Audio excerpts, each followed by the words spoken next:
It's time to take control of your journey towards chess mastery. Magnus introduces Chessable, the definitive solution for studying chess. Move Trainer uses the science of spaced repetition to identify your strengths and eliminate your weaknesses. There's no need to set up a board, remember which page you're on, or keep track of all the moves you miss. Get started now and join our growing community of over 100,000 chess enthusiasts. Chessable. Take control of your journey towards chess mastery. I'm ahead of the game.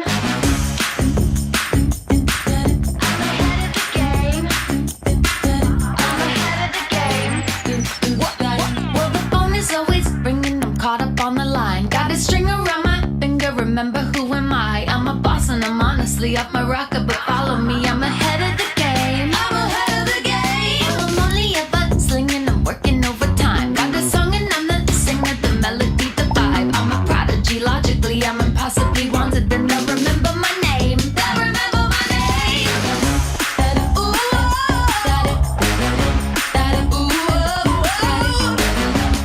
well, I'm ahead now. I'm ahead of the game. I'm ahead of the game.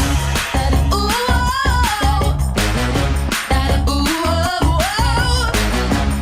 well, I'm ahead now. I'm ahead of the game. I'm ahead of the game. Well, I'm ahead now.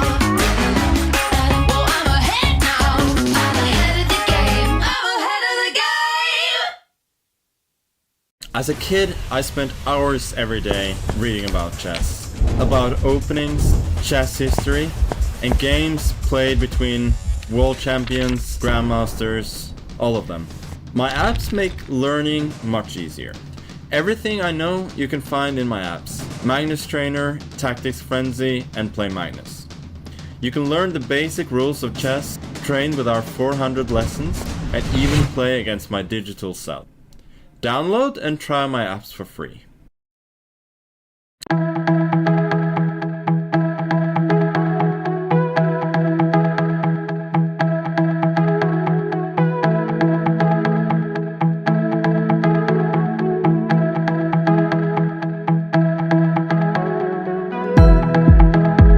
He played the Berlin,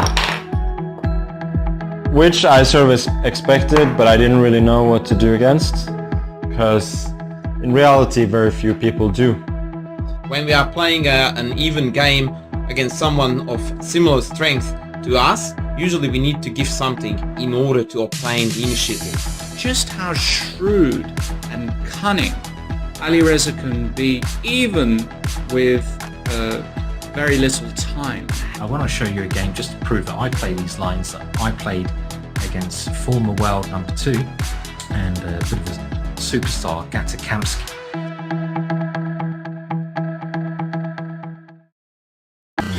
This is John.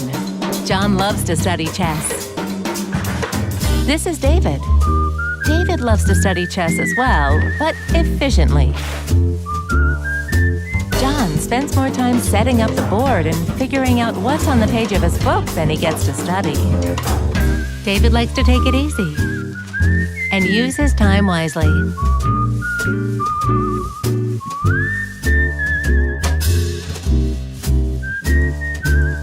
David has finished his exercise for today. John should try the same.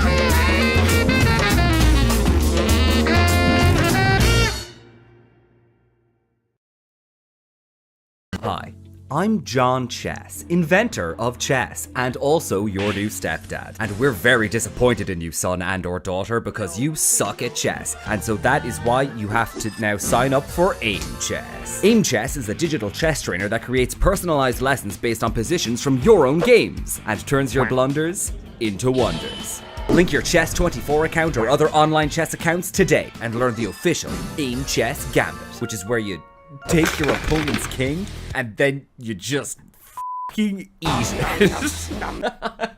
I didn't know I was gonna say that. In-depth analysis, tactics trainer, blunderer, preventerer, whatever the f*** this is. And a new, personalized feed full of curated chess puzzles and memes. All of this and more available only at Aimchess.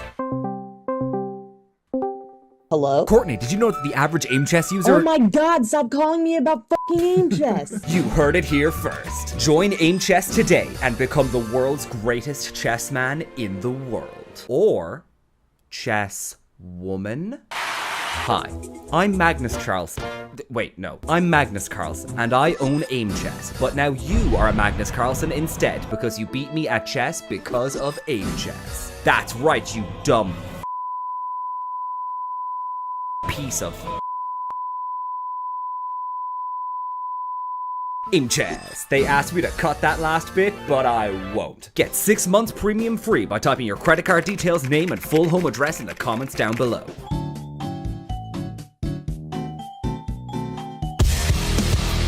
Aimchess. They put the based in turn-based strategy. Why the f*** do you keep paying me for these? Aimchess. It stands for Aim Chess. Oh shit, I'm out of time. Sign up for Aimchess! Okay, so let's send a challenge. Here is challenging. Nice graphics, easy to see. What are you thinking about? You're looking how it can be the most painful? Exactly. Okay, fine. That I give up a phone. He wants to be even rude.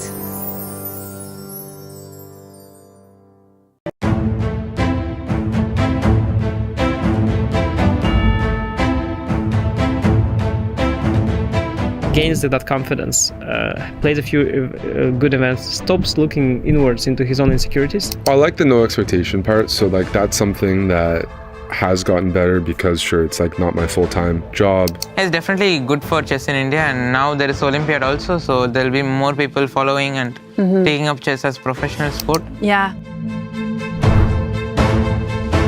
And it's surprisingly concrete still, no? Like, e takes d4, good move, because d takes d4, the d takes d5. This line was essential and forced, but also not rocket science to map out.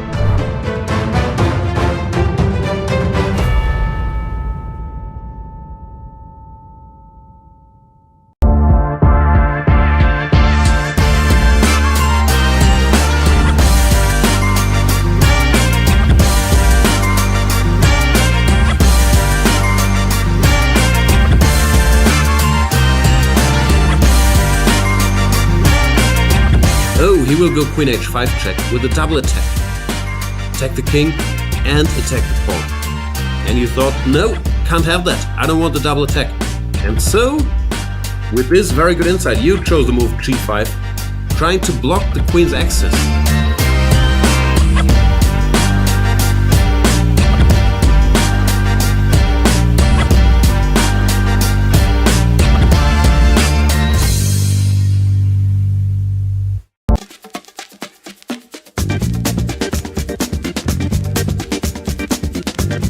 e5, it's e5 patzers. A complete repertoire against 1 e4 based on 1 e5, now available to study with Chessable's unique Move Trainer technology.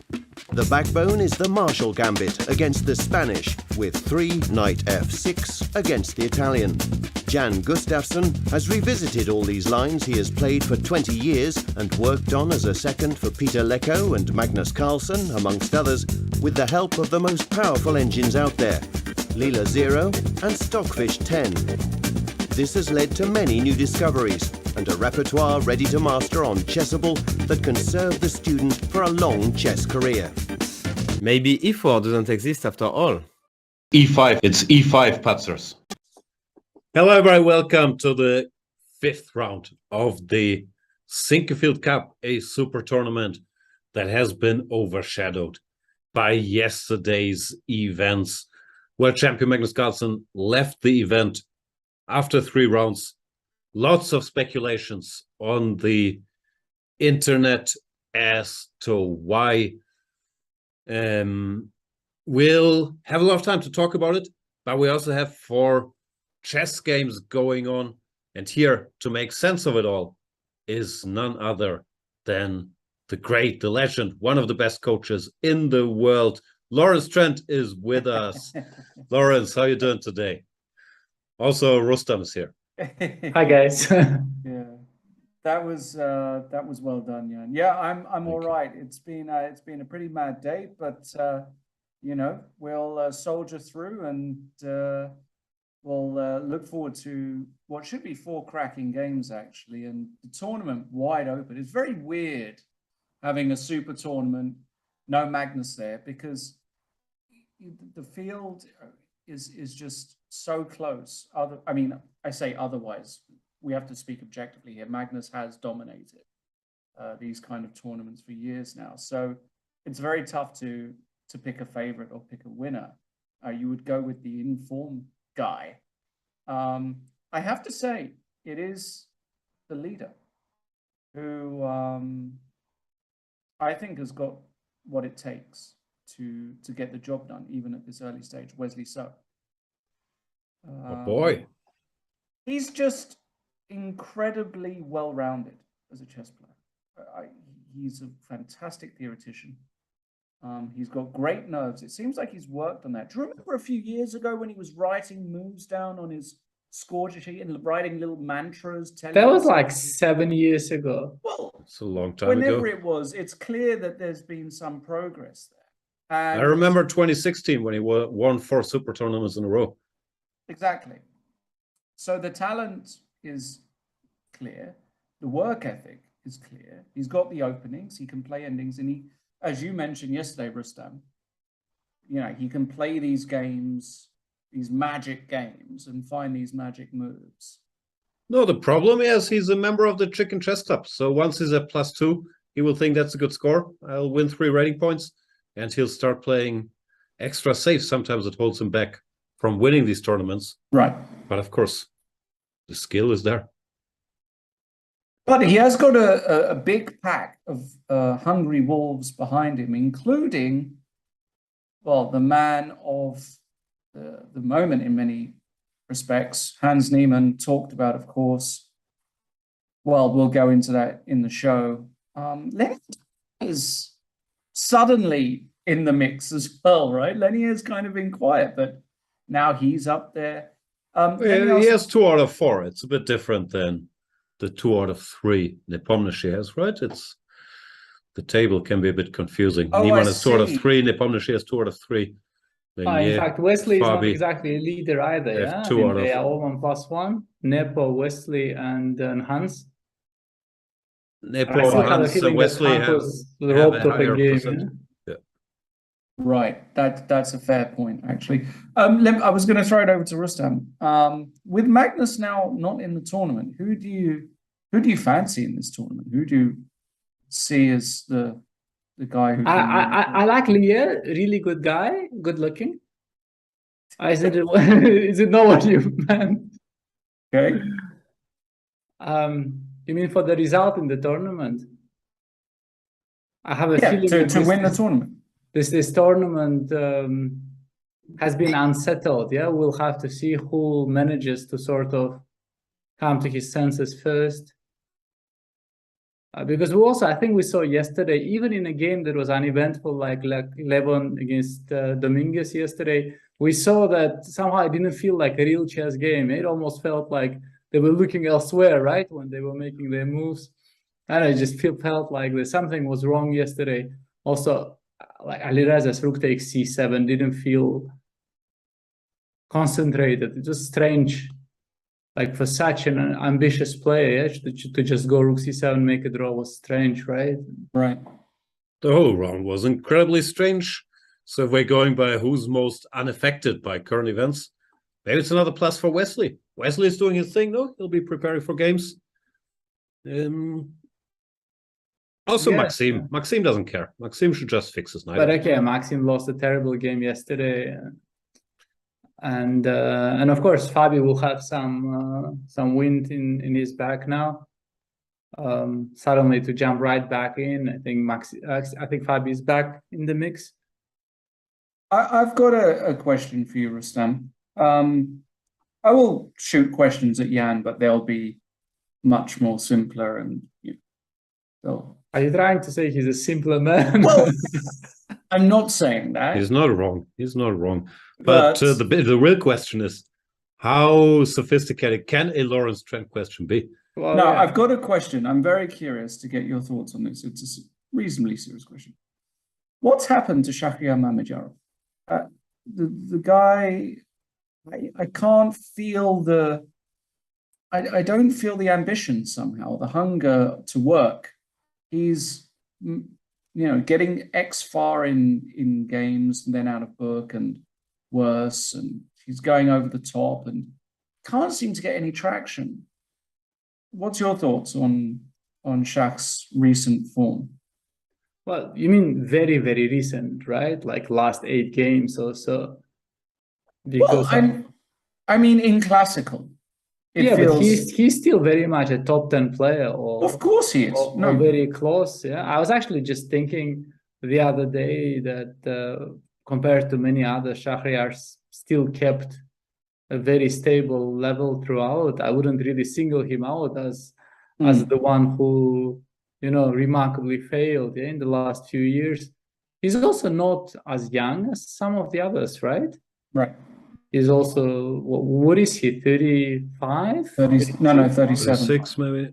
He's 86.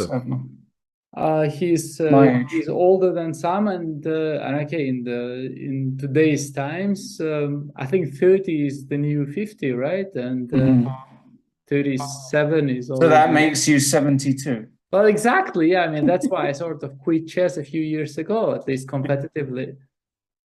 And, earn my living by looking at your beautiful face. Living the dream. I know, right? What about you? What are your thoughts, Jan, on Mammadjarov?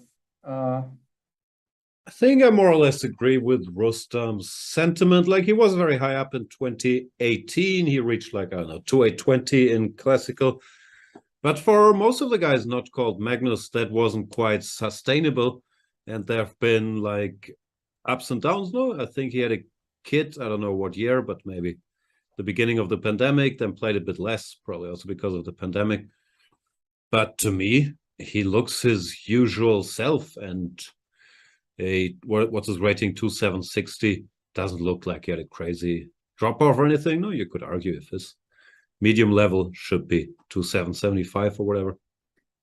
I think he improved his openings in general. Here he's had slight hiccups every now and then. Other than that, I don't know much about the guy. I know he used to study chess for 10 hours a day when he went to school, according to him. He would go to the park before school, 5 in the morning, solve exercises. Put in the hours. Like a young Lawrence Trent on the mean suburbs of London. But even if you look at our monitor, Fabi, Shahryar, Maxime Vachier-Lagrave, and Levon Aronian, they have all the same rating.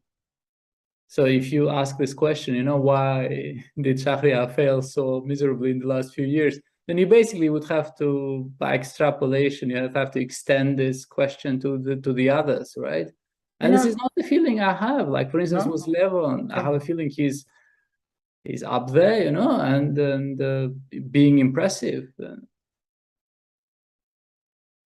Could just be me. Maybe I've just...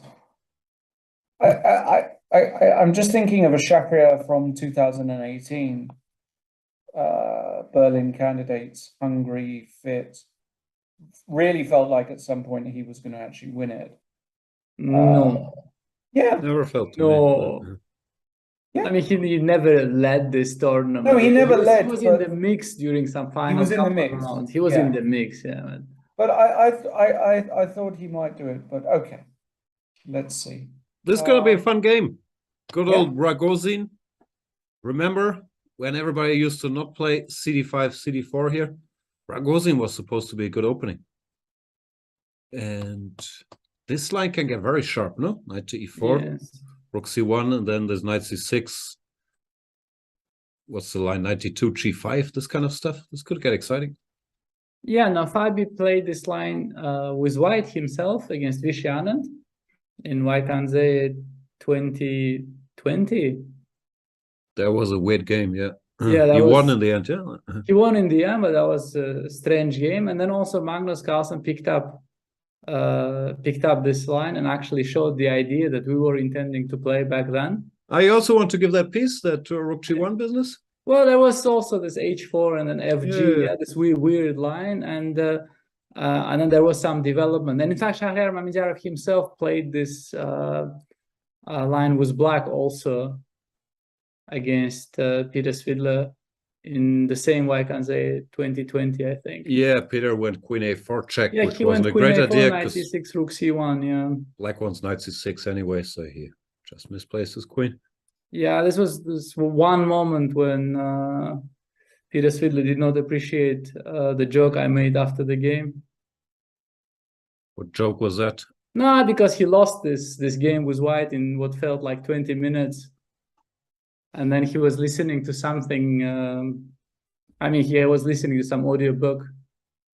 And then I wondered, what kind of audiobook is that? Is it how to play Ragozin with white? And he did not like this one bit.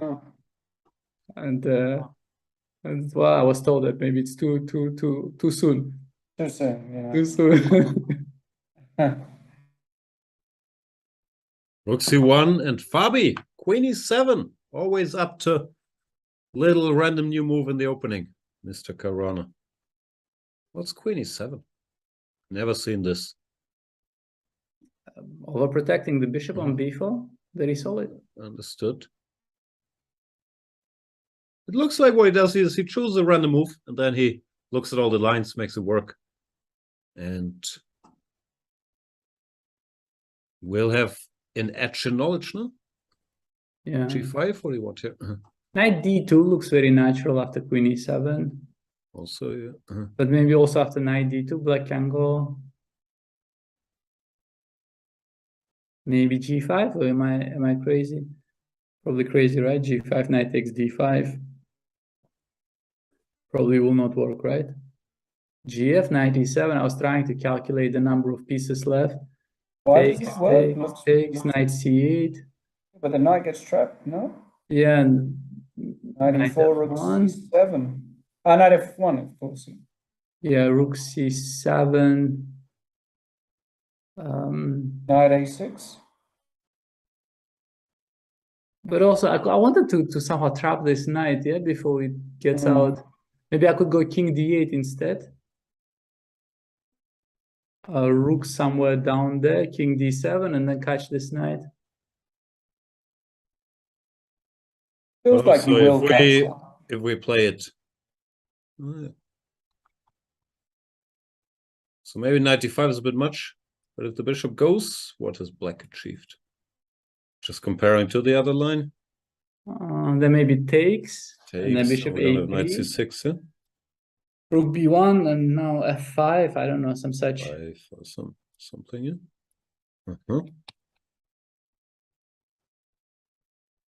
And if e3 is g5 coming? Yeah, g5, for instance, bishop g3, h5. You would argue that now after h4, the pawn on e3 is hanging. Would not be wrong. Dangerous move, Queen e7. Yeah. Now the other will think and play h3. No. He'll either play knight d2 or he'll play h4. H4 maybe. Shahryar is not the guy to be overly impressed by some new opening idea. H4, I think, is normal. Stop g5. H4 looks good, right? Always.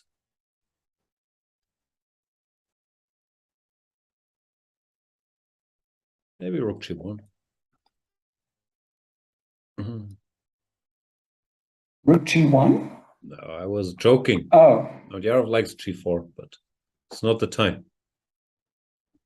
All right, so this should be fun. This should be less fun. See our boy Wesley, yes, +1. Playing good old DC5 here in the Catalan. It's not that I know a better move, but it's become hard to win games here, no? Computer's too good. Knight takes d4 is maybe a slight surprise, or is that normal? After an FD4, my memory is hazy as usual. I think knight d4 does exist, yeah. It's another way of playing. Yeah. Yeah, I think I've seen this actually.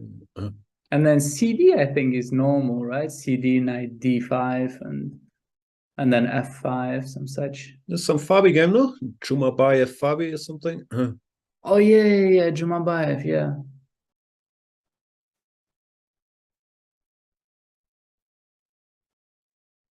Wesley plays rook takes. Sure, Wesley prepared this. Doesn't look winning. 95, stopping b6.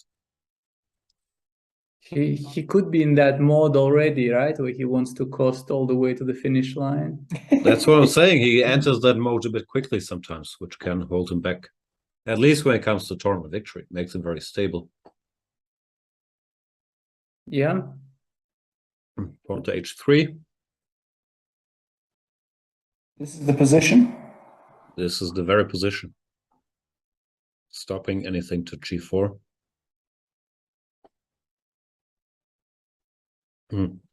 Slightly unpleasant for black, no? Who has to... Everyone will know what to do. I don't know. Bishop b6, knight c4. E4, some such move. Wow. For rook.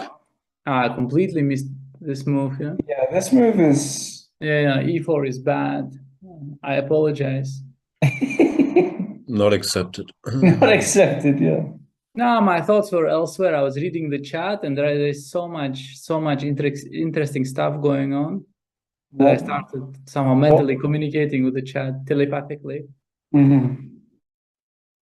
What is chat saying? No, they were saying the clocks are wrong, and then somebody said that even wrong clocks are right twice a day, and I was just, this is not correct. A broken clock is right twice a day. Wrong clock is never right. Wrong clock is never right, yeah, so I disagree with the chat. Wow. Esteemed as the chat might be. And there were other things, yeah, where I did not quite agree right away. Madyarov has played 92, giving Fabi a chance to show his main line. Still think he should have moved his h-pawn. He took and played bishop a3? Yeah. This position is known with the knight on c6 instead of the queen on e7. I'm sure Mr. Karana will have something up his sleeve. Oh, he should, yeah, because otherwise this could get dangerous for black, this sort of play. Strategically, it's a nice type of Madyarov position, no center, some potential attack on both sides. But Fabi will know. He just castles. Probably there's some bishop f5 incoming. White plays e3. Or some g5, f5. I'm not immediately in love with black's position, but maybe it is g5 now on f5, right? Oh, wow. Maybe there's some sick justification of it all. Would be very Fabi-esque. Fabi-esque, yeah? It's the word. When are you allowed to get the adjective? Like, I've never heard somebody say this is very Gusti-esque or Gustiev, Gusti-like, Gusti. Yeah. I think very, very few people have this adjective, right? For instance, it's normal to say it's Kafka-esque. Yes. Referring to Kafka, but then Kafka did do something with his life. Well, you've got Carlson, Karpov, Kasparov, Fabi. Yeah, but okay, just because you have a last name doesn't mean you get an adjective, right? Have you ever heard of Giri-esque? I think I have. I've heard of grotesque, yeah, very often, fitting enough.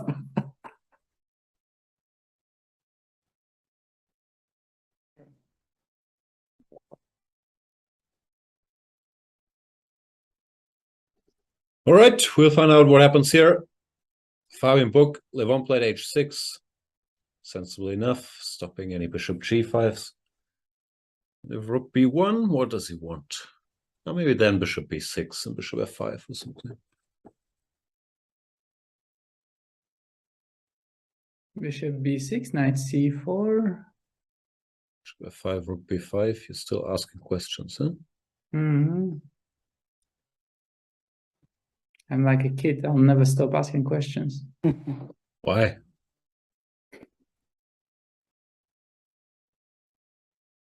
Teach us, Dr. Levon. But what is Levon's move here? I am legitimately curious. Legit curious.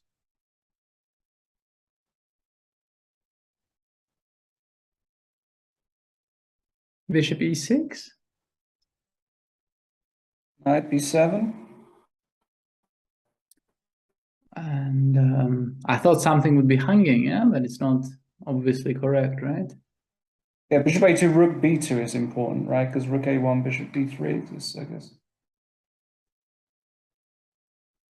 Okay, humor me, yeah? So bishop e7, for instance. Why can't we just play something like bishop e3 here? To take that guy on a2. Rook a1. Yeah, bishop c4, bishop a7, rook c8. I'll probably make a draw at the end, but I will suffer, right? Yeah, I will not suffer. ideal, is it? No. Unless you enjoy suffering, in which case it is ideal. I think we already established in this tournament that some people enjoy getting on lost position from the opening and defending it for 85 moves. But I don't see much pleasure in it. We should be able to figure this out. No, it doesn't look too bad. So here takes bishop b6, then a4. A4 actually didn't really bother me too much. I thought A4, rook fc8 or some such. Yeah. Really? A5? One will come. Bishop takes A5. Rook fc8, and I don't have bishop a3. Sorry. Was okay. That's a pin. Okay, rook fc8. Something there is. Like rook c3 isn't a threat, right? So if I play bishop a3 here, for example, I will take that pawn. And then I play bishop b2. Rook. Oh, I have bishop e5. That's lucky. Rook g2 and rook b7. And and then I have a5. Do I get lucky? Take your first. I'll take here first. Probably take that first, yeah. You probably get take, a5, bishop f5. It continues. Rook b4. Bishop takes a5. Bishop a5? Yes. You want to do it like this. Look at this guy. You might get lucky, but sneaky. not with me. Yeah, not with you, buddy. No. Damn. Wait, there's no... Yeah? You just take on a5 against... Too strong. Too fast. Too furious. Yeah. Okay. All right. So we still don't know. We have this line in MVL Nepomniachtchi. This is the line Nepomniachtchi recalled during the World Championship match when Magnus played takes knight d2. And yeah. Nepomniachtchi went bishop d6 here as well, where it's less good, because now after castles, if you castle, you don't have any of these queenside weaknesses to show for your central weaknesses. So here the move is supposed to be check, I think. After knight c3, now you can take and bishop d6. And here, as far as I know, I think Anish gives this in his course. But black is supposed to survive because there's some weaknesses. There's a famous game. Was it here, right? Nipomnishi Yuyangi, right? Does sound famous. Oh yeah, I've seen that in Norway Yeah, Chess. and Nipomnishi finished that game on a bet with an increment. Yeah, with more time than he started, and won. Yeah, I thought this was kind of impressive. I think sometimes he sets that challenge to himself. Like today, only counts if I end with more time. It's also a very impressive game. Yeah, it's not a badly game. No, he Badly can play played pretty game well. at all.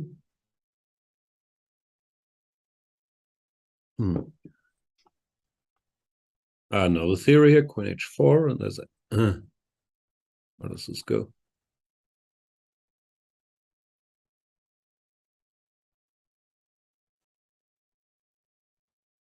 I think we are already in slightly weird territory. There's usually at some point Queen f3 happens, and then Bishop f4, or Rook b1 happens.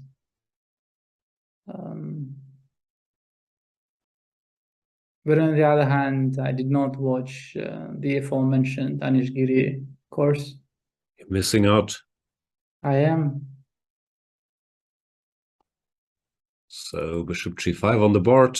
Nipomnishi thinking. And then we have a, to my eyes looking, quiet Italian, where, of course, as usual, we could debate the pros and cons of a6 versus a5, bishop going back to a7, and here the eternal questions. Bishop black player, rook e8, followed by bishop e6. Should he shuffle this knight around? So many options. I thought this line wasn't so easy, but it's also been a while since I checked. White goes somewhere, and then he wants d4, yeah? Yeah, and he played c5 here. Oh, that's extreme. I just don't know this setup, I must confess.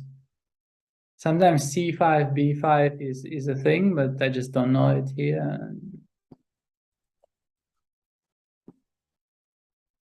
Also not familiar with this. Can we go a5, or is it losing a pawn? a5 looks natural, but knight c6, knight c4, bishop e6 will be potentially problematic to defend this pawn. Somewhat clumsy. So d5. Or bishop b8, c7. That's what I was thinking. He doesn't have time for knight b6 there. It's weird. Great minds think alike. Why doesn't he have time for knight b6 for us? No, he slower might minds? do. He might do. That's and then knight dc4 or something. I just thought rook a7 and then bishop c7. I wasn't sure where this is going. Are you feeling happy here? No. Okay, that's messy. Yeah, you shouldn't say messy. No, just for Lawrence. It will keep Chad busy for like an hour.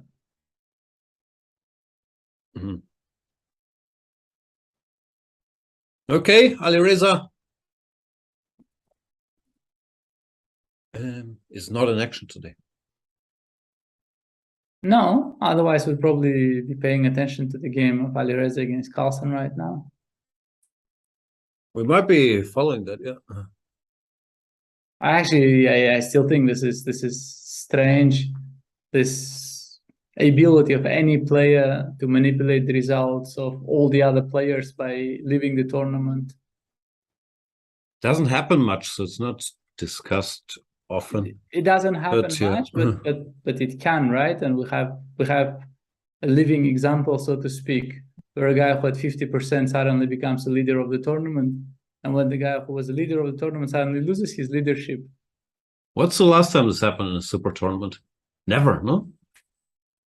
No, there have been withdrawals. Like with Ding, but I think it was in the second half, and of course because of the hip thingy. Otherwise, I think most of the withdrawals were somehow medically induced. Yeah. One way or the other. Lawrence, with your carpe noctem lifestyle, have you overslept the occasional game in a tournament? Did No, you have to actually. forfeit games? Oh, I have a great story. And it made me believe a bit more in concepts such as destiny and fate, which are interchangeable words. But nonetheless, I was playing the Andorra Open 2013. And for whatever reason, round 3 or something like that started half an hour earlier than the other rounds. All the rounds started at 3, and this one, I don't know why. Anyway, I was not aware of this. And I arrived at the playing hall, saw everybody playing, and I was completely confused. I didn't understand what was going on. And I get there with about a minute and a half. The default time is 30 minutes. And I'm playing Hedin Steingrimsson, the Icelandic grandmaster. The whole morning I've been preparing a King's Indian.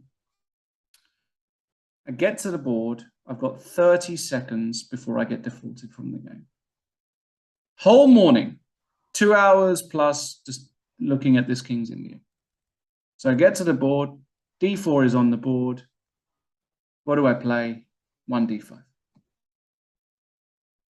Just the universe was telling me. He plays 2 C4, 2 E5. Let's go. Albin counter gambit. Magic. Won the Brilliancy Prize for the tournament. Gorgeous game. This is just a thinly veiled brag about you not being serious. No, you don't know what time the game starts. You prepare something that then you don't play, and you occasionally you win anyway. Boom! It's not magic. It's to do. I didn't sleep in, but it's as close as I've got to missing a game, if that's what you were getting at. There have been many times where I wanted to sleep in. Playing the Capablanca Memorial, for example, is one of them. That is not a tournament where getting up to play chess the day after is a pleasant thing. The day after what? Well, you know, there's a lot of rumba out there. Ah, is it what Pepe Cuenca would describe as Diableo? It is exactly what Pepe Cuenca would describe as Diableo. I see. All right, thanks for sharing that very nice story. You're welcome. Have you actually slept in, on a game? I think I always made it. Once when I was younger, I played a tournament in New York City, and the game started at 6 p.m. And I woke up at 5:30, and I was like an hour away by public transport. But I still made it. I got Did you win? I think draw, as usual. Draw sounds remember. like. No, I don't think so. What about you, Rustam? Did you ever miss a game sleeping in? Well, I have once when I was a kid. I missed a game, but not sleeping in. Yeah, I kind of misunderstood when the rest day was, and I quietly rested on a day where I was supposed to be, up and running. And otherwise, I don't. Ah, no, yeah, I was once actually late for the game and I lost. And the Dutch league with Daniel Friedman were driving to the games. And we got into some serious traffic that was just unsolvable. Right. There was nothing to be done. And then we arrived, 61 minutes later, where the 60 minutes was a cutoff time. Because basically we're just kind of running to the game and maybe even potentially, hypothetically, in case the police is listening, maybe violating a traffic rule or two, during our final stretch. But we didn't make it. The team won anyway, despite starting 0-2, which I thought was the most impressive end of this story. They were so stable. Yeah, it was a decisive match, so our opponents were strong, and the team won like 4-2 with decisive games. And I started to wonder, why do we even bother? Yeah, that's the experience of playing for Baden-Baden. No, like I stopped checking at the end of the season of me playing had any impact on the results whatsoever. Yeah, because on 8 boards, the team is dominating very often. Not a single player would have to show up for every game because the team wins by a big margin. Well, I mean, you could do this once, yeah, some sort of a social experiment. Like just not show up for your Bundesliga games and see if anybody notices and if it makes a difference. Also, if my bank account notices, yeah, like,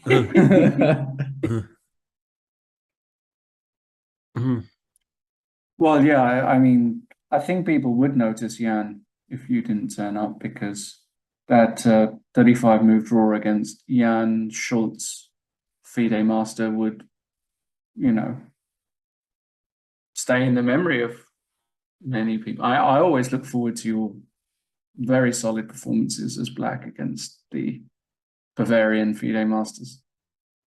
they have my number, but I'm lethal with the white pieces. You are. Imagine that only give me white. Like I have to keep my rating with all these draws with black against 2300. It's not easy. Not at all, no. The last Bundesliga season, I finished with 5 blacks. Wow. But Rustam, you're versatile. Out of 13 games here? Like, Well, I was just alternating colors, and the last 5 was just all black. And Ricci had 4 whites in a row. but Sven is very good at figuring out ways that someone in the final weekend gets all blacks and someone gets all whites. No, it's not on purpose, but normally matches. No, I think he had a look at my recent results. He thought I was doing well with black. He didn't see a reason why this should change anytime soon. And you were right, yeah, it's G3, F5. Wow. It's E3, G5, sorry. And then F5, yeah. Could be strong, no? Well, how are you actually supposed to meet it? Well, I don't know, but put the bishop here. We'll get hit. F6. I mean, you don't really want to go goosey. Yeah, but you maybe really you have to play it like this. But maybe after bishop E5, black has F4. Trying to but he did play in knight E6 already. I wanted to stop the F4, the consolidation first. It's on the board.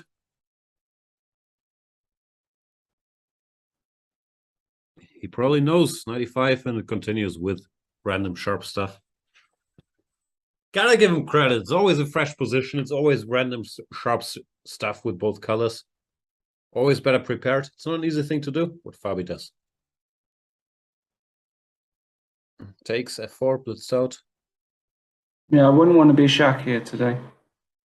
Yeah, E4, C5, yeah, and all hell could break loose. Board shall burn.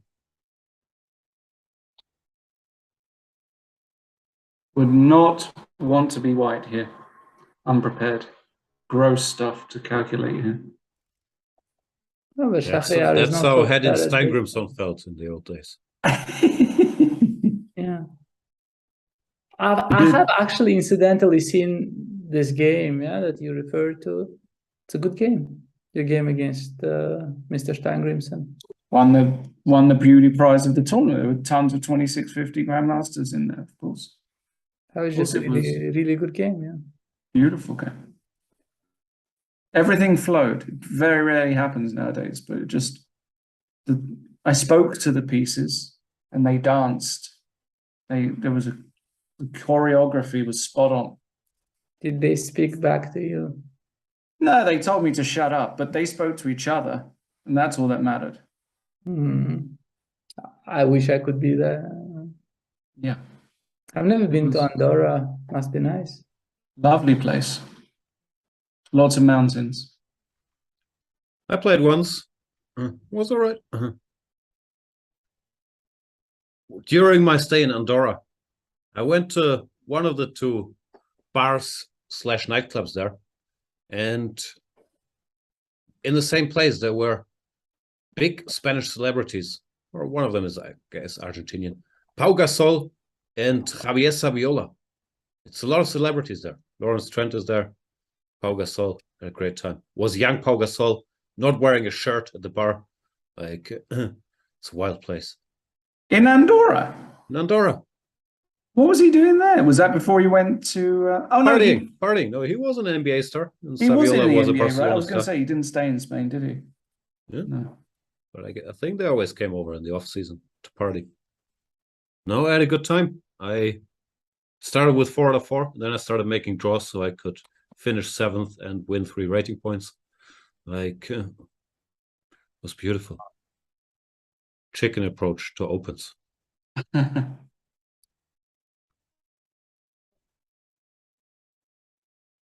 All right, so Fabi brought the prep. Yeah. Love the Fabi prep. Wesley went knight c4, not rook b1. Levon covered the pawn. Looks less dangerous. Now we're allowed to move the bishop, no? Actually, after rook b1, yeah, we were debating this position. Yes. I just began to wonder, but this is probably also crap, yeah? Can I play b6 here? Or c? Rook b7. Rook e7. Or c? Rook takes e2. This is probably not great, right? And then bishop, suffering. bishop e3. Yeah, this is two bishops for free, yeah, and suffering. To France.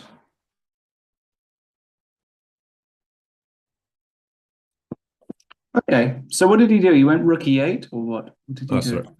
He did go rook e8. I guess All right. 96 Nietzsche. No, 96 is rook d8. Shouldn't go 96. You can't take 3. on e5. Rook e5, bishop f4.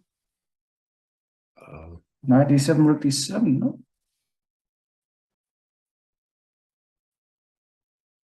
Why can't you do this? I don't know. Maybe rook e2. Everyone doesn't respect rooks. Yeah, but okay, it's I cover g3, I put my king on h2, even but And not 100% sure. So rook takes e2, bishop b8, rook f2. How does it continue? okay, this is so do you actually have there might not be a threat here, a serious one. That's number one. Yeah, I might you actually win the piece, right? Because the c5 because c5 is hanging at the end. Yeah, that's important to show you. Rook d8 here.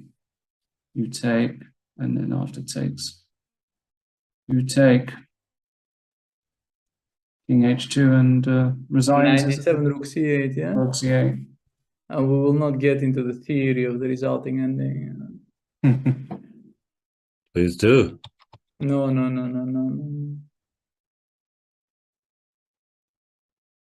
So why can't I take? Maybe Black says, congratulations, it's your move again.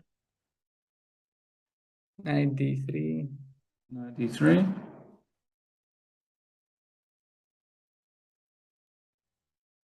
What is this?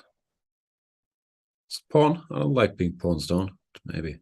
Knight takes c5 did happen, right? Life goes on. Wow.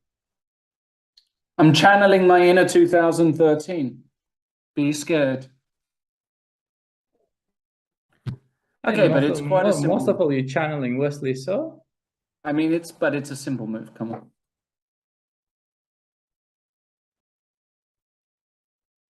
Okay, so bishop f5, knight d3, bishop b6. Can we play? But knight e4 is kind of an. Is it annoying?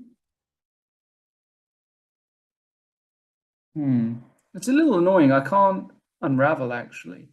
After bishop f5, knight d3, bishop b6, where is my move? After what and what? Oh, maybe I have to go king f1, but king f1, knight e4 anyway. Doesn't feel that great. Sorry, I wasn't listening. So bishop f5 here. Uh-huh. Knight d3, bishop b6. What is white's move? You could play g4 just because you want to play bishop f3 to protect e2 potentially. I know it's an ugly.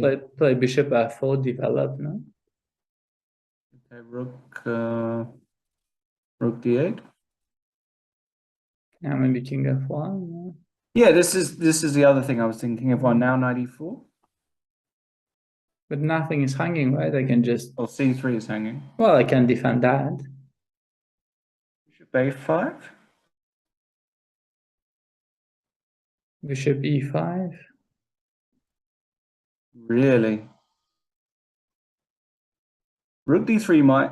No, it doesn't quite. No. No. Does it? Does it? No, it doesn't. Fascinating stuff, guys. serious stuff in Mamedyarov Caruana. Yeah, we should probably go back there. Mamedyarov clearly out of book, but not being shy, because bishop d3, f8, knight f1. It is to some extent a weird decision, right? He lost Oh my goodness.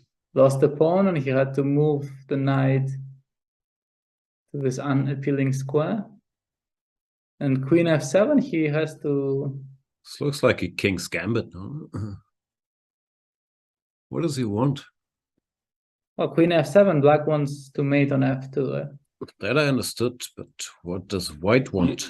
I think he wants to go queen e2, well, there's nothing else, check. Take, yeah. Take, and maybe king d2, followed by knight e3 and rook f1, some positional stuff, but I have my doubts. Fabi plays Fabi has no c5. doubts. Fabi Fabi's knows, just blitz out c5. Still in the book, yeah? It's very hard to get that guy out of book, yeah? Like, I think it is very possible, yeah, with a little bit of imagination. we don't have such... I mean, there's a course I saw in Chessable. I don't know if you've seen it. Is it called getting Fabi out of book? Is it one knight c3? I was thinking just the same. Hmm. He wouldn't know what to do. No, that would really shock him.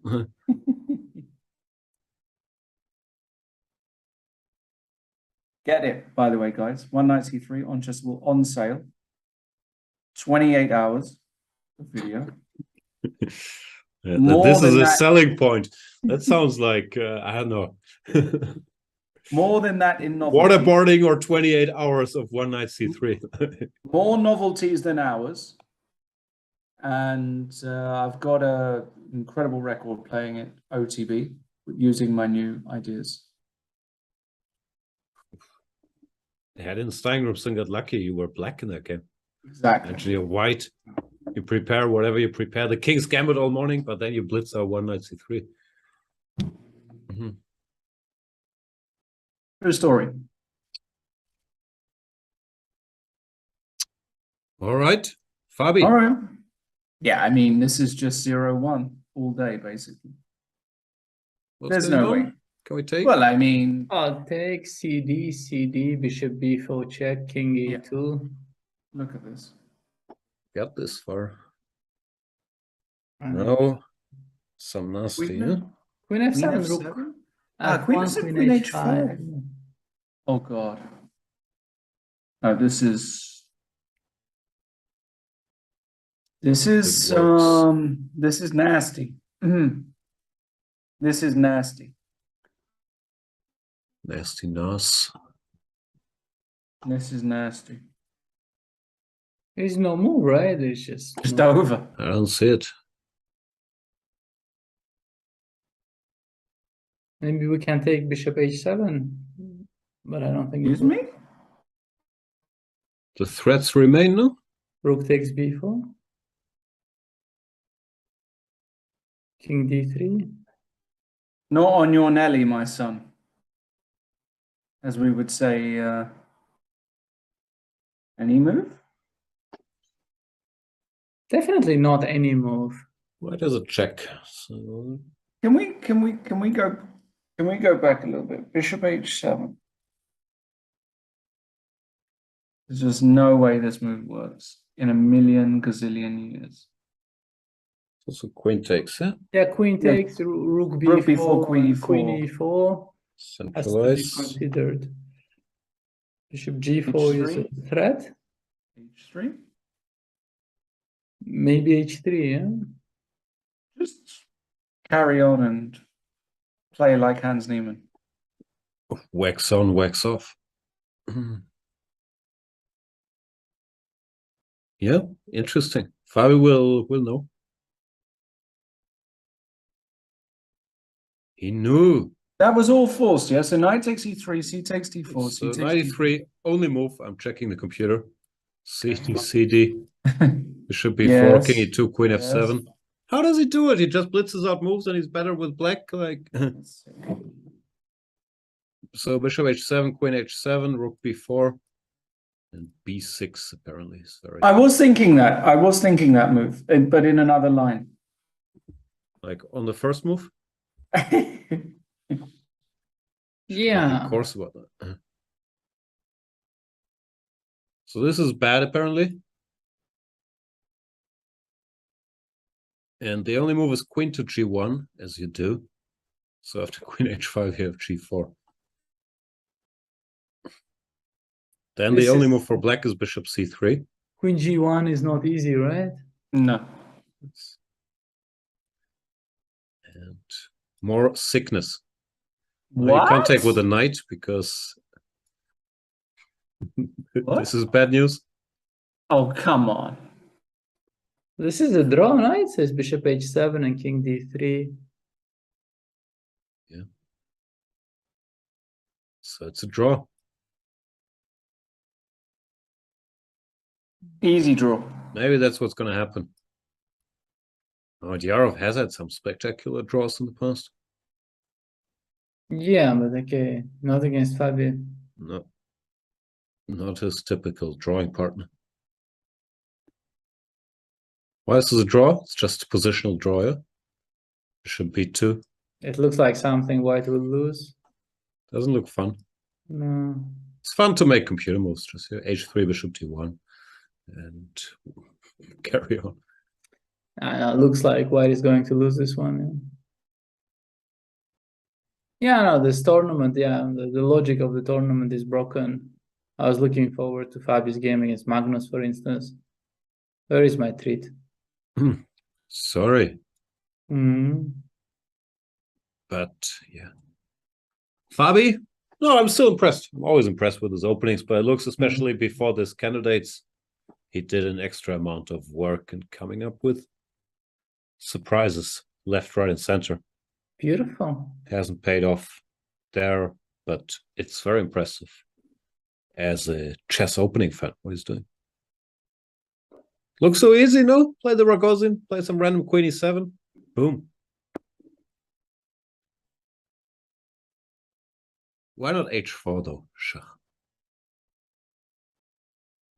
Game continues. h3.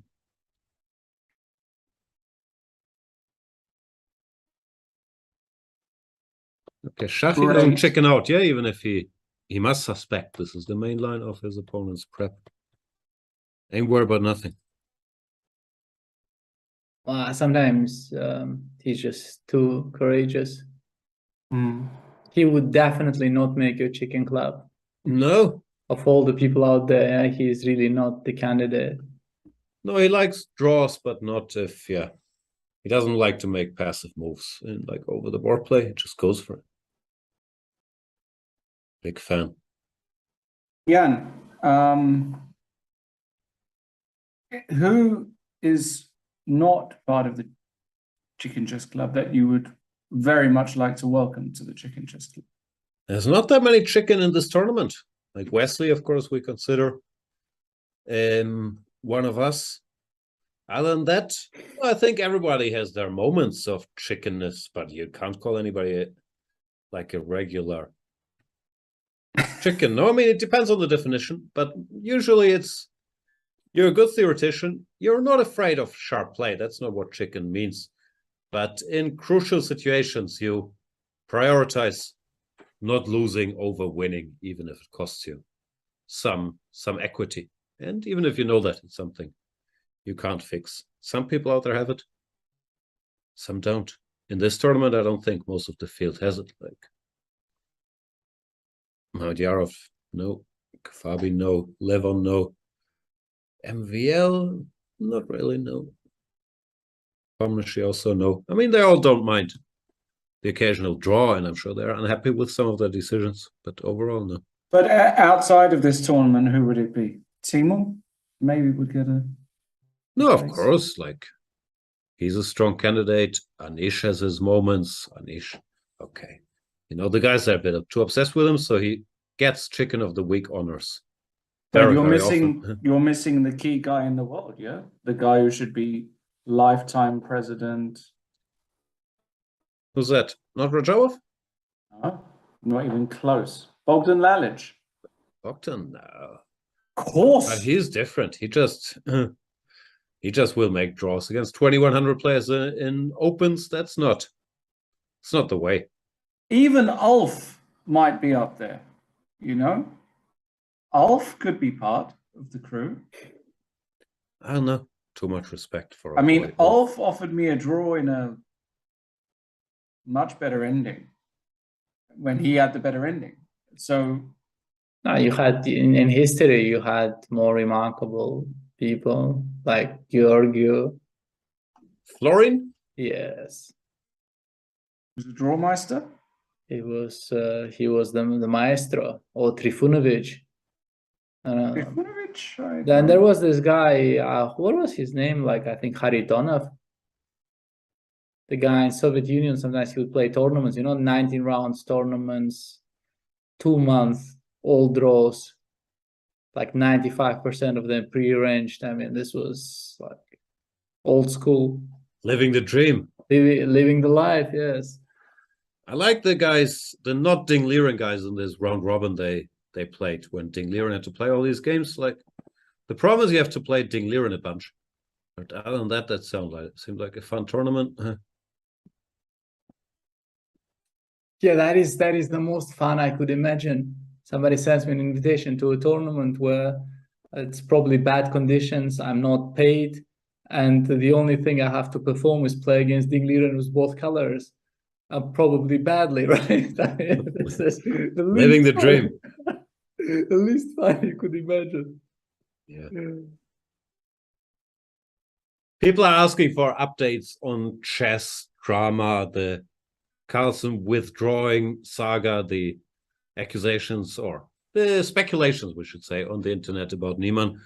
I don't have a lot. I talked earlier today to Peter Heine, who's there on site as Magnus II, and Laurent Fressinet, who also often helps Magnus during tournaments. Peter Heine, as usual, he asks for transparency, but he's not very transparent when it comes to things regarding Magnus. We didn't get much out of him. Laurent had an interesting theory. I'm not sure if we have the game here. As to how the opening made sense, which I thought they took the Magnus games out of the live PGN. Doesn't matter. We know the opening, right? So in the Carlsen Niemann game, very easy, right, for the opening to make sense. No, but also with the statements, because a lot of the speculation online was, how does he know? How does he prepare this exact line and then repeat it that very morning by miracle? And yeah, some of the statements he made, like this about this game against Carlsen, where people said, yeah, that wasn't in 2018, that was 2019 and somewhere else, and so on and so forth. I found a bit strange, and also saying that he himself played in 2016. But Laurent's theory made a lot of sense to me. If you're preparing against Magnus, you prepare for the Catalan, right? And Hans is a guy who, against the Catalan, he likes to go bishop b4 check. And here, of course, the two main moves are bishop d2 and knight d2. But it's very plausible that you, at some point, you think, oh, this knight c3 move also exists. I should check it. And then you get the same very boom, position, right? You get this position. And that's something I could very much see myself or many people doing in the morning when preparing. No, oh, I don't know what to do against knight c3. Let's check, and you get this position. And then the interview, you don't really want to tell people. This is me speculating as usual. You don't really want to tell people that you want to interview afterwards. You are so excited, no, that you end up just kind of not being very accurate in your statements, also, right? Yeah, but I thought he also doesn't want people to know he wants to play bishop b4 check against the Catalan. Yeah. So you make up some stuff about Wesley So, and I played g3 myself. And people usually they aren't very forthcoming with opening secrets and what they looked at in other lines. No, so to me it made sense. But other than that, I don't have a lot of news. I haven't heard either from Magnus or what Peter probably knows about Magnus' thinking. I'd be very curious. But yeah, this Catalan theory I wanted to share because it made sense to me, also explaining, once again, to me, why he would say this stuff. There was not a shred of new evidence presented, right? I haven't heard anything. Basically, the points of the accusations are he repeated the line, okay, big deal, and he played a reasonably good game, yeah, and this seems to have shocked some people into kind of into hasty action, yeah. I don't know. I mean, we still don't know the reasons for what Magnus did, but the speculation on the internet, I thought, yeah, I didn't see anything too shady in him. At H6, but also, I mean, knowing this line, and if you get here, you also look at this. Laurent's explanation is very, very plausible, right? It makes perfect sense to me. Makes perfect sense. It was Laurent that said this. Yeah, this Catalan theory is very logical. I hadn't thought of this because I thought it could still happen. People check all kinds of random stuff when preparing, but this you're not very likely to check. Yeah. No, but you play Magnus, and the most likely thing to expect maybe nowadays is the Catalan. You want to give a check. You're happy with your bishop d2, knight d2. You realize, knight c3 is also there. I mean, it's not the craziest thing in the world because there's also different move orders leading here. Yeah, and okay. So look at this, no? Carlsen played knight c3 multiple times in his career. Yes. I mean, in fact, it's the most natural thing in the world to check this a bit. Yeah. And then also, not to announce, when someone wants to play Catalan against me, I want to go bishop b4 check. Yeah, I mean, he's played this in the past, but it makes a lot of sense, no? And then, okay. Makes sense. He made up some stuff. Want to play it later in the tournament, right? Exactly. So that was the new theory I got. Other than that, not a lot of information. Still don't know what's happening there. Yeah. I've read online there was speculation about a leak from within the Carlsen camp.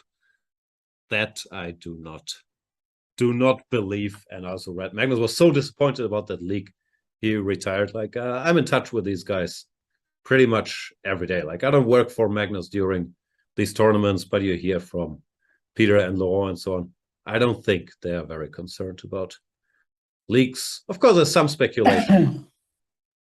Jokingly, how many French dollars it took Laurent, but none of this is serious. But also Hans getting an equal ending from an opening. Playing the first computer line now? I mean, yeah, getting an equal opening against Magnus should not have had the consequences it had, right? Yeah, exactly. And then, of course, Hans winning and guessing that line. Maybe it's a long shot. Maybe it's 30% to repeat this before the game. And it's not an equal end game. To win the better end game, okay, it doesn't happen every day. But it's not like it was perfect computer play since then. No? So, I don't know. If this is the extent of the evidence, then this is the most preposterous thing. Yeah? No, once again, it's not what Magnus said. He didn't say anything. It's just the speculation I saw from online and on Reddit and the videos that were published and so on. Yeah, no, this anyway. is deeply upsetting stuff. It's pity we don't have Alireza Carlsen today. Yeah. It's a huge shame. But I can reveal breaking news. Jan was the leak. So do with that information as you will, guys. But is that the big announcement you were threatening us with for the last 24 hours? I can't wait for another announcement of the announcement. Like, it's so exciting. I will announce that the announcement has been postponed until the Carlsen saga is over.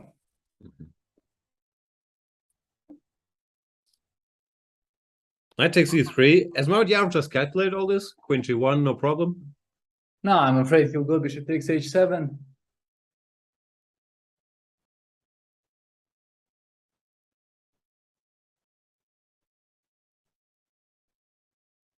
Fabi will blitz up b6. Yeah, no, this is bad news. Yeah, has bad day written all over it.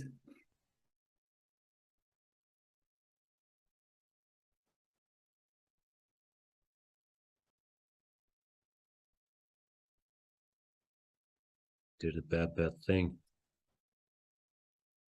Our boy Wesley took the pawn. Is the pawn up? Was Levon bluffing? Or did he miss knight takes e5? He definitely missed knight Apparently. takes e5. Sorry, not But so he simple. bluffs extremely well. You know, he's one of the top bluffers in the game. And Wesley is one of the top pawn up players in the game. I think once Wesley knows he cannot lose, and he will so push. much stronger. Yeah. Once it's safe, chicken, double their strength.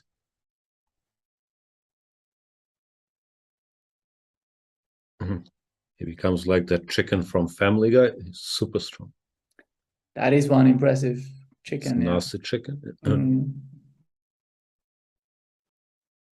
I like Wesley. I should stop calling him a chicken. It has negative connotations. I, of course, mean it as a compliment. Most people don't see it that way. Other areas of life, you're supposed to find compromise, be peaceful. In chess, somehow. And he's number 5 in the world. He's pretty good at chess. Yes, I wish I could be, a chicken like him. But I don't think it's connected to rating. Maybe it's tough to be number 1, but we've had some pretty strong chicken up there.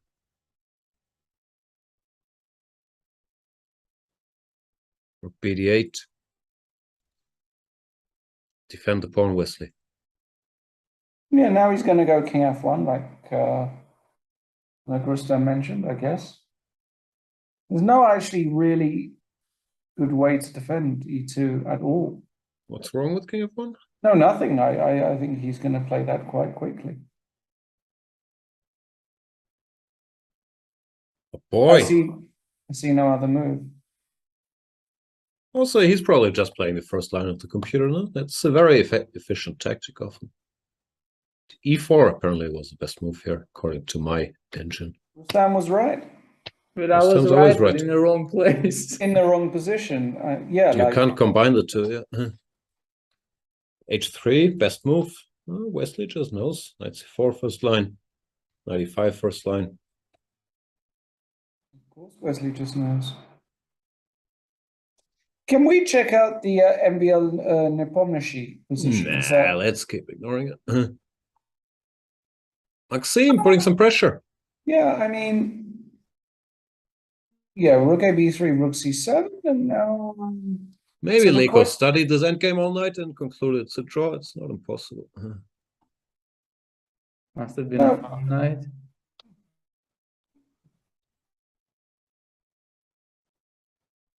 Or some mix-ups were made. It's also not possible. I don't know.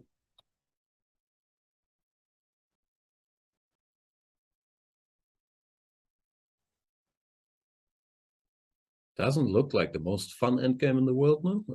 So my question here is, do you take twice or do you play some... G3 feels weird to me. I don't like G3 somehow. I think you take twice, no? Play king f2? Most people would take twice, yeah. And just say f4 and... Why is b7 so much weaker than c3? Okay, d5 is maybe. Now you need some clever move, some bishop e2, bishop f5, and you put the bishop on e4. This has a very drawish look to me. Nietzscheana? Also, if you get too fancy, this pawn could at some point be counterattacked. I have to go check up on my kids. I hear some noise. Is Jan home alone? You guys want a break or you want to keep going? Yeah, we want a break. 5 minutes. 7-minute break. Thank you so much for watching. See you soon with 4 spectacular games. The Ali Reza of chess games in progress here. See you then. Yeah. Our moves. Yes. You tell me black moves. I tell you black moves, you tell me what moves he made. You make sure you hit the clock. You know what to do. 3 minutes blind? Let's go. Let's try it. Let's see what happens. It was very cool to be in Armando's bar late at night in Barcelona playing chess. Let's go. My opponent's name is Gentil, and he's a genteel kind of guy. I mean, he was just really funny and fun. And we played a bunch of games before we played this one. I knew his level. That's why I knew I could challenge him at blindfold chess. D4 again. I need to touch. Maurice, this time I gotta fix this problem. Don't listen. You don't speak. She speaks, not you. Okay? Thank you. Bishop B7. Bishop B7. So we started this game. I had only 3 minutes on the clock. I played B6. It had been effective before. We'd played a few openings in this line, so I decided to try it yet again. A3. You got smart. You got smart finally. All night playing. After all that. C5. The opening went pretty smoothly to this point, and then he played the move A3, a deep move. I kept trapping him by putting the bishop on B4 and stealing his e-pawn. So he decided no more, no mas. I didn't want to see it, so he played A3. I thought it was pretty funny that this move was going to bite him on the butt later on. I played C5, and now D5 is probably the best move. He played knight to F3, allowing me to trade and get into some kind of Sicilian formation. F3. Knight C6. And now knight to C6.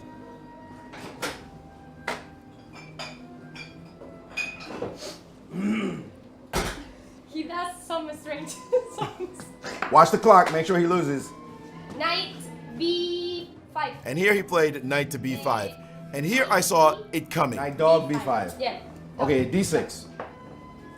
Pawn to D6. D6, and I was praying that he would play this line, and he did. Bishop to F4, an aggressive move, attacking the pawn on this D6 square. Of course, it's a point of concurrency, as I talk about in my course, as 3 things are converging on that point, and I have only 2 things that are guarding it. But look at all the pressure being applied to that square. I have only 1 move really, and that is to play E5 to block the bishop. It looks like a defensive move. I love moves like this. You play a move like E5, it actually is an aggressive move.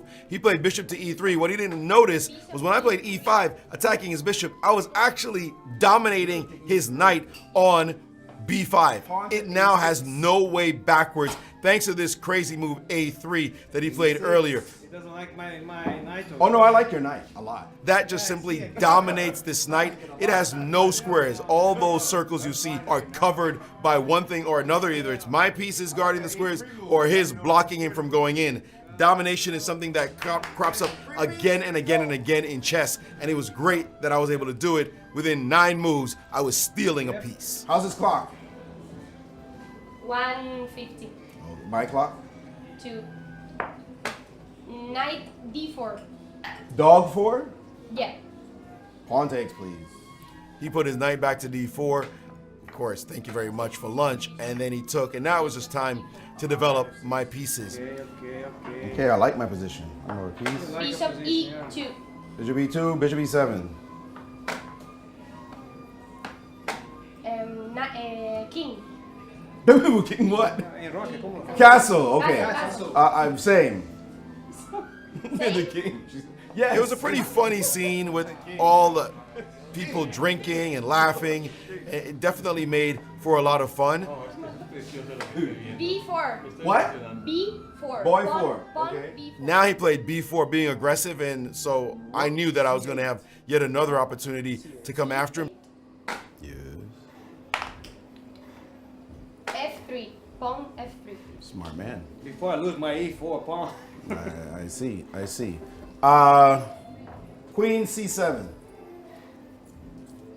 I like that, huh? It's just a test. Okay. Wait till I get... Queen E1.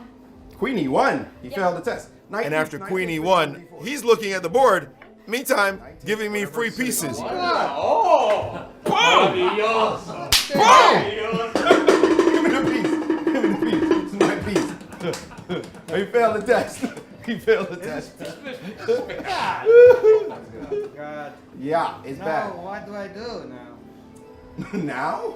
I have to It's late now. Talk about what do? You cry now. Bishop B3.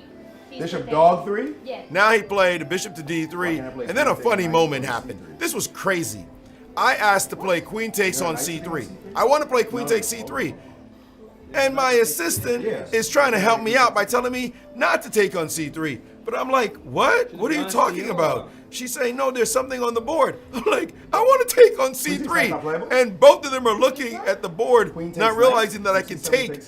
Finally, I said my rook is on c8. And they're like, oh, you can take on c3. That cost me a lot of minutes. I was so upset. He has a queen on e1 and have a rook on c8. Queen takes knight. Go. Remember what? Queen takes knight. What is this warning? Remember, it's a free piece. All of a sudden, I heard I only 10 seconds left on the clock, and I had to blitz the rest of the way through. Of course, I'm up 3 pieces. You can count 3 of them. I should be winning this easily. 15 seconds. Me? Yes. 96. What? E6. You have 9 seconds.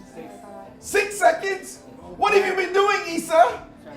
What the heck? But unfortunately, my time ran out, and he won his first game against me in all those tries.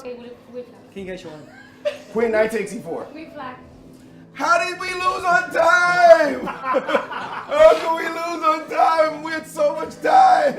Pretty funny though. Blindfold blitz is always hilarious.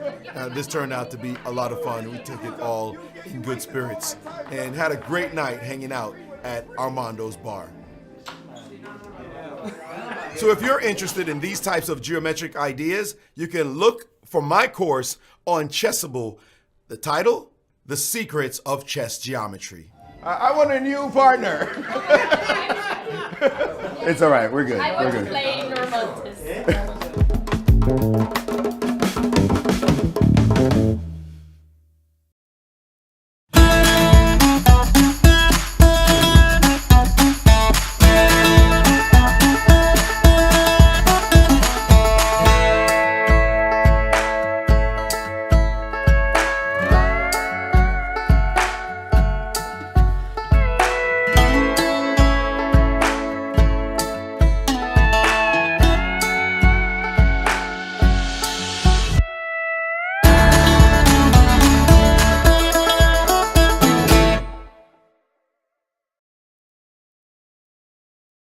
It's time to take control of your journey towards chess mastery. Magnus Carlsen introduces Chessable, the definitive solution for studying chess. Move Trainer uses the science of spaced repetition to identify your strengths and eliminate your weaknesses. There's no need to set up a board, remember which page you're on, or keep track of all the moves you miss. Get started now and join our growing community of over 100,000 chess enthusiasts. Chessable. Take control of your journey towards chess mastery. I'm ahead of the game.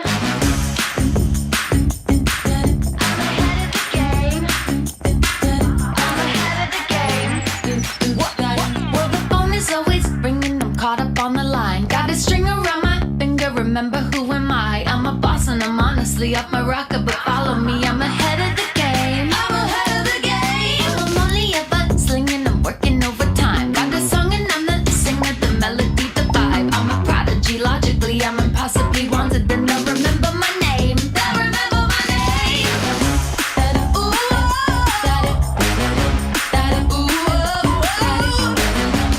Well, I'm ahead now. I'm ahead of the game. I'm ahead of the game. Well,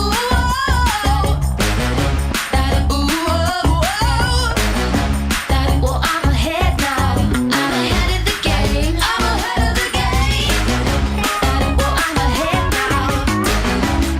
Well, I'm ahead now. I'm ahead of the game. I'm ahead of the game. As a kid, I spent hours every day reading about chess. About openings, chess history, and games played between world champions, grandmasters, all of them. My apps make learning much easier. Everything I know you can find in my apps. Magnus Trainer, Tactics Frenzy, and Play Magnus. You can learn the basic rules of chess, train with our 400 lessons, and even play against my digital self. Download and try my apps for free.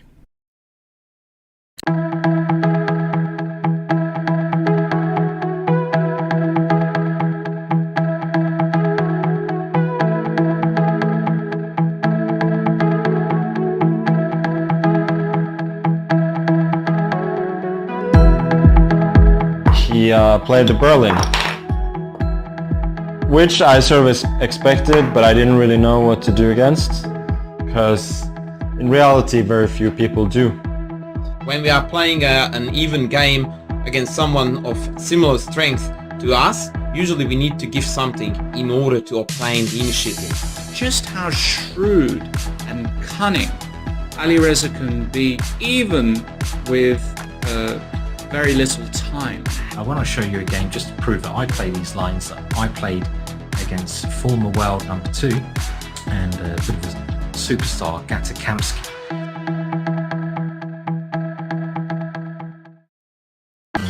This is John. John loves to study chess. This is David. David loves to study chess as well, but efficiently. John spends more time setting up the board and figuring out what's on the page of his book than he gets to study. David likes to take it easy and use his time wisely.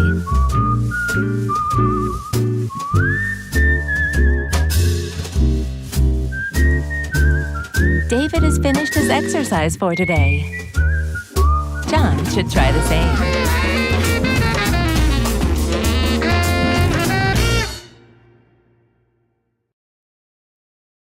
Hi, I'm John Chess, inventor of chess, and also your new stepdad. And we're very disappointed in you, son and or daughter, because you suck at chess. And so that is why you have to now sign up for Aimchess. Aimchess is a digital chess trainer that creates personalized lessons based on positions from your own games, and turns your blunders into wonders. Link your Chess24 account or other online chess accounts today, and learn the official Aimchess Gambit, which is where you take your opponent's king, and then you just f***ing eat it.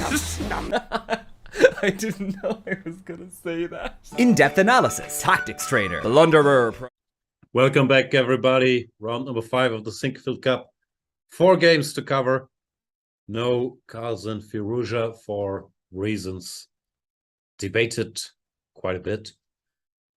That leaves us with Mr. Fabi, who brought the prep. What happened here against Mamedyarov? So yeah, basically Mamedyarov just discovered the truth. It's good. On his own, yeah, spending an hour of his time, found all these moves, found queen g1, did not take the queen after bishop c3, rook f1. Had to be played to parry this double threat, so you have g4, bishop c3. And now white should not play knight takes f1. Well, he can, or but he shouldn't. Maybe he survives, but yeah. He shouldn't. Some sick stuff here. So queen takes f1, apparently best move, and this was equal. What was this? Takes. Well, this is the thing, yeah. I was checking this on my phone quickly, and I entered bishop e5, which I really shouldn't have, yeah, because bishop e5 is a forced mate. Knight h6, king g7, rook f7. I really should not have, asked the engine for this. But bishop takes f5, rook f5. Machine was saying is slightly less accurate than bishop takes f5. Okay. Very strange, yeah, because it's a superbly natural move.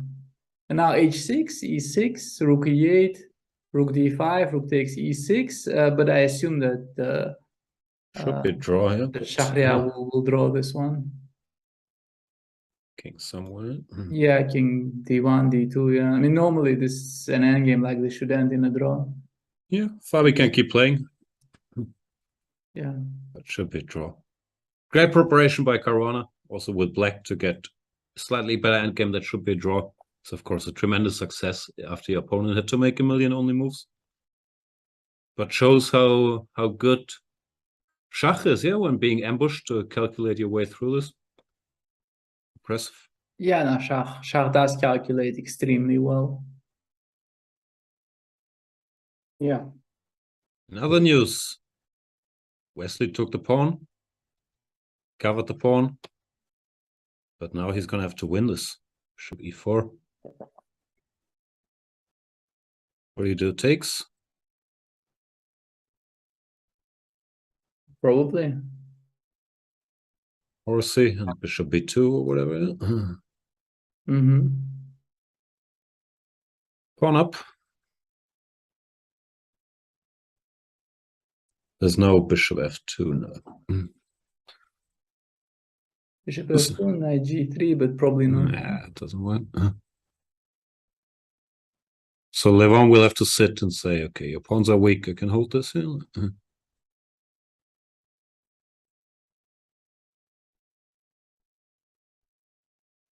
And just doing a quick tour. In MVL Nepomniachtchi, they have this endgame. Nepomniachtchi gave the pawn on f4. Didn't want to help black activate. Played king f2. Maxime, right? Maxime, sorry. Yeah. Nepomniachtchi took it. Rook h1, king g5. Looks like black can cover everything, no? Rook h7, rook here.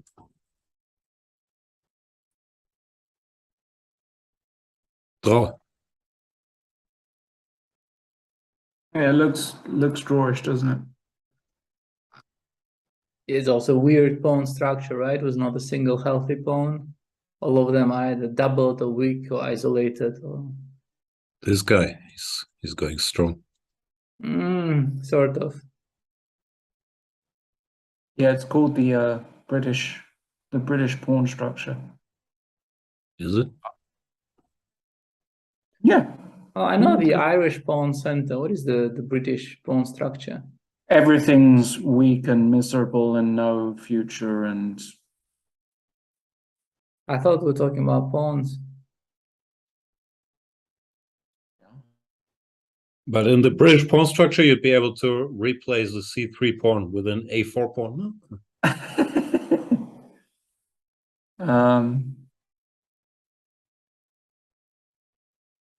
Yeah, not the most fun position to analyze. What's the most fun position?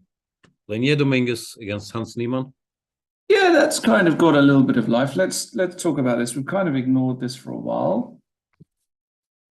And it looks as though, I mean, I would take white because the bishop on b8 is truly obscene, which is one of the downfalls of playing this c5 idea, knight d5 on the board, it seems.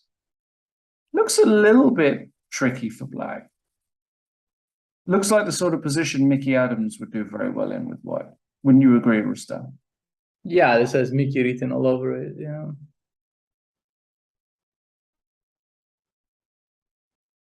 That's the chess player, not the former coach of Leicester Football Club. Think he was. Pretty sure he was, yes. What should black do? Takes, doesn't look very appealing. But here maybe you have tricks, huh? Knight h7? I don't know. I want to channel my inner Levon. But wow, it's probably not great, yeah? I also think that maybe white can start going b4 or something, yeah? What? b4? b4, rook b1. I don't think f5 is the end of the world. What's wrong with knight h4 there? I am extremely curious. I don't think anything is, no? Takes. Looks good, no? Looks nice. CD?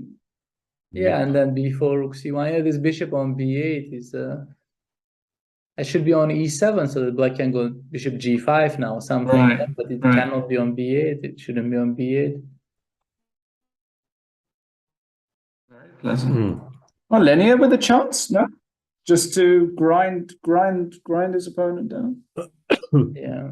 But also isn't like Hans's situation kind of unpleasant to be in? Well, it's impossible to play chess, no? Like, it's also tricky for his opponents, but yeah. He's what, 19 years old, and then having all this stuff happen, like, yeah, it's absolutely ridiculous. Yeah, it's a strange spot. Also, I'm not saying he couldn't be in trouble against Lenier either way. Lenier is dangerous with white. But, yeah, no, of course, yeah, but it's just not a fair place to be in. Yeah, I would think. Yeah, as soon as that happened, Hans's chances of winning this tournament went to very small. In my I mean, not to mention that they took a full point from him. Yes. I mean, it's a full point in a super tournament. I mean, it's a full point with black against Carlsen. As far as the points go, this is like 3 points, right? That's just... Actually, what? Tell me. Yeah. I guess he can't claim any compensation somehow, simply. Right? If he's proven to be, let's say, innocent, no accusations against him are made, or if they are made, then they're not proven. Can he say, I was... Well, I think it would be up to the judge, right? Because he does have material damage. Well, it's not a small amount of money for winning this. Well, yeah, because of course your chances of winning the tournament with the prize money that it implies, goes down. So there is a material loss to it. Yeah. I mean, probably a mathematician, a statistician could easily count the statistics of you winning the tournament this way or that way. So there is definitely some direct damage, and it also shouldn't be that the player can any player can manipulate the tournament statistics like this. It shouldn't be the case.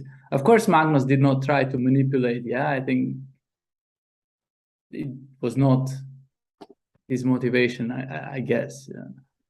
But also the usual disclaimers. We don't know his reasons for withdrawing. We only know the internet speculation, but internet speculation has very real consequences as well.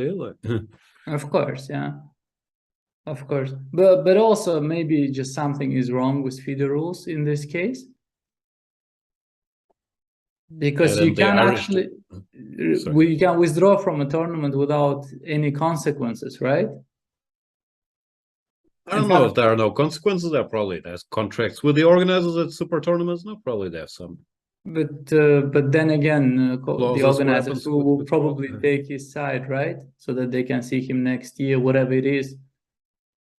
Well, it's the perks of adding 50% attention, at least to every tournament. No? It's the perks, it's the perks. Then there is a question whether sportsmen should have extra perks for being better than others, no? Isn't sport supposed to be equal? Yeah, but that has nothing to do with who the organizers want in their tournament. No? That's true, But on the other hand, there are absurd situations. For instance, in theory, I could play tournament. Let's say I could play the first 3 rounds. I could win the first 3 games. In theory, I could, right? Gain a healthy chunk of rating, whatever I need to qualify for the next candidates. And then I could just withdraw from the tournament, right? For personal reasons.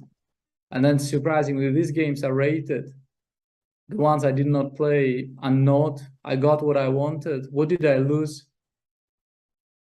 Nothing. Reputation. What reputation?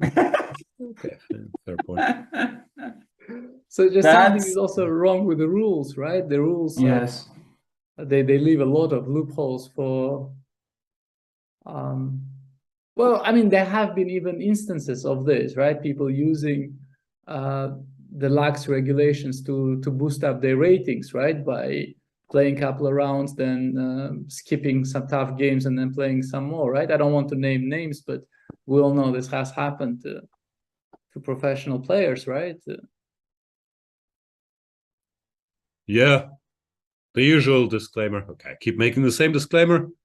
We don't know what happens. Like, I think highly of Magnus's judgment, and he won't just do this to be evil. No, he will have,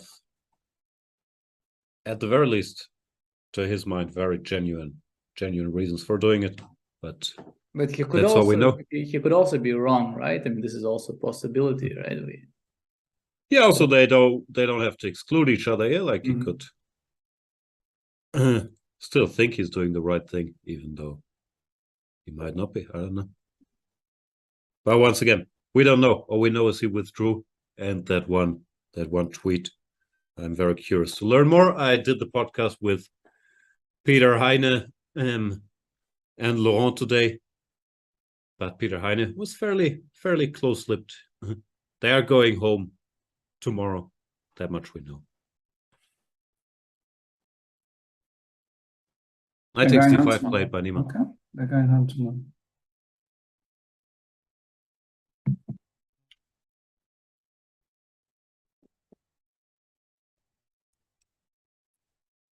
Knight takes d5 on the board. Yeah, both recaptures have a certain point. Three? Really? Well, I mean, sometimes I teach my students to take with an e pawn because then the counterplay with f5 loses a lot of its punch, and then you go b4 and play on the queen side. I used this with great effect against Alexander Grishuk in Tripoli 2004. I was very proud of that idea. I'm not sure it applies here, but sometimes it makes sense because then suddenly f5 hits empty waters. Yeah, and then... But yes.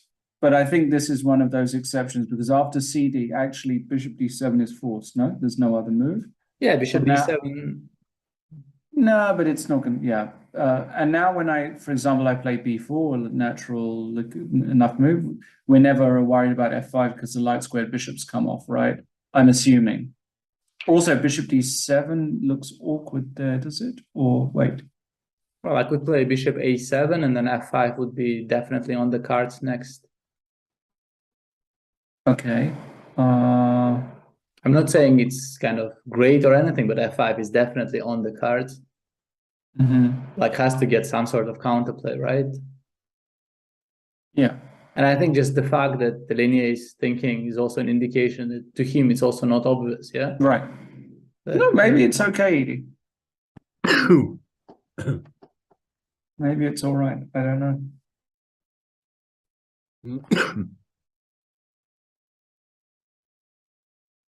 I remember being very proud of my e takes d5 back then. Yeah. Was that the year you won? Yeah. When you destroyed English hearts. You destroyed the... Yeah, I remember. Me too. I was heartbroken. I was like, who's this Kasimdzhanov guy? Yeah, I was asking myself the same question.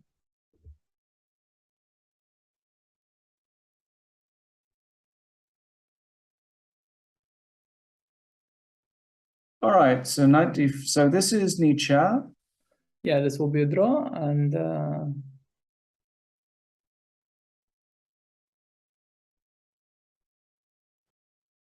little bit of suffering maybe for Levon here. Oh, White still needs to consolidate his stuff, right? He's not yet there.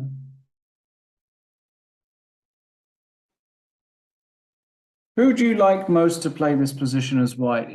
If you had to give this... Whoa, that's a nice trick, yeah, nice. If you had to give this position as White to anybody throughout history... Also, I don't know, I think Jan's microphone is off. Why aren't you talking to us? Ah, sorry, I muted myself. Did you continue talking all the while? I must have said some of the wisest things I've ever said on the air in the last minute. I spotted knight takes g3, for example. Yes. Very nice. Who would you give this position to, Rustam? You're in a must-win situation with White. You can choose anybody in history to consolidate and try and push this position. Who is it? And of course, you give it to Magnus. Yeah, what sort of? No, not Magnus. Nobody who's currently playing in this tournament. If I could give it to anyone, but not of current players in history. Yes. I would give it to... Who's White? I'll give it to Vachier. Interesting. Wow. I wouldn't have expected that, but okay. Who would you have given this to, yeah? Karpov, Tolya, grind it out. Too obvious, no? Too obvious an answer. Sorry, you won't. You want a more offbeat answer? I thought I could pick anybody in history. Good. I actually think that one of the things, okay, this game is a draw. One of the things that is widely misunderstood about Vichy is just how good his endgame technique is. I also noticed this when we were preparing for Kramnik and we played all those training games and analyzed stuff, and I realized, yeah, Vichy is just, an all-round monster with no obvious weaknesses. Definitely not the endgame technique. But which Vichy are you giving this to? 2008 Vichy? 90s Vichy? Current Vichy? Any Vichy? 2008, I think, is the top Vichy there has ever been. He was already in his late 30s, no? Yeah. He was approaching his 40th birthday, basically. Yeah, and yet.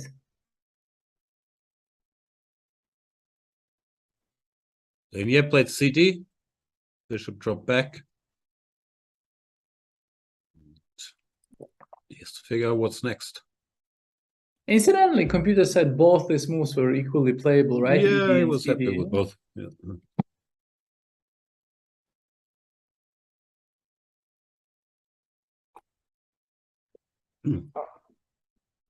Oh, ED in front. Oh, CD back in front. Oh, yeah. No, I think white is better after both. Computer line. No nonsense. Takes bishop e3. Doesn't look like the max for white somehow, does it? Like this idiot gets exchanged. Some potential counterplay. But Compy probably happy. Well, the b7 pawn maybe gets vulnerable. And black does have problems with space. Like when black doesn't get counterplay, then he will have problems with space.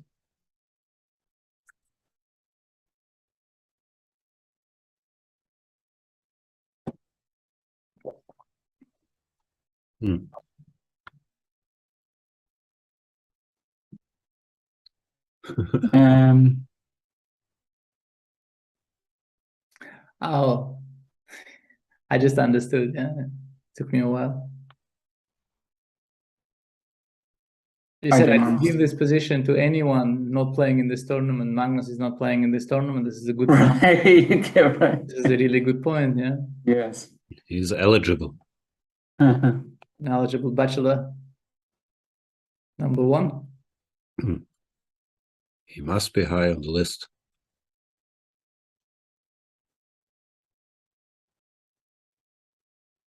Wouldn't you give it to Ulf?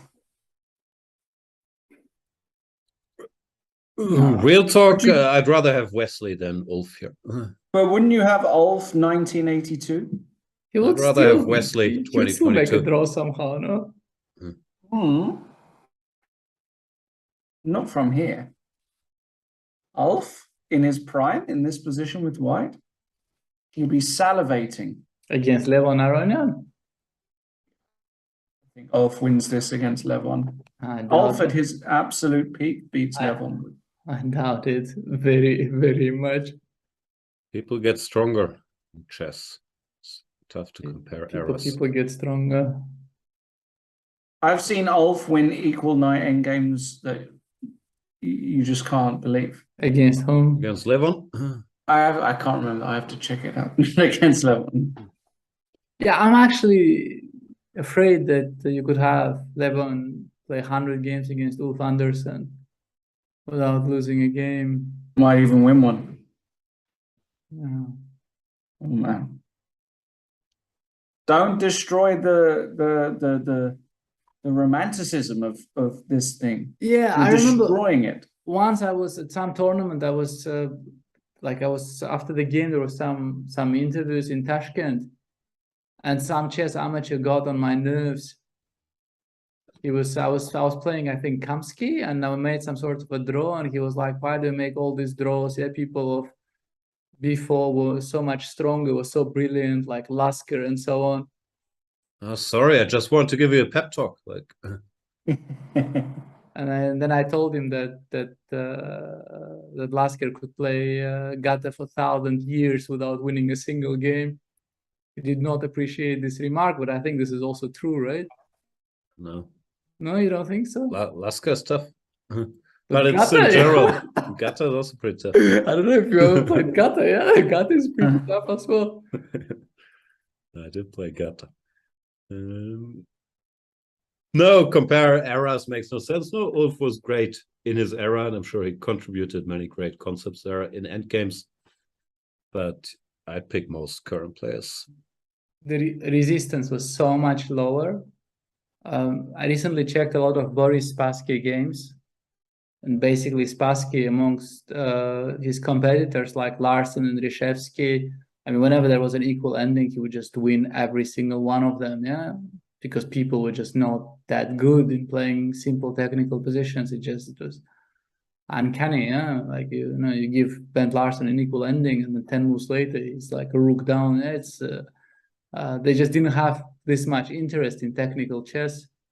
And nowadays, I mean, you know, you have Spassky in his prime playing against Gatakamsky. And it's a whole different animal. Spassky against Gukesh, who wins? Yeah, you really want to be cruel today. No. I'm a big Spassky fan. Just, yeah, I don't think these cross-era comparisons make too much sense. Well, they don't make sense, but also obviously players have gotten much stronger, right?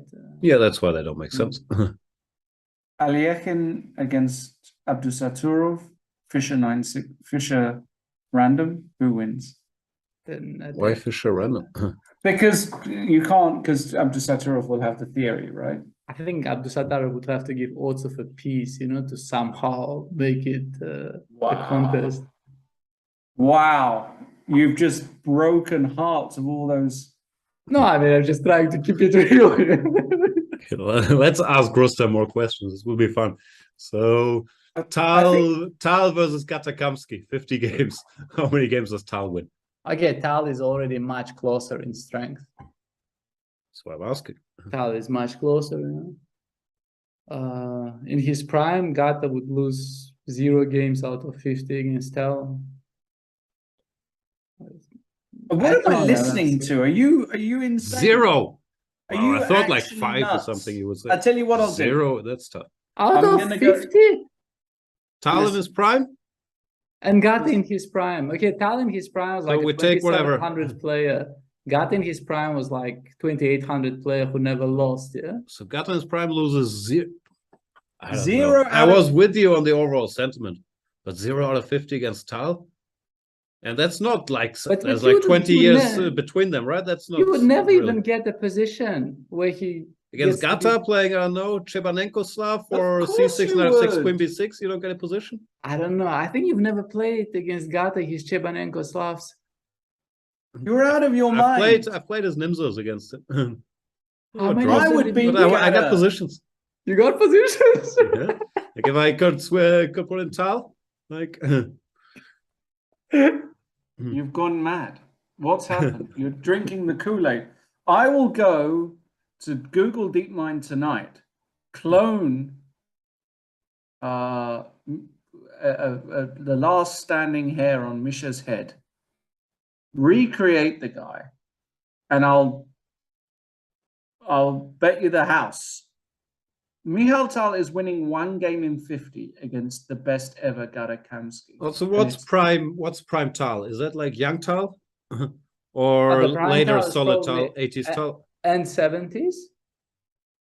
Yeah, there's like end 70s, early 80s Tal, or there's 1962 Tal. Yeah, there is this the one that won Riga into zonal, but okay, I mean the prime Kamsky won a match against Vichy. Yeah, this is a completely different category. It's like asking, you know, how Nadal would do against Borg. You know, I mean, okay, Borg is Who a would great win? player. Borg?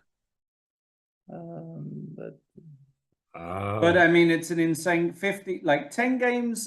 We can No, start 10 20 games is 10 games, 20 too games, much. we can have a discussion. 50 games, Rustam, is a lot of games to not make an error. A serious error. I'm sorry. I refuse your claim. What I'm really upset about, Lawrence, is throughout this whole conversation, you had the chance to say, you gotta be kidding me. You didn't do it once. What, like McEnroe? He's not American enough for this. All right.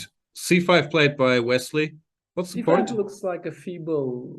Looks a bit move, right? Looks like it Meek blunders Mill. the pawn. And knight takes C5 played. He just probably blundered that pawn, no? Or is it a trick?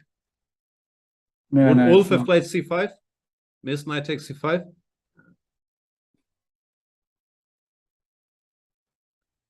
No, it's just a stone cold draw, right? I mean, Ulf would not have played C5. I'll tell you that. Well, you know, sometimes you win pawns, sometimes you blunder pawns. Yeah. But on the plus side, that's going to be 3 quick games. And how is it the plus side? I mean, yesterday we had 3 quick games, and then Fabio played for 100 moves. Yeah, that's true. We don't need. We could get 100 moves in Lenier's game. That's the issue, isn't it? Shahriar already drew, right? Yeah. This is. Yeah. Oh. Nice game, though. But Fabi does have the distant opposition in the final position, so. I'm always a bit sad for Fabi. He shows all these cool opening ideas, but it hasn't translated into that many wins. Or it did translate to some of the candidates. He's doing very well, isn't he? I mean, he lost and he won, bounced right back. I mean, No, I don't. Well, here he won one, but in general, he's shown us so many nice ideas over the last 3 months. Lenier. Okay, without queens, this should be really no fun, no? This is really all shades of awful. Yeah, this bishop on b8 is a big problem. 50 shades of awful. Yeah.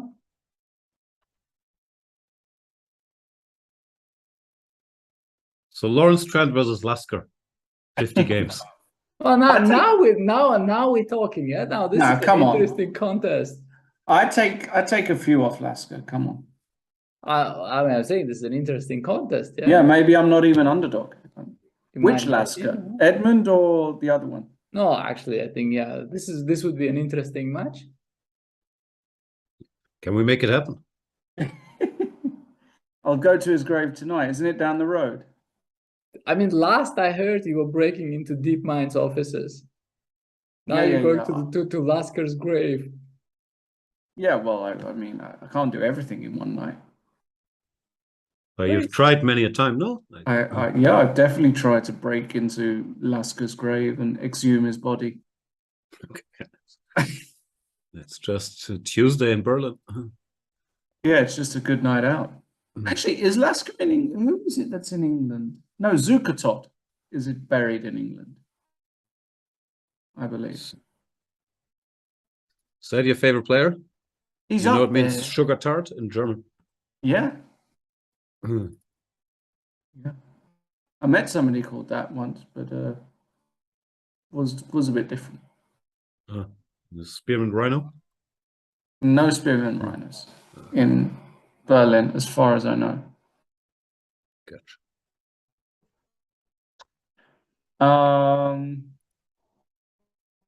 In the next round, just so everybody knows, it's Nepomniachtchi Caruana, which is going to be interesting. Then it's Aronian MBL, Niemann with the white pieces against Wesley So, and Fruja Mamajarov. But it's not tomorrow, because tomorrow is a rest day, as far as I understand. I can't stop thinking about that Trent Lasker match. Trent preparing the King's Indian all morning, then goes for the Albans counter gambit. Lasker giving him like a serious look, like, what are you doing, young lad? But then the board is on fire. Lawrence Trent is nodding there, getting a little nervous. I would like to be teleported just to those days right now. Just take me back in time machine. Send me to 1919, some cafe in Baden-Baden, and let me dust these.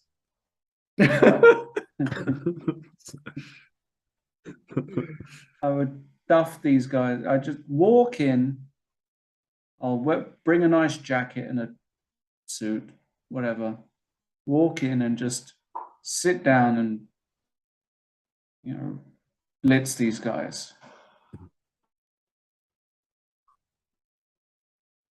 Let's make it happen. Yeah, it's tough to make happen. Sounds like a great movie. Let's just do it. That is actually a cool concept for a movie, no? Yeah. What is your favorite time travel movie? Well, the How is first that a movie, question? the first movie that I thought is Back to the Future, but that's not bad. It's a great movie. That's not bad. Yeah, Back to the Future. Yeah. It's obviously Time Cop with Jean-Claude Van Damme. Time Cop is good. It's classic. Cop is good. No, if we're Yes. already talking time cops, then this should be out there. What is that movie called? Predestination? Final Destination? No, not Final Destination. I think it was called Predestination. Huh? Who's Never heard of that? It's about the Boston arsonist. No, hang on, I'll check. Predestination, I think it's called. I think it's a really great time travel movie. This is one very smart movie which I don't understand. That's probably something for you. Primer. Primer, yeah. Predestination 2014 with Ethan Hawke. Time I've travel not seen movie. it. Great stuff, great stuff. I think Okay. like by far the best time travel movie I've ever seen. I'm going with Time Cop, but you should watch Primer. It's like for smart people.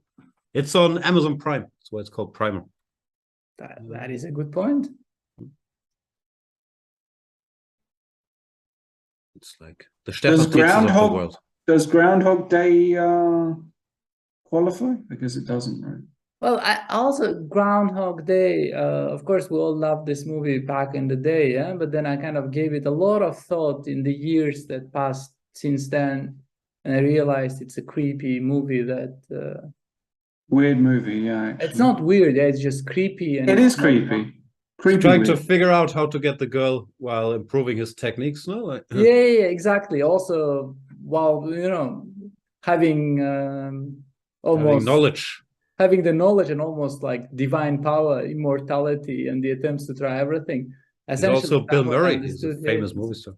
It's a rape story. Yeah, it's a story. It's a rape glorification. I don't think that this movie would be possible today. It's a terrible movie. It's really, really creepy. Wow. What's that creepy movie with? Where Robert do you stand? Downey? Oh, sorry, go ahead.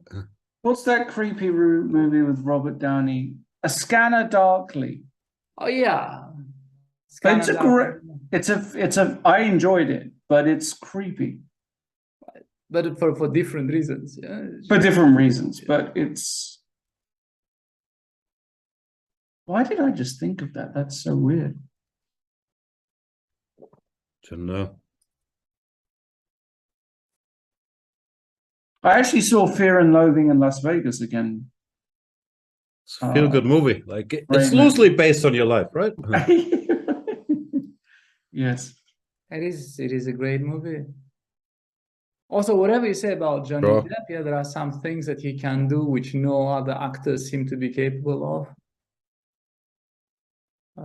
Just an amazing actor, right?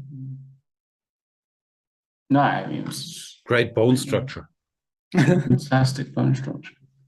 But even this Danish fellow who got to replace him in as Grindelwald, he said the same thing. Yeah, he's just like, yeah, I can play, but I cannot be Johnny Depp, right? Yeah, cannot do this. Mats Mikkelsen can't be Johnny Depp.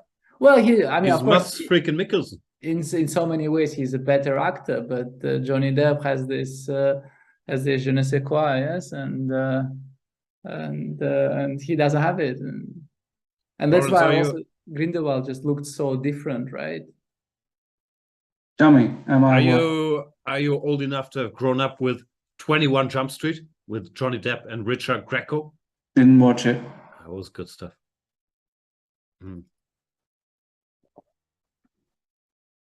So this is going to be a draw. This already is a draw. This is also already a draw. Here, Lenier is a big favorite. Just beautiful endgame. You can improve the position by plenty natural moves. gonna be a rough day for Hans. Probably yesterday was a very rough day already, so of course everything has to be taken with a bit of that disclaimer from what happens in games from now. Not Lenier's fault, however. Like he can just sit there, be well prepared, put some pressure. After that, maybe he'll have a small beer after dinner. He might. Lenier a drinker? I don't recall him drinking. He does have a beer now and then. Yeah. Very nice guy, Lenier. Very nice dude.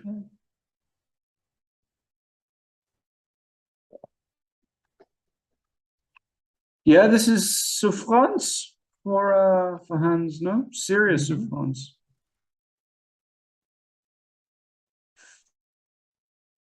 Fear and loathing. Suat is asking if black is really worse after bishop c7, bishop takes b4, bishop d8. Who's asking this? Suat in the chat. Apparently, Suat, this is really bad for black.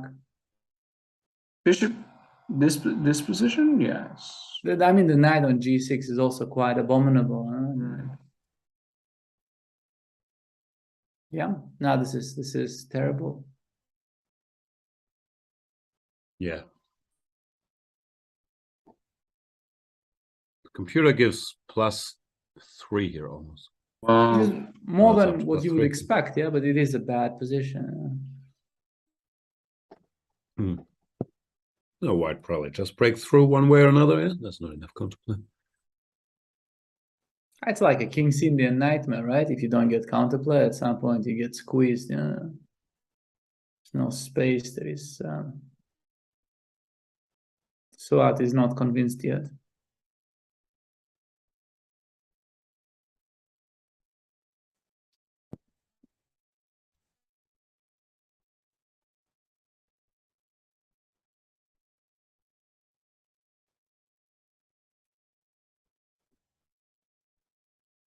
Nope. Rustam, you know what I did to fall asleep last night, very late at night? Tell me. I watched The Fellowship of the Ring. Good movie. The Fellowship is the first one, right? It's the first one. Yeah. Was never my favorite, but it's pretty good. Yeah, I never thought of this as different movies. Yeah, to me, this was just like one 9-hour movie. Big story. Yeah. My boy Boromir, I think he was a good guy, just a tough spot. Yeah, no, Boromir. This was one thing which bothered me. Yeah, so many people claimed that they could use the ring for good.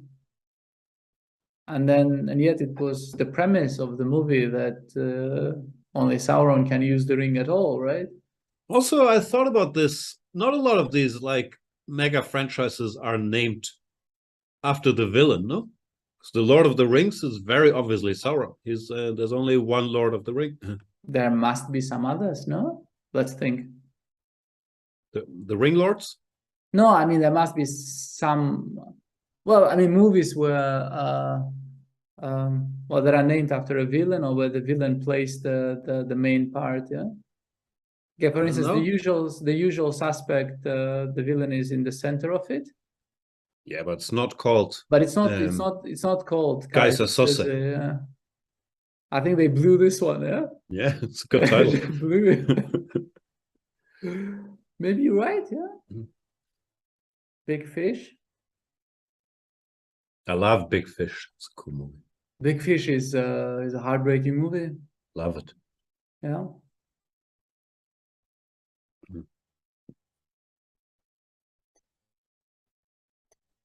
Chat says Goodfellas. It's right there in the title. They're made man, Goodfellas. Venom? But Venom is not a bad guy. No, Venom I thought was just funny. So many snacks, so little time. Funny guy. Joker. Fair. But he's also part of the the Batman universe. No, we've had many a movie called Batman, The Batman, Batman Robin, Batman Returns, Batman Forever. The Joker as a movie totally makes sense even without the Batman universe. I agree. Yeah. No, that's fair.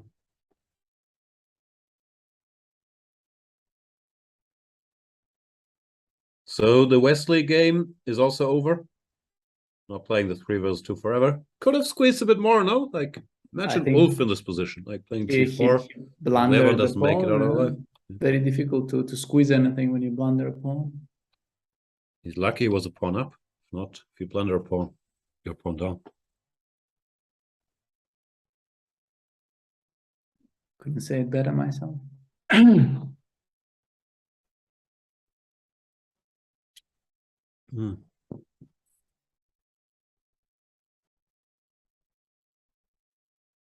What do you rate Lenier's chances to win that in terms, in a percentage? How many times, or fraction out of 10? How many times does he convert this position against Hans? 7? No, way less than that. Oh, less than that. Okay, interesting. I would say it's much closer to 50-50. I was thinking 4 out of 10. Really? Also, Rook C4 was not the computer's favorite. Yeah, like. No, but okay, it's not one of those positions where it's already technical. Yeah? You are better, you know it, but there is still a lot of work to be done to keep it under control. Now it's not so easy because now the knight jumps, so Rook C4 might have been a little off. He might take with the rook, but it's not the type of an advantage where you think it's automatic. On the rook f7, yeah. Doesn't even look that terrible anymore, does it? Yeah, you're right. Yeah, it's maybe white needs to show some pristine technique to squeeze something out of this one.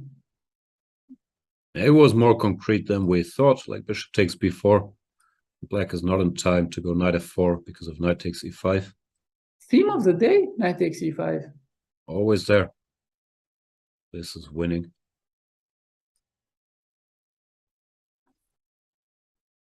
And if black plays bishop a7, white can go g3. And this kind of stuff, this I believe, like, is really, really unpleasant. But the way it went, rook c4, bishop a7. Now if bishop takes, the knight does jump. Yeah, you also do not play rook c4 in order to take bishop takes b4, right? It's just, you just don't do this. It's just not okay. Rook takes. No, he probably wants this, but now what? Takes. What is this? Now it's counterplay, mutual weaknesses. Pawn up, but weaknesses. Lanier plays bishop e3. Good move. He wants to take back with the pawn, right? Yeah, he wants to take back with the pawn to control the knight on g6, right? So that this knight never gets active. Also super solid.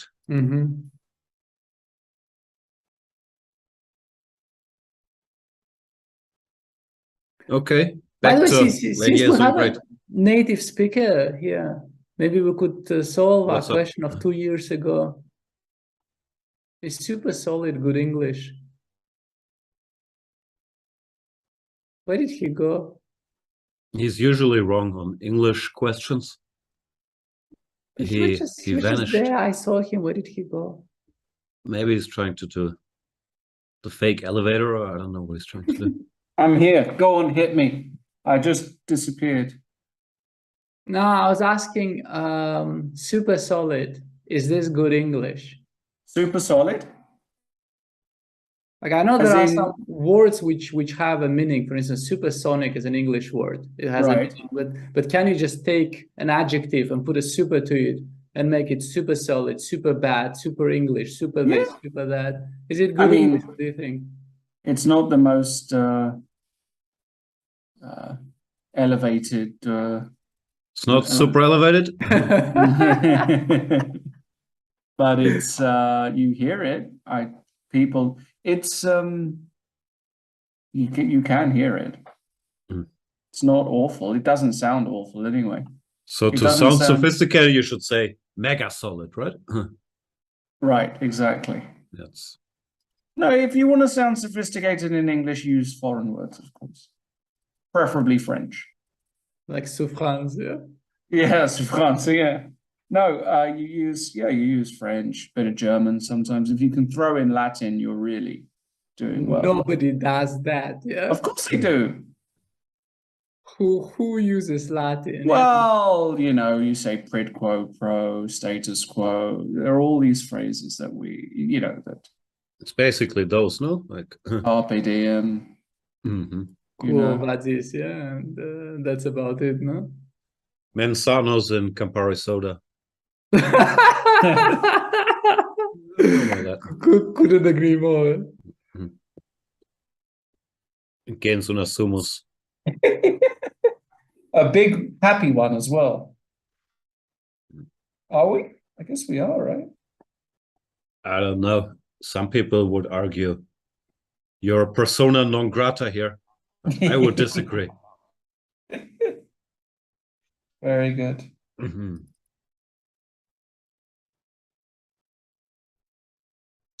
So F5 played. Turns out Rook C4 was not a faux pas by Ligne. Maybe he anticipated Bishop E3. That wasn't obvious, but that was a nice move. Bishop E3. He keeps his structure under control. Keeps it very solid, and remains nice a favorite to win, right?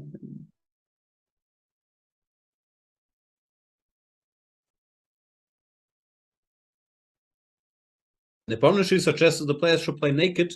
I'm not sure if that's a real thing, but of course I'm in favor. They should also all have Lawrence's haircut, just for full transparency.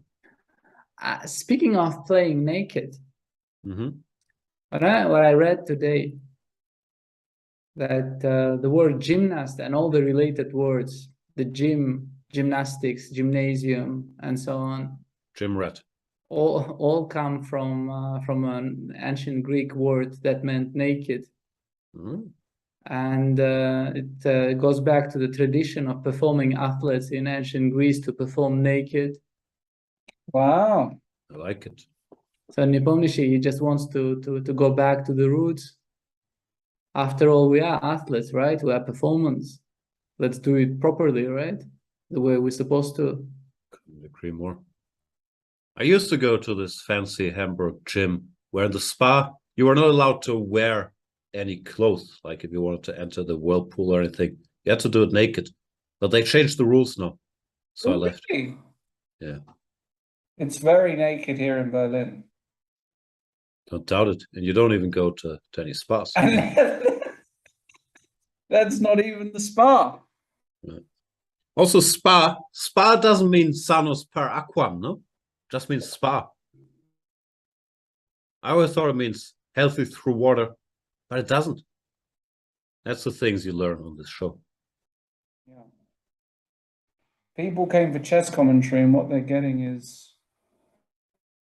Yeah, people... What are they getting? People can't wait to talk about the subtle differences between Rook FF7. It's actually the only good move. And Rook F8. Gotta go here. Then you'll suffer. I wanted to sacrifice an exchange, but unfortunately there is not enough to follow it up by. Do you respect rooks, Rustam? I thought the quote goes, do you respect wood? That's what I'm alluding to. I'm not sure if our audience is up to speed there. Our audience knows every Curb Your Enthusiasm quote by heart. Spa is simply named after the small Belgian city Spa. I know. But so many spas, it says Spa sanos per aquam. Because we like throwing Latin stuff in there. So I thought Spa meant sanos per aquam. Well, also, yeah, people like the abbreviations. The NDAs and DNAs and whatnot.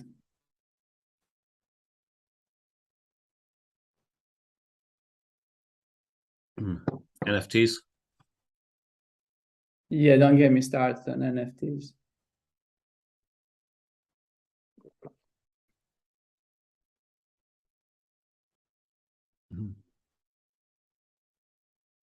It's a non-fun topic. That's exactly what it is. Yes, that is exactly what it is.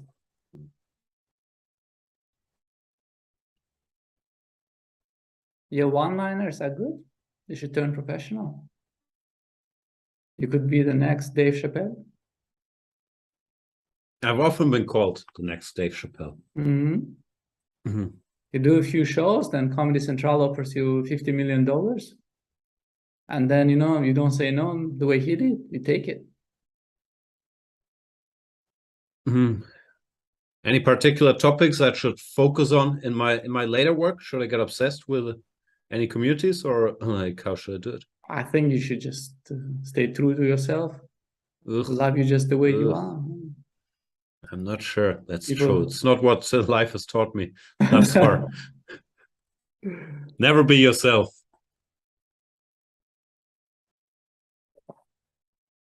It's a tough spot. Yeah, I don't know why computer says King H2 here, but I'm assuming I don't think taking the pawn take is also good. I have a feeling Rook CB4 is more natural. Yeah, but you give the C file. No, I wasn't sure which but one. he doesn't really go anywhere from there, right? Rook B6, Rook FD7. This is of course just suffering, right, for black. Yeah. And now we start an unexpected journey.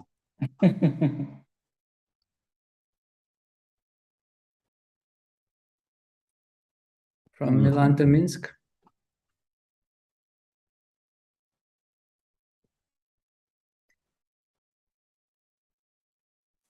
Never traveled that route. You see, you are, your Curb Your Enthusiasm, but Seinfeld, the random Seinfeld quotes are lost on you. Yeah, I'm not a Seinfeld head. They're lost on me as well. I just didn't get into it. I really didn't. Couldn't do it. Like the first 6-7 seasons are really, really good. Well, what's the neighbor called again? Yeah, I always found him annoying. Niemann? Kramer. No. Newman. Newman, the other one. He's not the neighbor. Where's he from? He's just a nuisance, yeah? He's a mailman. That's true, of course, he's a mailman. Yeah, I really don't speak Seinfeld. But he's in fact not really a regular there. There are, I think, in total something like almost 200 episodes. And Newman appears, I think, in 44. You know where else Newman appears? Tell me. In the movie Basic Instincts. Basic Instinct.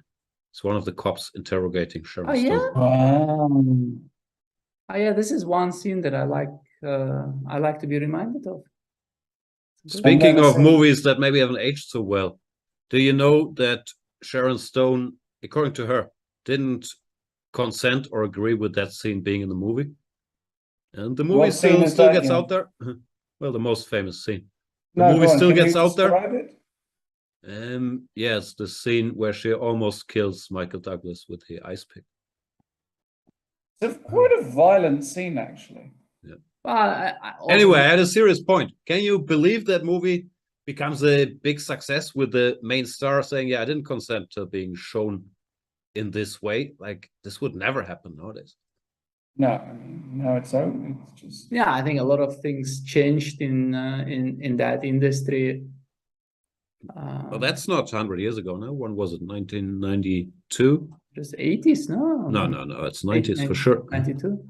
Like in 92 I think 92. 30 years ago, right? Yeah, time goes by. Yeah. Can we just... The chess world is still behind the curve in certain developments. We still need a 30 years or so. Sharon Stone. Hans needs e4. Ale. e4 is good. Looks good. Beautiful. Can we go d4? Keep things under control. Then rook f5. No, but then you lose d5, no? Yeah. 97, yeah. 97 immediately. Yeah, 97. I cannot go Crushing. d4. Yeah, so now I should take on e4 and then... It's also the kind of move that can change the course of a game, no? Even still Yeah, suffering. knight e5 and suddenly get countered, right? Yeah. And Lenier will be mad at himself for allowing all this. Anything could happen. No, that's a nice idea, e4. Gotta do it. He'll probably find it, actually.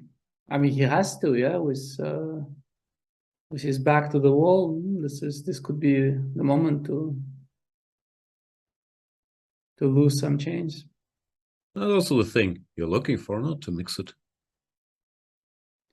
Yeah, now very easy to blunder a pawn move on the square that you control a lot.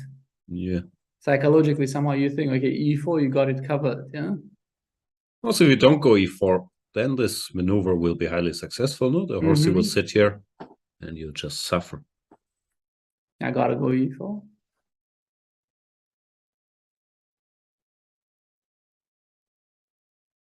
I think he's going to do it.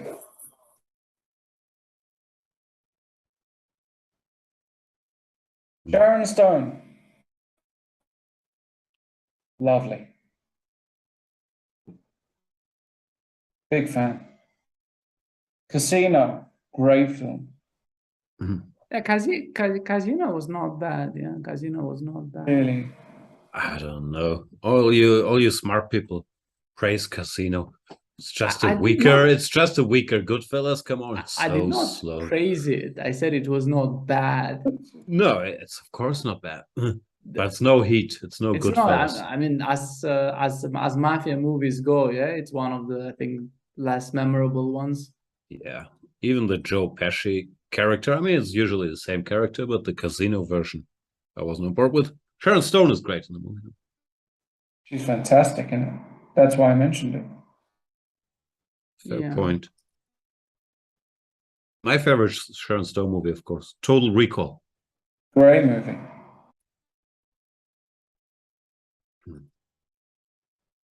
I've never watched Basic Instinct. Maybe I should check it out. You should absolutely check it out. On 2X. I thought The Irishman was the real Casino, yeah? Was the movie Casino? I'll be honest with you. Yeah. Irishman, I couldn't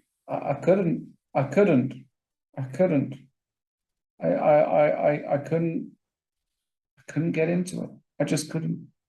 I enjoyed it. Like, of course, it's de-aging. It's a bit weird, but I did enjoy it. I thought this was really one of the most amazing movies of our times. Maybe I have to watch it again. It just felt so real. It didn't feel in any way glorified. Yeah, it just felt just down to earth, real. What a mafia movie should be like. If you want to see a real mafia movie, you can see. I think it's Gomorrah. The one about the Neapolitan mafia? Yeah, I never seen that one. Oh, incredibly brutal and explicit, and shows what the real mafia life is like, not the glorified, romanticized American version. It's pretty brutal stuff. Great movie.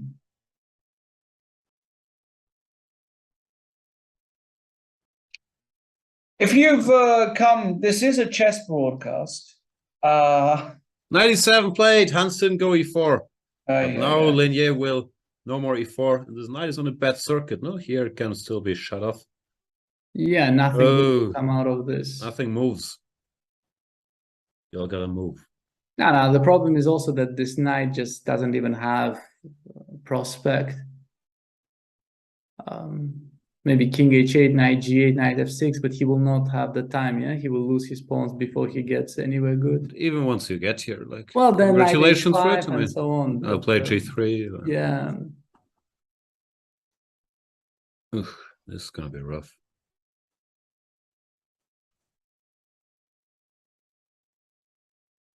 We have seen The Wire.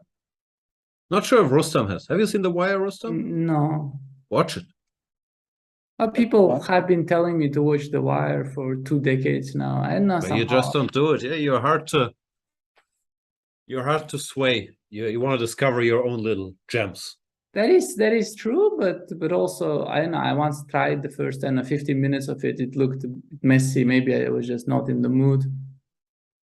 Some shows, some movies, the first 15 minutes are great. No, he goes to the corner. They shoot dice. Stuff happens. I don't know. But do you have this? Yeah, sometimes you just watch 2 minutes of some movie on TV without expecting it, right? Just zapping through, and then you're just completely mesmerized by the imagery, by the mood. Happened to me with Mulholland Drive. Happened to me with Constantine. That's how I got into these movies. I thought, like, this is something really, really different. You're very set in your ways. Like, we're trying to suggest stuff, but the answer is just Mulholland Drive. Constantine, leave me alone. I'm happy. Fair enough. I am happy, yes. Hans will not be happy. No.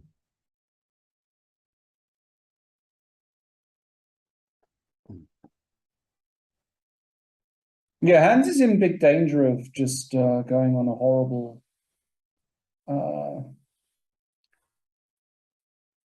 streak in this tournament, in my opinion. Yeah, I cannot quite just shake off this feeling that the terrible thing has been done to him.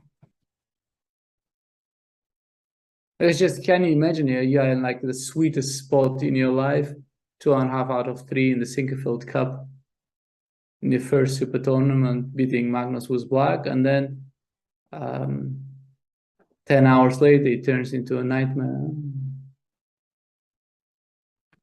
Yeah, with the usual disclaimers, could very well be the best day of his life, followed by potentially the worst. Like, that's really, really strange.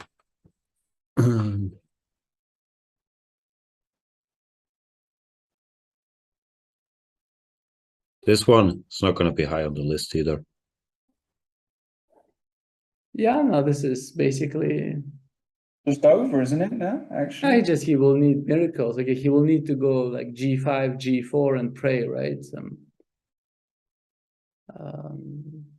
Like knight G6 now, and then drum up some last-minute magical counterplay, H5, H4, and come on, give me some counterplay.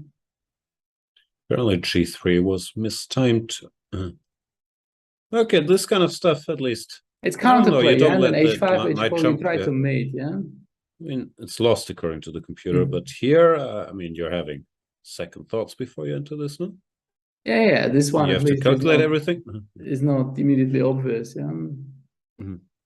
Probably all hinges on a tempo somewhere, right? It could almost work.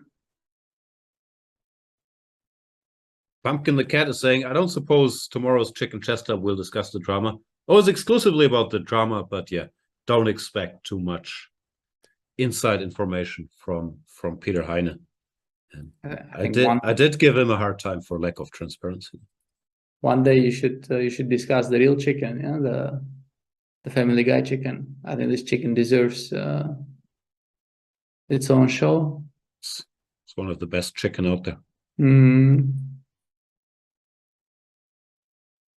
Do you know the scene from one of the episodes where Peter Griffin is waiting for a doctor in this waiting room, and next to him there is a chicken, and Peter Griffin tries to make small talk with the chicken? It doesn't ring a bell, but it sounds good. He's just sitting. It's not his mortal enemy, not that chicken. Yeah, it's some other chicken. Just some normal sized chicken, more or less. And at some point, he's bored, so he starts talking to this chicken, and then this chicken looks at him, eyes filled with contempt, and says, you don't have a good reputation in the chicken community. Just good stuff. Good stuff. It's a good phrase. Should use it on overzealous chess players. Actually, don't have a good reputation in the chicken community, right? Yeah. Just perfect. You're welcome. So, brief summary. 4 games were played today. No Carlsen, Ali Reza. 3 of the games ended in draws. The Caruana game was exciting prep by Fabi, but Mamedyarov defended well. Wesley had an advantage, but then blundered his extra pawn, or gave it back.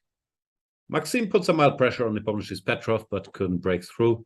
That leaves us with Lenier Dominguez trying to win against Hans Niemann. Looks like he has good chances, but that's where we are. In other news, Rustam has not seen The Wire. Lawrence Trent no longer watches any TV or movies. And you haven't seen Basic Instinct. You are the only one. I lied. Me? I lied. But Every kid of the 90s has seen Basic Instinct. that's what I was going to tell you, but I didn't think you would lie to me on air. I lied plenty. There are, I would say, 5 films of that era that every kid, well, not every, but most kids my age saw.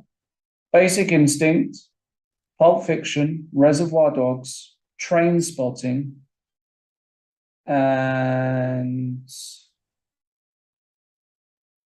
Die Hard. I have not seen Train Spotting. Wow. It's a good movie. Check it out. It's right up your alley. Movie. I've tried. Don't get me wrong. I've tried. I watched the first. The accent's 20 too minutes. thick? No, it was just absolutely visually disgusting. Yeah? And then I thought, okay. I mean, my life is tough enough. Yeah, I don't have to watch Train Spotting. You could watch Constantine. Constantine is sit beautiful. through this. Yeah. And no, Train Spotting didn't do this for me. In Soviet Union, everybody watched The Ghost. Back in the day, it was really big in the 90s with Patrick Swayze and. Oh my God, the scene? Yeah, well, that movie, yes, exactly that. Yeah. I've seen the clay. Was it clay? No, what's it called? Pottery. Yeah, the pottery scene, right? Yeah. Right. Yes, a lot of people got into pottery after that movie. Sure. Yeah. I've never seen it this time. Not even lying. Really? No. Patrick Swayze. Yeah, that was a sad. His demise was very sad. No, he got. But he gave us so much. Yeah. Roadhouse, one of the best movies ever made. Oh my God, Roadhouse. Love Roadhouse. Yes. But the King F8, yeah, is a bad sign. Eh? He's not even looking for counterplay. We thought speed was essential, yeah, but he's not really. He's trying to defend this, but then something's gonna give you. White also has pawn breaks if ever needed. Black stays passive. This is not gonna hold. Okay, here's a bit of trivia that absolutely nobody knows. I'm sorry to interrupt the chess. We will go back there. Please don't. If you can guess the Patrick Swayze movie that I've seen most of. Dirty Dancing. Why? Probably have a sister. No. It's because Patrick Swayze is very, very handsome in that movie. Yeah. There's a South. It wasn't that hard. I actually learned a little choreography to that. Nobody knows that. Years and years ago. How about that? Hungry Eyes. Wow, I'm going to get murdered now. Carry on, King F8.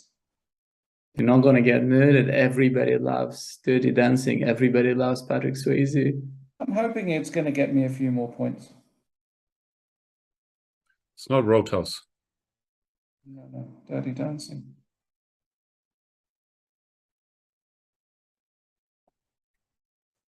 Hungry Eyes. Oh, man.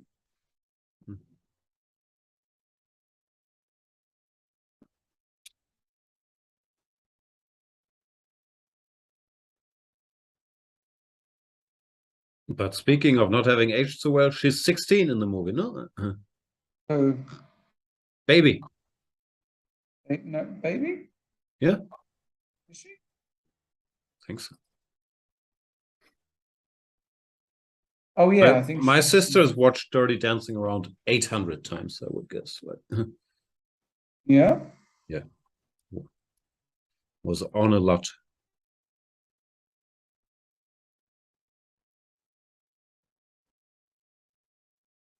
There are not many movies I've seen 800 times. I would guess just 2, no? Constantine, Mulholland Drive. No. The movie I've seen by far the most is Naked Gun. First one, or just the whole trilogy? Just every day, yeah. Every day I would come back from school and then would just play a random movie, random part. Yeah, 1, 2, 3. I didn't care. That and Don't Be a Menace to South Central whilst drinking juice in your hood. That movie is unwatchable.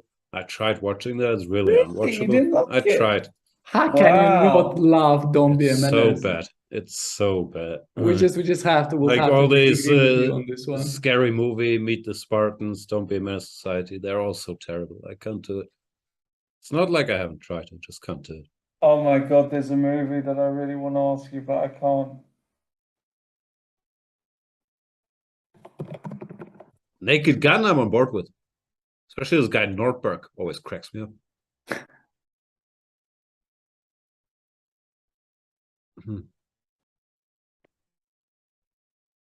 So why did Linear take with the C Rook? I mean, it makes sense to put pressure on this guy, but also makes sense not to allow anything to come here, no? But just also with a knight on d2, it just feels so much more harmonious. You Rook free C the or square Rook B? c4, Rook C b4, so that you can just put the put the knight on horse c4. Yeah, okay, that's fair. It's that feeling for harmony thing, you know. They teach you in Cuban schools.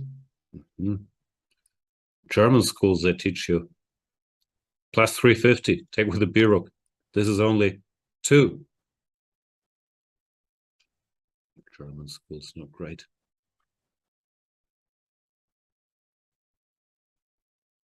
It's just sad, no? But at least there's this hope that one day you'll come to b5, where it will sacrifice the exchange, and you will hold out your own, yeah, sort of. maybe you survive then, yeah.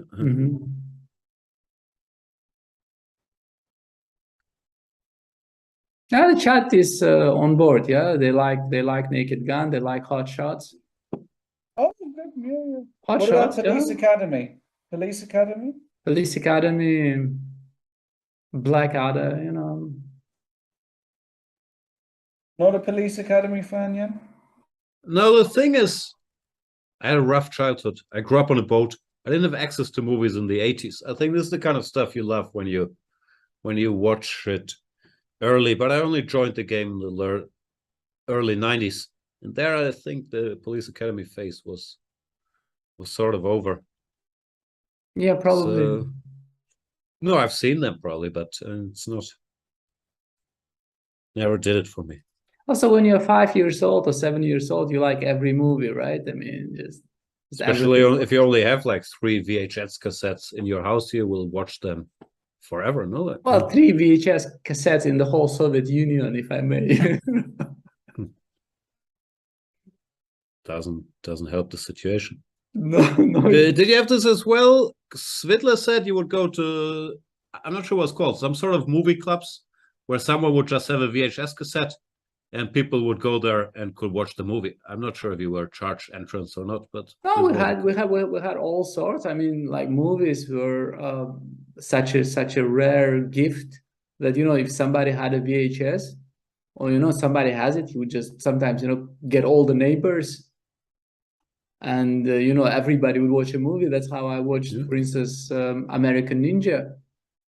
It's classic. Michael Dudikoff, my guy.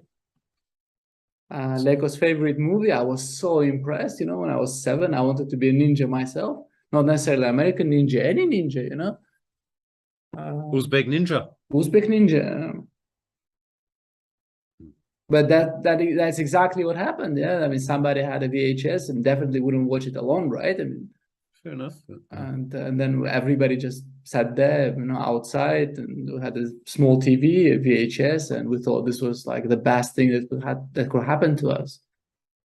Times have changed, no? Now we're sitting there, nothing on Prime, nothing on Netflix, nothing on Apple TV, nothing on Disney Plus. Exactly. It's weird, no?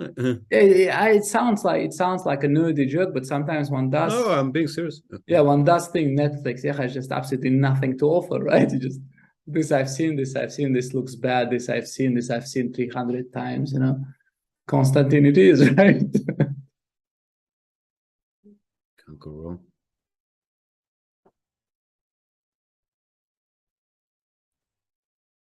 Anyway, sorry, young hip chess viewers, for all the old people movie talk. Let's get back to the action where Hans Niemann is still struggling, not just with this game, but probably with the events of the last couple of days.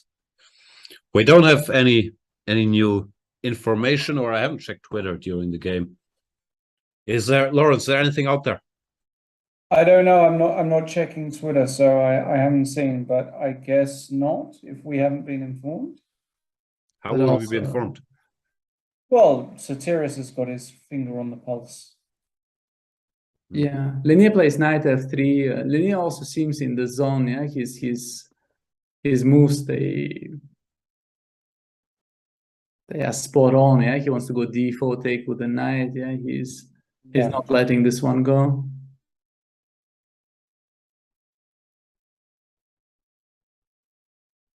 Yeah, no, this is beautiful for Linear, less beautiful for Hans.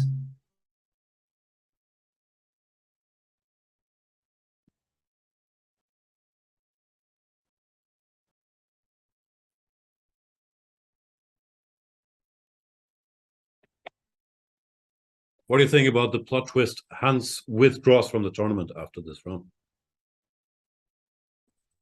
Yeah, would almost be more logical than what Magnus did, no?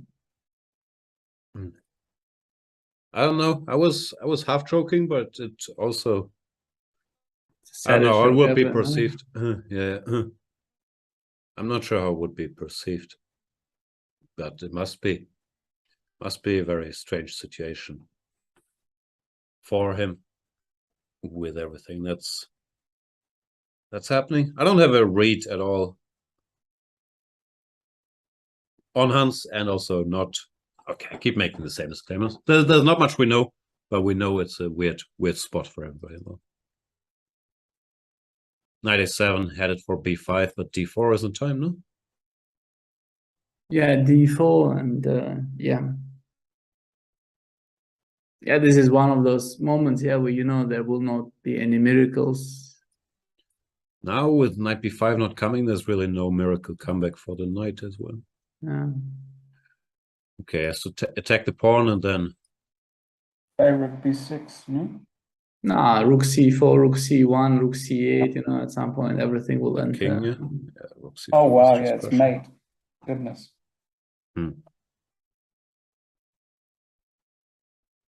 Yeah, this knight on e6 paralyzes two rooks.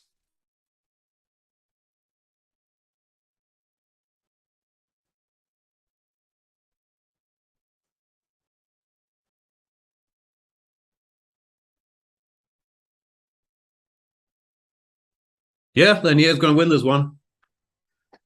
In many ways, in what is a broken tournament now. But can't blame Dominguez. Tomorrow's a rest day? Tomorrow is a rest day indeed, yeah, the 7th. I was a bit surprised they didn't have a rest day during Labor Day. It seemed logical, but they probably wanted to play on the weekend, right? And yeah, chess is usually the opposite. No, if people have a free day, you want the tournament to happen so more people can watch it and visit it. Maybe, yeah. But Labor Day was actually Monday, so even my quote didn't make any sense. No, but if it's a holiday, it's a prolonged weekend, yeah, they want games every day. Anyway, tomorrow's a rest day. After that, it continues with Ali Reza after 2 rest days, playing white against Mamedyarov. Hans Niemann, white against Wesley. Levon Aronian playing Maxim. Nepomniachtchi versus Corona. It's a big one. Ugh. Sorry, this show got such a sad vibe, and I'm not only talking about Konstantin. It's just such an unprecedented situation. I need another brief break, and you guys want one too, I guess. So we'll just go on a brief break. I mean, we're in a position where, Linear is going to win, and he's not going to win by the time we've come back, but he is going to win. So But we'll be here for that. Yeah, let's just take 5 and come back for the finish of the game. I'm in Barcelona for my first Chessable course, and what do I do on a Friday night? Go play chess. It was a great place, Armando's Bar, and after playing some fun blitz games, it was blindfold, it was team chess, it was helping out a rookie who showed up, it was everything, lots of fun. After midnight, in fact, I got a chance to show this puzzle, one of my favorite creations, to the group. Someone proposed d6 check right away. This is a very important move. It is white to move and win, so d6 is an aggressive looking move, king back to d8. But this is where the puzzle really starts. And you have to have some serious geometric vision to solve this one. Now this next move is from outer space. You have to look into outer space and then come back, you find them. There was a lot of commotion around. Armando shows up to take a look at it. People are drinking on the side. There's just all bit of buzz going on. And everyone, of course, wanted to play the move rook to e8. Like, that was the move. That was the key move. That would be the winning move. But they all saw that the rook was stopping that piece from going down there. So they were just deep into thought in the position, taking some time. Someone noticed that there was the possibility of bishop to a5. Good point. That's a good point. That's a good observation. No, I'm serious. I'm dead serious. He's right. If the queen wasn't there, then he would have something nice. It was Gentile who had the bright idea of playing queen to a7. My friend, you're not the only one playing chess. So black could play check. I didn't see that one. You know, when you're looking at your position and wondering if your king can escape, that it's not a good idea. Queen to f3 check is a monster blow, and the king is running up the board. It's about to be checkmated pretty quickly. Didn't try king to g4, which would have been met by knight to e5, double check, and mate said, okay, don't want to see it. Let me go stop. Time to put it back. This is not a winning position. You got punished for that one. No, it should be something like terrible. Like for instance this. Yes. Yeah, but then I just take this.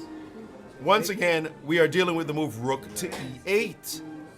Be nice if you could put the rook on e8, but of course the rook is there and ready to take it. So we couldn't do that move just yet. So he made a very good point. If this queen wasn't here, this would be a very Yeah. I could see the queen here. Yeah. Okay, that's a good point. Queen is stopping the bishop from going to a5. I pointed that out. What else could you do? Well, what could you do? Rook to e1 was not a move, another suggestion, but that would not work, again, because the attack is on. Queen takes b2 with check would stop that. You're so close. You see the good ideas, right? Yes, so let me make another point. If this rook wasn't here, Yep. what would you do? I guess that plan would work a little bit more, right? No, you showed a better plan. Yeah, that one. Checkmate, right? Yeah. So if the rook wasn't here, this would be checkmate. If the rook wasn't here. If this queen wasn't here, you'd have this move and looking very good like you have an attack. So, so these two pieces. To distract them. No, but this move, I start with this again. Again. So blocking the queen, plus you were threatening this, so you'd give this away if you did that. So you need to distract them. Good point. You're working it. This would be mate, and this would be very good. Oh, fantastic. Because you distract both of them. Both right? at the same time. That's fantastic. Bravo. You see? Very well. Queen back. Now you're attacking the queen, and you're attacking the rook. If the rook takes, then it's checkmate. Yeah. Sorry. If the queen takes, it's not yet checkmate though, because this move I can block. Yeah, you have space. Wait, you take, yes, I can run. Then you have here. Then you go here, then I can run again. Yep. And now, checkmate. That's beautiful. Like? If you want to see more geometric ideas like this one, buy my course. You will learn amazing ideas, new ways to look at the chessboard, and maybe you'll play better chess too.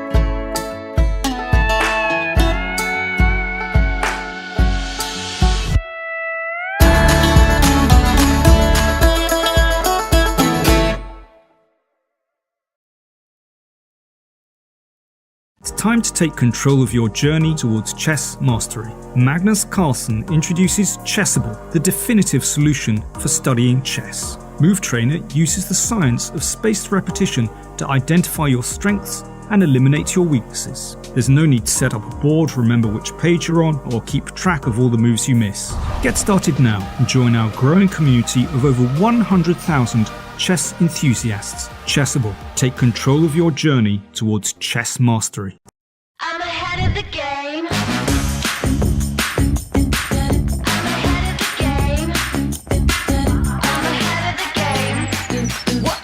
Well, the phone is always ringing. I'm caught up on the line. Got a string around my finger. Remember who am I? I'm a boss and I'm honestly off my rocker. But follow me. I'm ahead of the game. I'm ahead of the game. I'm only ever slinging. I'm working overtime. Got a song and I'm the singer. The melody, the vibe. I'm a prodigy. Logically, I'm impossibly wanted. Then they'll remember my name. They'll remember my name.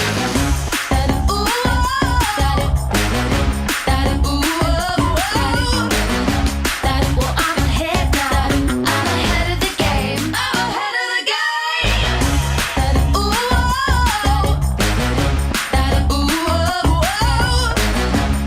Well, I'm ahead now. I'm ahead of the game. I'm ahead of the game. Well, I'm ahead now. Well, I'm ahead now. I'm ahead of the game. I'm ahead of the game. As a kid, I spent hours every day reading about chess. About openings, chess history, and games played between world champions, grandmasters, all of them. My apps make learning much easier. Everything I know you can find in my apps. Magnus Trainer, Tactics Frenzy, and Play Magnus. You can learn the basic rules of chess, train with our 400 lessons, and even play against my digital self. Download and try my apps for free.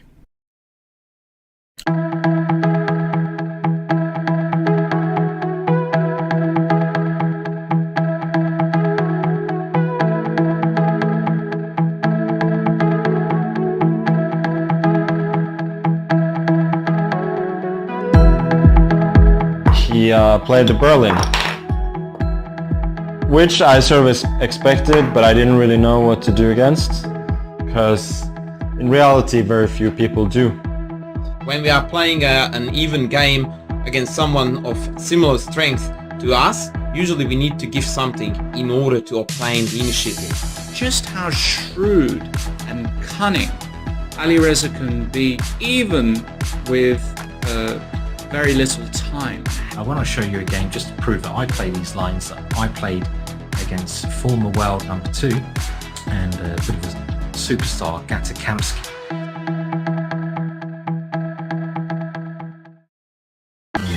This is John.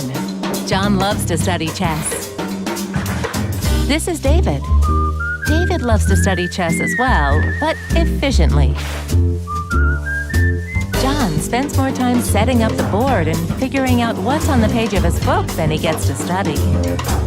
David likes to take it easy and use his time wisely.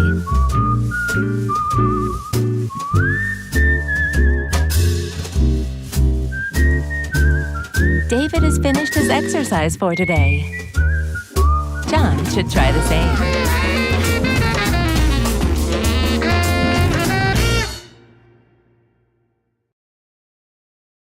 Hi, I'm John Chess, inventor of chess, and also your new stepdad. And we're very disappointed in you, son and or daughter, because you suck at chess. And so that is why you have to now sign up for Aimchess. Aimchess is a digital chess trainer that creates personalized lessons based on positions from your own games, and turns your blunders into wonders. Link your Chess24 account or other online chess accounts today, and learn the official Aimchess Gambit, which is where you take your opponent's king, and then you just f***ing eat it. I didn't know I was gonna say that. In-depth analysis, tactics trainer, blunderer, preventerer, whatever the f*** this is. And a new, personalized feed full of curated chess puzzles and memes. All of this and more available only at Aimchess. Hello? Courtney, did you know that the average Aimchess user... Oh my god, stop calling me about fucking Aimchess! You heard it here first. Join Aimchess today and become the world's greatest chess man in the world. Or chess woman? Hi, I'm Magnus Carlsen. I'm Magnus Carlsen, and I own Aimchess. But now you are a Magnus Carlsen instead, because you beat me at chess because of Aimchess. That's right, you dumb piece of Aimchess. They asked me to cut that last bit, but I won't. Get 6 months premium free by typing your credit card details, name, and full home address in the comments down below.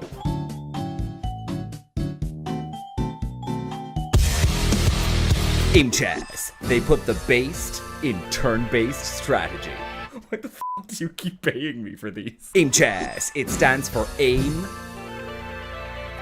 Chess. Oh shit, I'm out of time. The sign up for it. Welcome back, everybody. One game still going on in this round 5 of the Sinquefield Cup. Lenier Dominguez trying to win with the white pieces against Hans Niemann.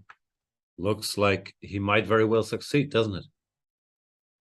Yeah, this endgame never got better. I'm just still strategically lost with... we're probably in the 90% territory already, right? For Linear to convert this one. I wouldn't have much hope if I had the task of defending this against him with black. You can run the king to e5 and pray. Yeah, knight e6 is just it does not help. White threatens knight f8. Yeah, this is a big problem. Oof. Yeah, that is an issue actually. And yeah, nothing good will come out of this. This knight, okay, apart from knight f8 winning, it doesn't do that much in general, no? Even if white played king f2 here. Yeah, king f2, king e3. Also black rooks, they just have no moves, right? No. Moves. It looks very, very grim. There were some players' interviews after their games. I watched them in the break, obviously paraphrasing. Nepomniachtchi said you can't always stop cheating or smart cheating in chess, and he also said that he hoped he plays Hans in the last round. The situation would be clarified by then, so it sounds like, once again, just interpreting. He gives some more credence to it. Maxime said the way this was handled was very poor because it has become a witch hunt with Hans, and it can have very bad consequences for Hans. So yeah, slightly different takes there, but that's what I saw.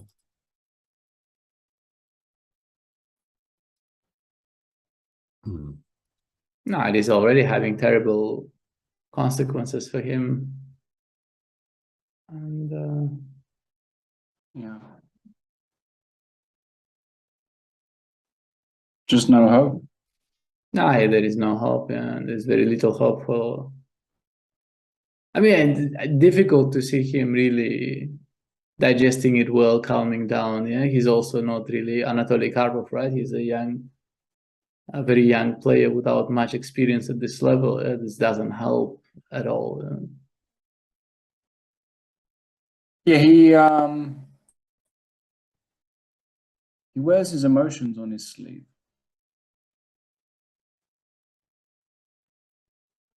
I wonder if that's gonna... I think that's something he really needs to think about.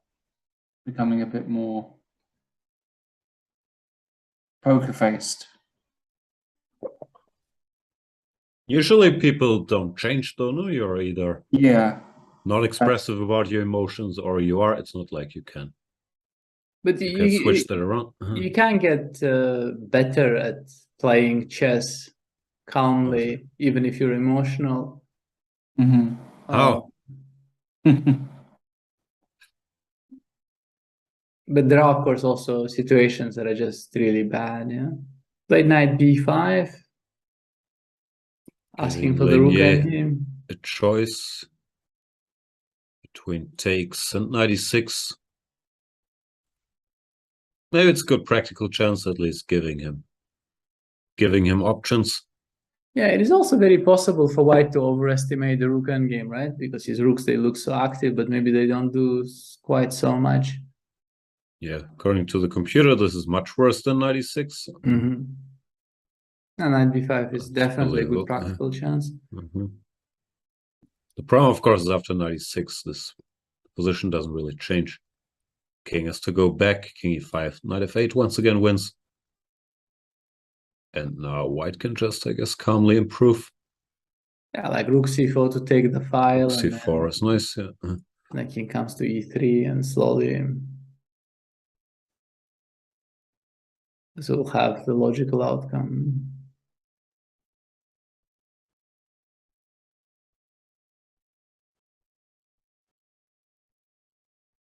Pretty hopeless. Knight b5. Is that on the board? Yeah. So he's just never taking on b5, right? No, we'll think about it. Yeah, I'm not 100% sure. I'll guess not, but not 100%.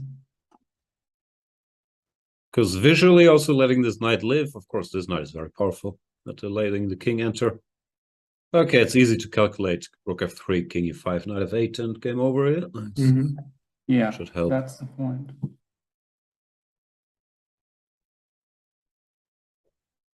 This is the moment, isn't it, where Hans either gets a lifeline and his tournament's alive, or for me, where the tournament ends for Hans, basically, this next move. Okay, he can lose a game with black to Linier or to anybody at this level now, obviously. Circumstances are weird. Yeah, this is no longer business as usual, right? Yeah. Yes. But something definitely... I think having the rest day tomorrow massively helps him to just calm down. I don't know if he has a team or anything yet. Do you know that, Rustam? If he has people helping him yet? Maybe he's just too early still. I don't know. I mean, like, I don't know if there is someone in St. Louis with him.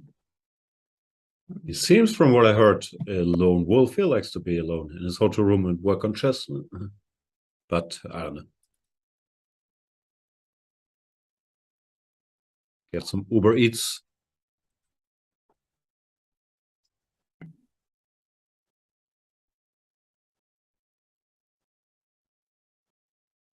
Lenier, is he with somebody? He lives in St. Louis, so he probably is just staying at home. He lives in St. Louis, and actually, I think Lenier, he sometimes likes to have people around. Usually, some other players from Cuba. There are a lot of them in the States, and sometimes they work together. Sometimes they play tennis together. Sounds good. Yeah.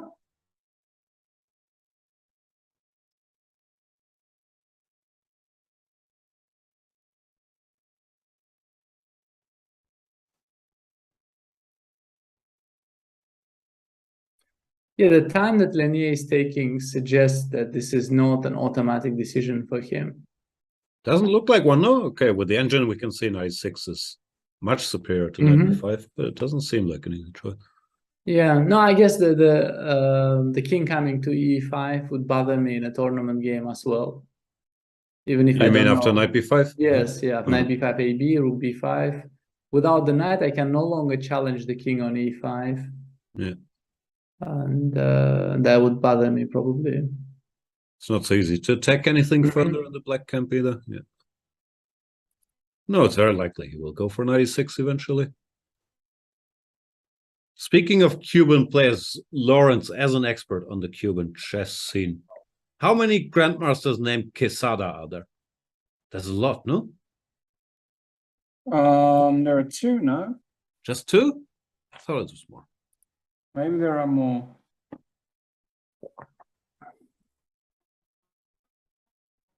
Maybe there are more. Quesada Perez. Yasser Quesada Perez, Yunieski Quesada Perez. That's the list? That's all I've got. Now, if you said, go on. At least one of them is a really good tennis player. Yes, that is true. I think it's Yassa. No, I think it's the older one. I think Yasser is the younger one. As the younger one is still very young, right? He's a new kid No, on the block, no? No, can't be that young. Must be in his early 20s.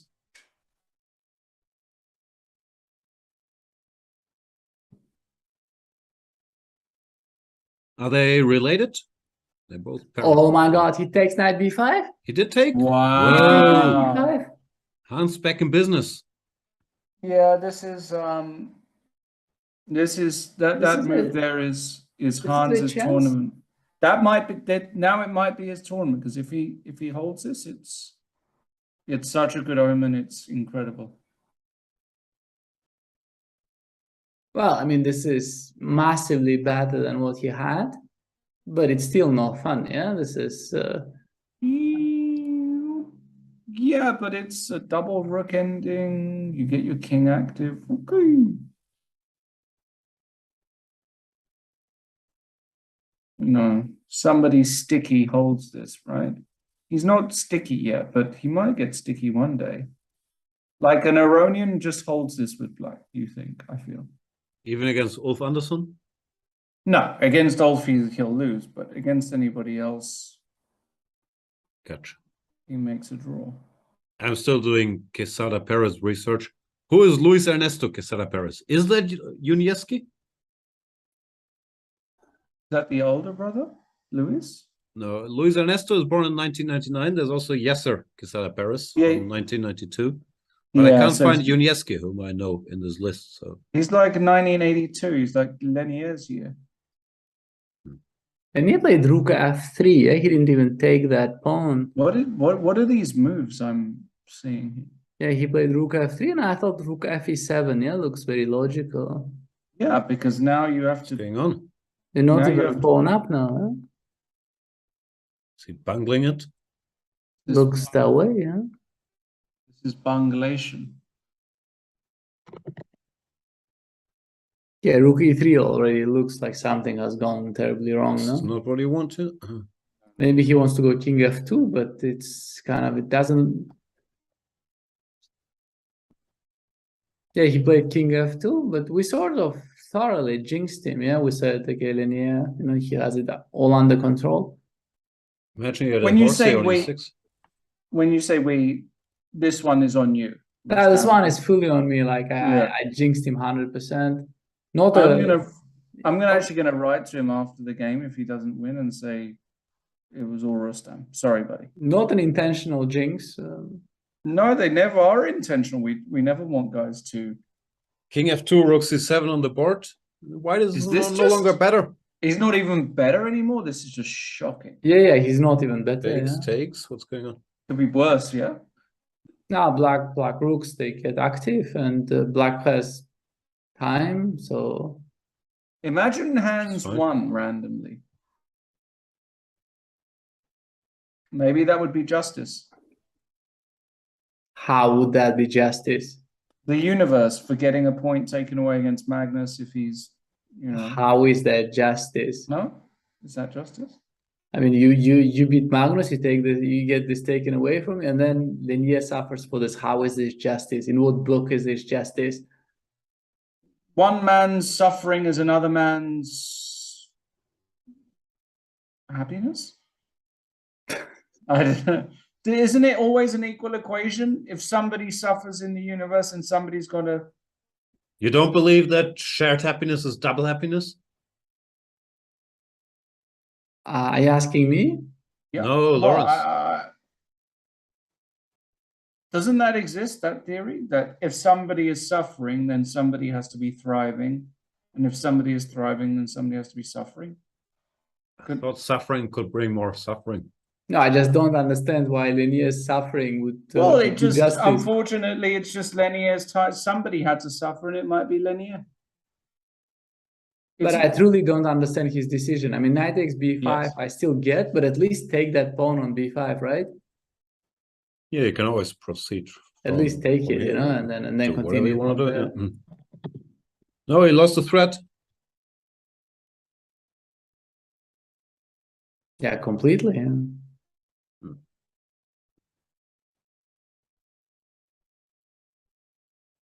Imagine he could have a knight on e6. That horsey. Wow. King is coming. But active. Or rook c2. He'll play rook c1 here. Because rook e1 check is always in the air if rook takes b5, I think. Love is in the air. Wow. Rustam with the 90% jinx. He gave him the 90%er today. Wow, that's tough. That is tough. Well, again, now we should try not to jinx black, right? No, we'll re-jinx hands. It's fine. Wow. I'm kind of speechless. No, but Yeah, not the type of position you would expect Linier to let go, no? You would think of him as so methodical. But Yeah, that's true. I mean, of all people in the world, I thought, okay, I could do something stupid like this, but Linear. Stuff happens. Get distracted for a second, miss some detail somewhere, and as they say, mistake seldom comes alone.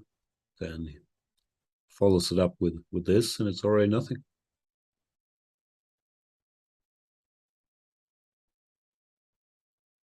Move 39. King e3 is move 40. Played King e3, made the 40th move. And now This is any 22 normal minutes. move, right? Rook c1, anything. Even if we go passive, like why should we? Then King d2, and it's back to suffering a little. So he should seize the moment to activate the rook, but he will. there's just no way he doesn't play rook c1 or rook c2. Anybody would not. Yeah. Yeah, because rook c1, even if king d2, you play rook a1, and then there's rook a2 check, and it's just. This apparently is just fine as well. You can take the pawn or go rook c4.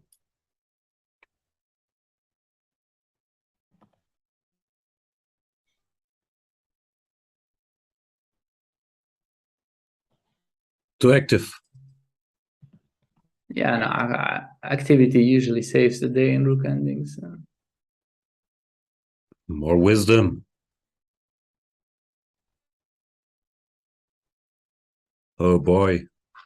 It's all still so weird. Could have had like a big Carlsen Ali Reza clash today. We didn't. Instead, the internet is debating if Carlsen suspects there's a mole in his team, and to out that mole, he went for this rare line, prepared it, and now they're thinking that since Hans knew, that's proof.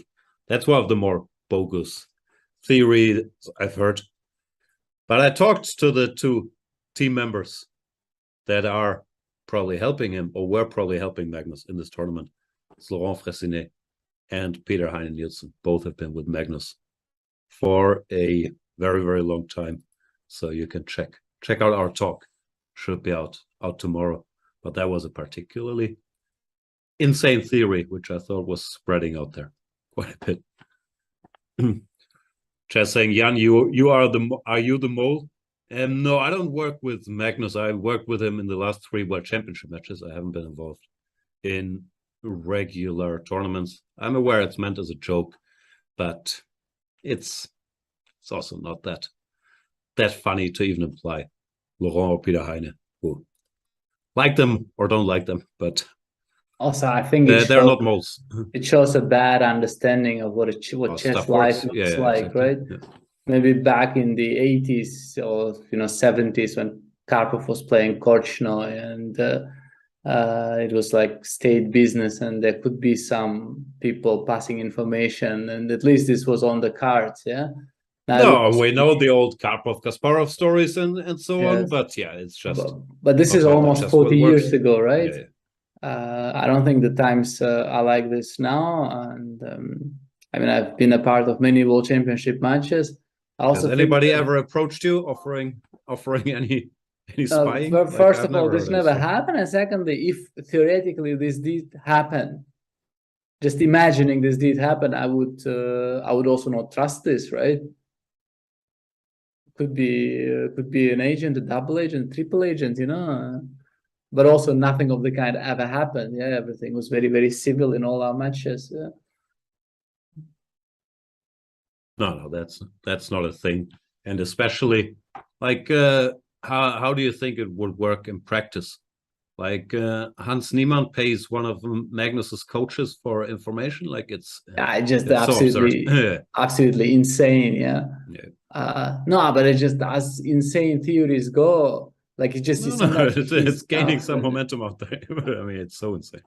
Yeah. Also, even if we spread this further, if we think this is all true, and Magnus knows this, then to make sure that this happens, he loses the game with white to Hans. Like, I mean, none of it makes any sense. Yeah. I think at some point one has to admit things for what they are. Eh? I mean, you lose a bad game and then things spiral out of control. Right? No, of course, people like these spy stories, but that particular theory I thought was so far from reality. If you know the chess world of people, that I found it quite shocking.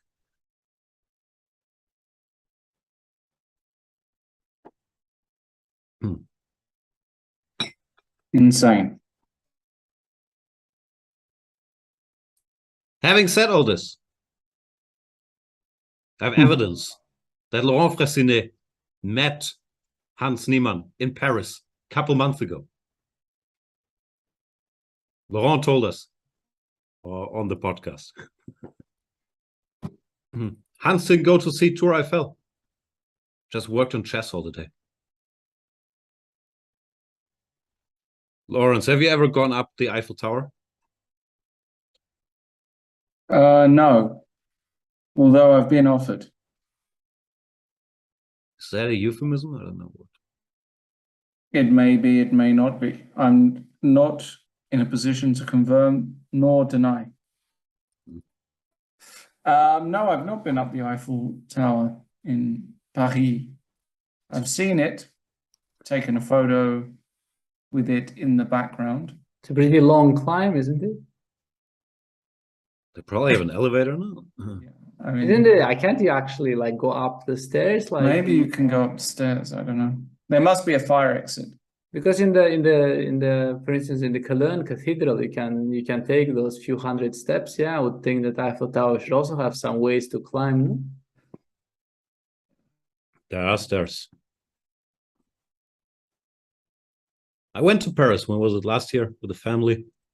And we went to Disneyland. Kids had a great time. And then we recorded some videos here with Laurent and Peter Heine. I have to say I'm a big fan of Paris. Like, I'm not sure the connotation, maybe it's a German thing. Is that great? But I thought it was a great city. So alive, so much to see. I was a big fan. Can't wait to go back. Paris? Yeah. Yeah, I'm a huge fan. That makes two of you. You're not? Such a hater. Hater rate. Roxy 2 played, not Roxy 1. But it's good enough.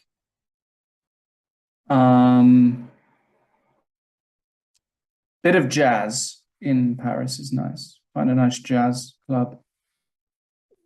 Very, very nice. When I go to... Oh. No, sorry. Go ahead. No, I was just going to say, when you go to France and you can have the... I'm not such a red meat guy nowadays, but... And I know Rustam definitely isn't, but a beautiful steak, red wine, bit of jazz. Great city. For all this, you could go to Argentina. Yeah, well, yeah, I could go to Argentina as well. It would also, that's on my bucket list, by the way. I've never been, and I very much want to go. Never been either. Also, It makes go. 2 of you. Let's not go together. I thought you were hatching up some romantic plans together, no? Yesterday, all day long. That is true. That is true. So why not Argentina? Cannot always be. No, that. but Lawrence is too high intensity for me. Like I'd be the Matt Damon character to his Dickie Greenleaf. Like he will go. I'd be Mr. Ripley. Well, Lawrence goes to the jazz club, plays the saxophone, like sings Un Señor Americano, teaches me about Bird. Like I can't handle it. And you would be a psychopath murderer? Or what? It could turn me into a psychopath murderer. Like, I never met anyone who would think of himself, I'm like that talented Mr. Ripley guy. He's talented. Mm-hmm. He's wow, yeah. And he's Matt Damon, yeah.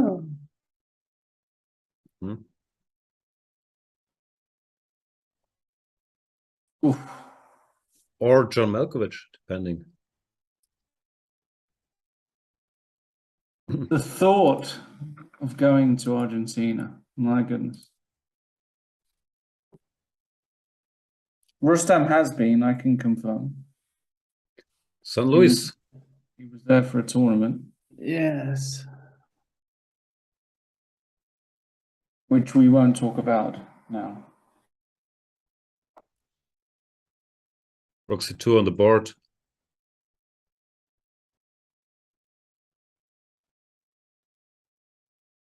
I'm out of beverages. I still have some tea left. I'm getting urges to. Do you guys eat in the evenings? Rustam, you're not a big evening eater, are you? Well, I do have dinner. You do, okay. Have dinner. Yeah, dinner must be nice. I think I'll make myself some Thai garlic chicken when this is over. Yeah, no, I discovered this a long time ago. 2 topics usually get our chat going. What's that? One of them is food. Really? Yeah. Usually when we're like especially on the German channel, when we started talking like favorite ice cream, this, that, then the chat suddenly turns alive. Like, what do you like? Yeah, vanilla ice cream, chocolate ice cream, and the chat just awakens, and suddenly you start seeing people that you didn't even know were watching the show. Like everybody has a favorite ice cream. Come on, guys. Germans do love ice cream. Whenever it's like 12 degrees and 3 rays of sunshine, we're all at the ice cafe, getting a nice Malaga becher. I know you are still in the 1990s, yeah. In your description now, it's always plus 30. It never rains. The sun always shines. That is true. That is true. It's been a long, hot summer, but we don't need the heat to hit the ice cream place.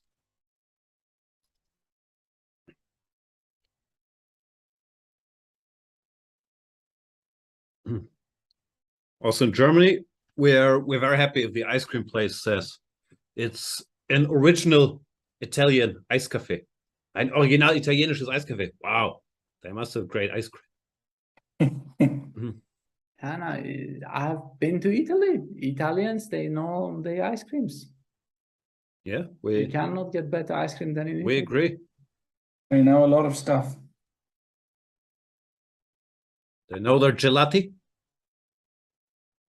No, the gelato, yeah, indeed. Ironically, the Italians don't know the Italian that well. How good is your Italian, Lawrence? Used to be very good, and now give me a few hours being around people, get the tongue moving again. Pretty good. Nice little jazz club near Napoli. Get the tongue. Beautiful language. Beautiful language. Studied it. Studied the classics. Italian classics. La Divina Commedia, Dante. You read Dante? Read Dante, bro. You won't believe it. Read it in Italian as well. Well, I mean, if you read Dante, it better be in Italian, right? Well, you can. There are lots of English translated versions. Are they good translations? Yeah, the one I use, the Cambridge one. Actually, one of my professors at university wrote a lot of literature on it. Morris Slavinsky. I don't know if he's still around.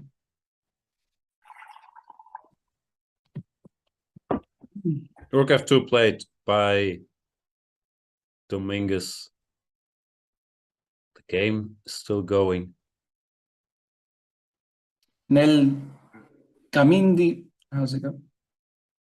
Nel mezzo del cammin di nostra vita mi troverai per una selva oscura, che la via dritta era smarrita. Or something like that. I haven't got it exactly right.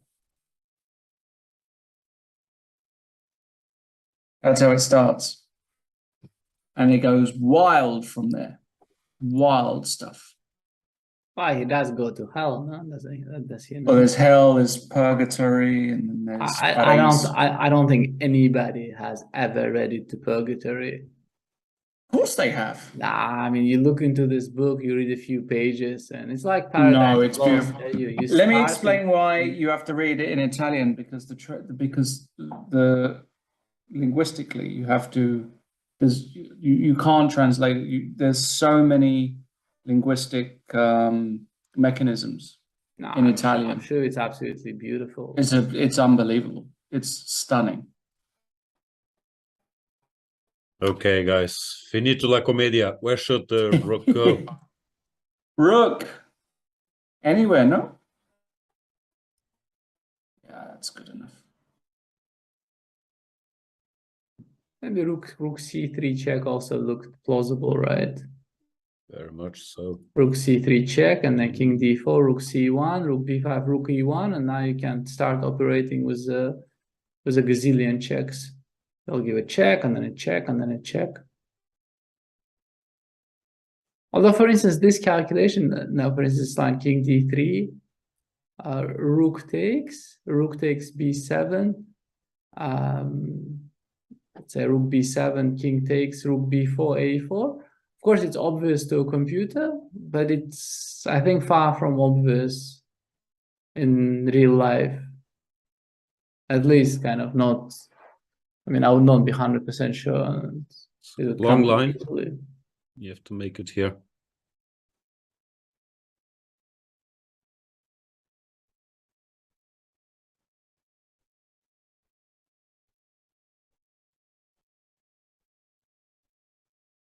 Red, red wine.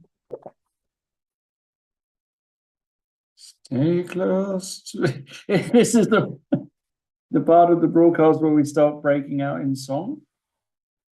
Are we there yet? Yes, let's do something. Yeah. Let's just do karaoke. Let's just do something together. Yesterday I started with Elton John. There was even some love from the chat for that, but broke off quickly. Okay, here's a question. Here's a question. This is a great question. Ready, boys? Here's a question that chat is going to be very interested in. What is your go-to karaoke song? If you had to sing karaoke, what would you sing? We had the topic yesterday, no? I think I've literally never sung a karaoke song. Yeah, I'm not big on karaoke. What's yours, Lawrence?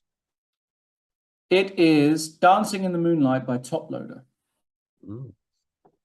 Dancing in the moonlight, everybody's feeling warm. You know that one. I've got it. I'm not warmed up vocally, but I get that. Don't worry. Stuff. A few whiskey sours and we're ready to rock. From when's that? That's 80s? Dancing in the Moonlight? No. It's later? Yeah. I don't know. 2000 and something. Really? Yeah. Maybe 99. Top Loader. Let's look it up. Wow, that's recent stuff. Yeah. 1970 by Sherman Kelly. Yeah, the original I don't know very well. But the Top Loader.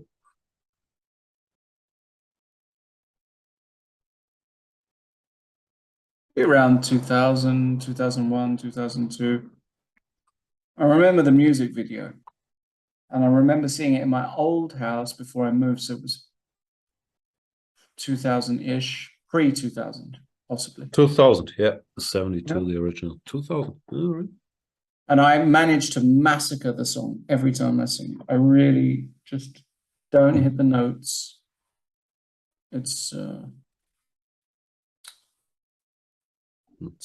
truly, and if I can't get even close to that, then we go to the backup song. The backup song is Chocolate Jesus. No, the backup song is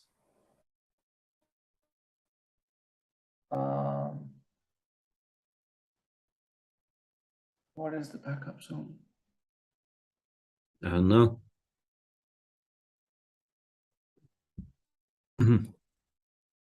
I ever had to use the backup song. This is the point. Never had to use it. Think. So it's there. I have not had to use it, so I've forgotten what the backup song is. I think it's something by John Bon Jovi. Nice. And Living not on a Prayer? I could see you No. doing a mean Living on a Prayer. I could probably do a mean living.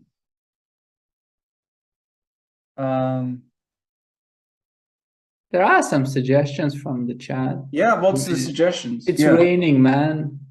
Raining Man, yeah. Yeah. Not bad. Bad. And they say there was an Usher song, Every Rose Has Its Thorn. Total Eclipse of the Heart. Nice. Yeah.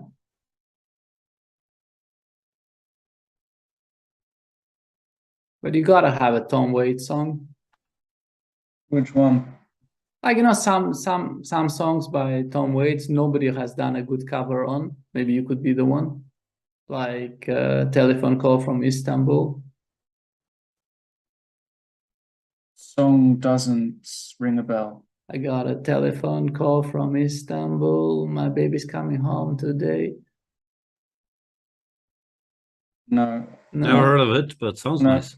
Sounds lovely, yeah. I could also picture Lawrence doing a good Nick Cave. Murder Ballads, yeah. You got to Where the wild roses grow.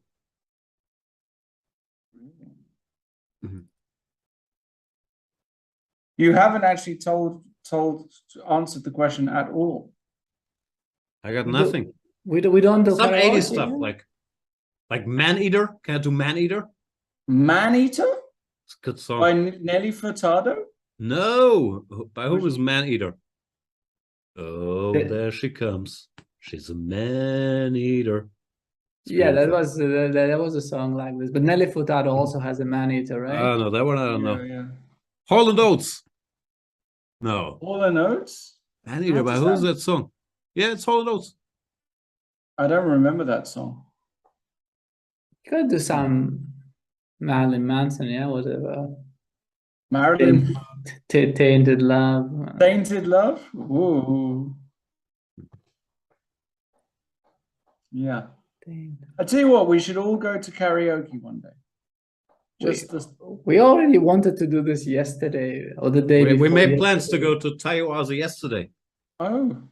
Okay. Or was it the day before yesterday and Lawrence wasn't there? Yeah, I think Lawrence wasn't there. I mean, since Lawrence arrived, things started happening. You brought in the black magic. You know, that is true. You jinxed it again, Lawrence. We're not that far away geographically. We could all do one train ride each, and we'd all. Have you used trains in Germany? You'll never get anywhere. No, I know they're a disaster at the moment. They're really terrible. But we could stream from a karaoke bar, and then we have the mic ready, so we're streaming the chess, and then if there's a lull in the action, one of us just gets on the mic and does a number, and we get chat to choose which song. So like Jan, it would be like Aqua Barbie Girl. That would be his go-to. It's a personal favorite. Yeah. Then Rustam, it would be something by George Michael. I don't know. Careless Whisper. Careless Whisper by Careless George Whisper, Michael. yeah, totally. That is so you. I can just see you there on the mic. Never gonna dance again. Till he feet. Great song. But only Satirius gets me, yeah? Satirius knows murder ballads, yeah? Yeah, Satirius is your He's the man. spirit animal. I wouldn't go this far, but...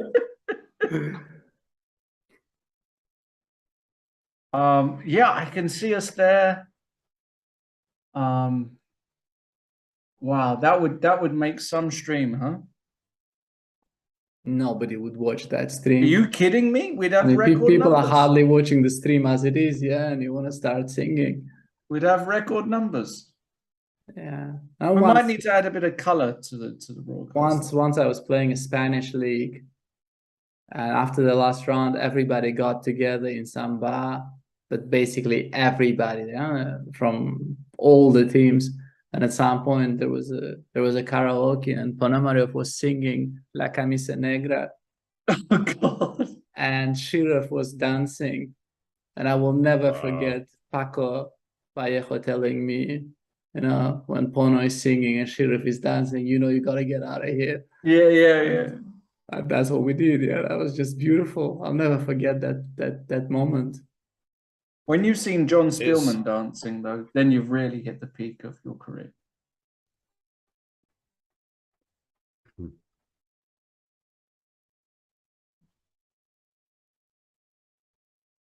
Are you guys dance shaming famous grandmasters? Yeah.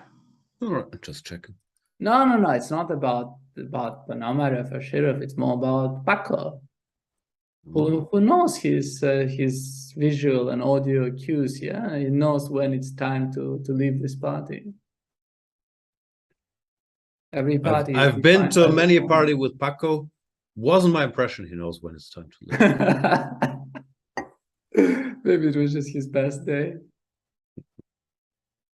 I miss Spanish league. Yeah, at some point my team just stopped inviting me. And Yeah. I didn't want to say, but I never played that badly even. I put in the hours. I fought, yeah. I beat some good players. Nice. I played Ubilava, you know. I did my best, but as the Spanish team champion 2005 with Valencia, I'm still deeply hurt that is not continuing anymore. Although we were mainly riding Moiseyenko, I think he scored like 8 out of 9. It's just crushing everybody. I was playing for Grosshacket Aldea. I was hoping that maybe the team just disappeared, you know, and this would explain why they stopped calling me, but the team is still very, very active, you know. I'm playing and they have people and players, you know, and they're just not me. I am deeply hurt by that development. Rightly so. That's just gross. I know, right? Okay, guys, can you make a draw? Yeah, then yeah, that ship has sailed now.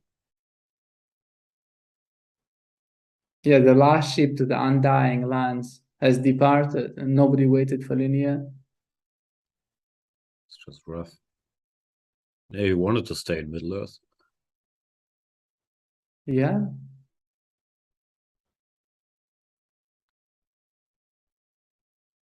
That game should have been over like 2 hours ago, right? We're not even 4 hours in. Yeah, like a normal chess broadcast used to be like 6-7 hours. I remember Lawrence, was it us that did this 10-hour game like Giri Kayakin? My God. Those were the good old days. How did we do it? At some point I just remember it was just so, and it was like an out-of-body experience at some point. We were younger, hungrier. But I was here for that 120 move World Championship game. Wow. Where were you doing that? Yeah, I was on the German channel. Oh, you were on the German channel, right? I was on the German channel. It was actually so nice. The game was so long, that at some point I think we had the guest. I think it was Nicholas Hoschenbed. So he came at some point in the middle game. So imagine that. He came in the middle game, then we discussed some things, and then he told me that he has, some things to do, so unfortunately he has to go. And he had a number of things to do. So he went, he left, he drove somewhere, he came back, he met people, he had dinner, then he came back, and the game was still in full swing, It's just unbelievable. It's just absolutely unbelievable. I didn't see the end of that game. Okay, we were talking about some openings, and the time travel phase got really exciting, so we all watched that. But after move 40 was sleep time, and we found out, or I found out in the morning. You missed the last 85 moves. Yeah, we missed the last 5 hours or something. We had a very nice German channel during the World Championship with Vincent visiting a couple of times, and Nicholas Hoschenbed, and Sonia was here. It was just beautiful. It was just absolutely beautiful. Sounds beautiful. Vincent reached 2,700 today. Congratulations to Vincent Keimer. Wow. It is the kids are all right. A very small milestone in what is going to be a glorious career. Don't doubt it. Still, gotta reach it. Yeah. And Bluebaum beat Hare Krishna. Great day for the Germans. Where did he beat Hare Krishna? Polish League, they're all playing. Yeah. Oh, Polish League. Okay.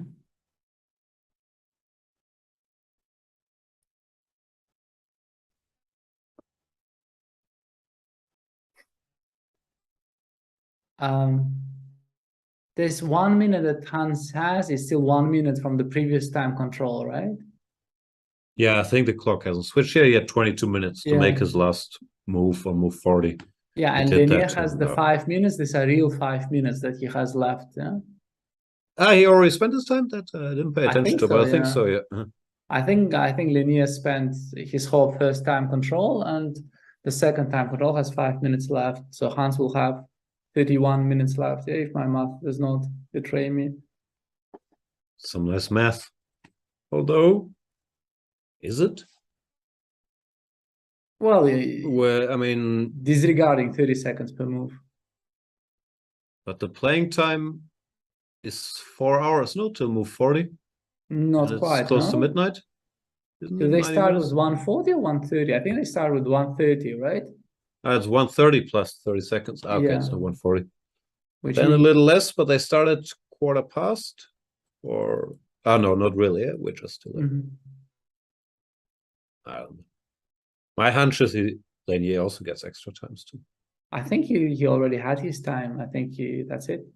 Because he always had less time, and he spent oceans of time after the rook ending bid, because we started singing. We remembered Ponomarev and Shirov and Grosake Talde, and Lawrence did a rendition of Maniter or whatever it was. And what I'm saying, we're not even 4 hours in. Like if they start 2015, now it's 23:54. I don't know. We might not be 4 hours in, but maybe it's one of those things where time flows differently. The point is that we start the broadcast at 8 in the evening. We've done a full day of stuff. So what have you done today? Did about 5 hours of chess lessons. No, 4 or 5 hours. Would never do 5 hours of chess lessons a day. What do you mean? And then have a broadcast in the evening. I'm just not that tough physically. And I did 2 hours of boxing as well, so I am well cream crackered, to say the least. But man's got to eat, as we say in the hood. Man's got to eat. Yeah.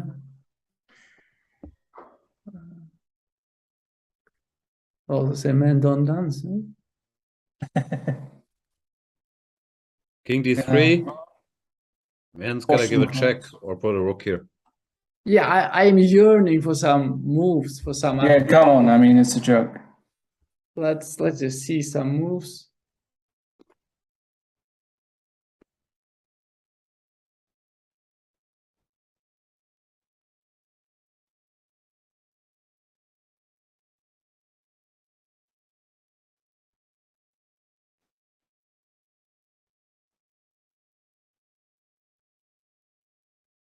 Maybe they already finished.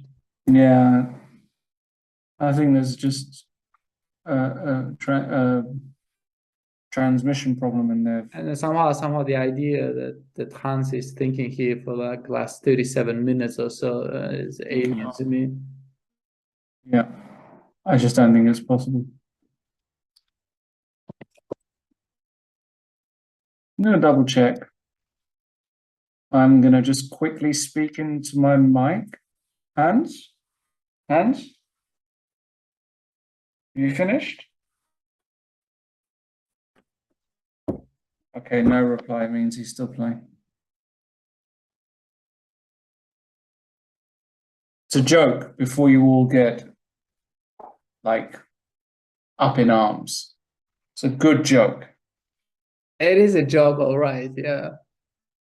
You can't be the judge if your own jokes are good. Like the court of public opinion will have to decide. Pretty good joke. Larry David would judge his own jokes. Would he? I think so. Yeah.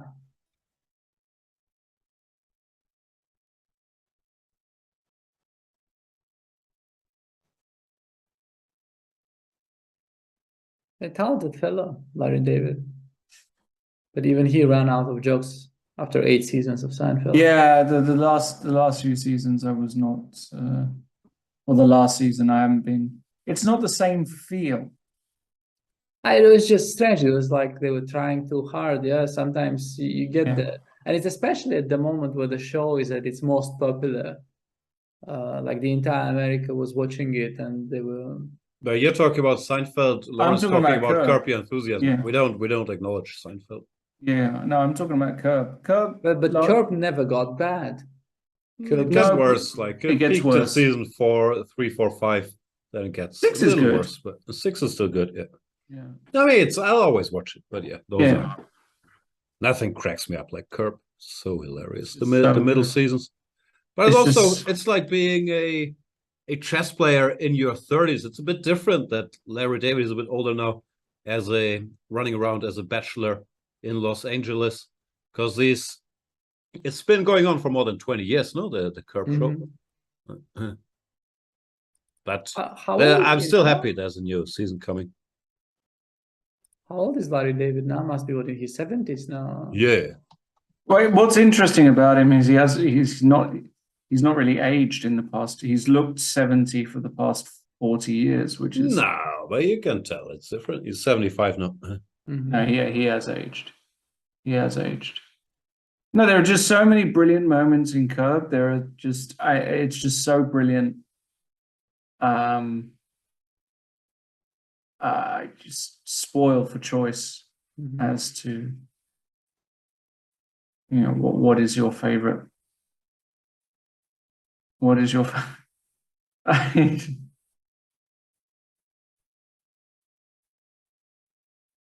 It's just so good.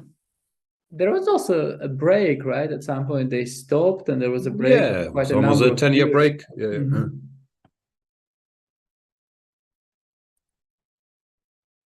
Not as long as the break since Hans last made a move, but it was a couple of years for sure. Yeah. What is going on? I wonder, like, I suspect a technical defect. Yeah, it must be a draw. Something must have happened. Yeah, I don't think he's sitting there staring into the eternity through his third eye,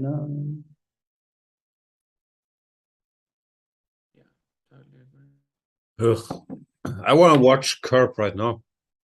Yeah, that would be so Marty good. Funkhauser, rest in peace. Yeah. Ted Danson. Yeah. Hitting on Cheryl. Yeah. And succeeding. Donating the wall. The wall, the anonymous wall. The anonymous wall. But Don't tell anybody. It's anonymous. It's Ted tennis. It's just so brilliant. I love that show so much. It's just so good.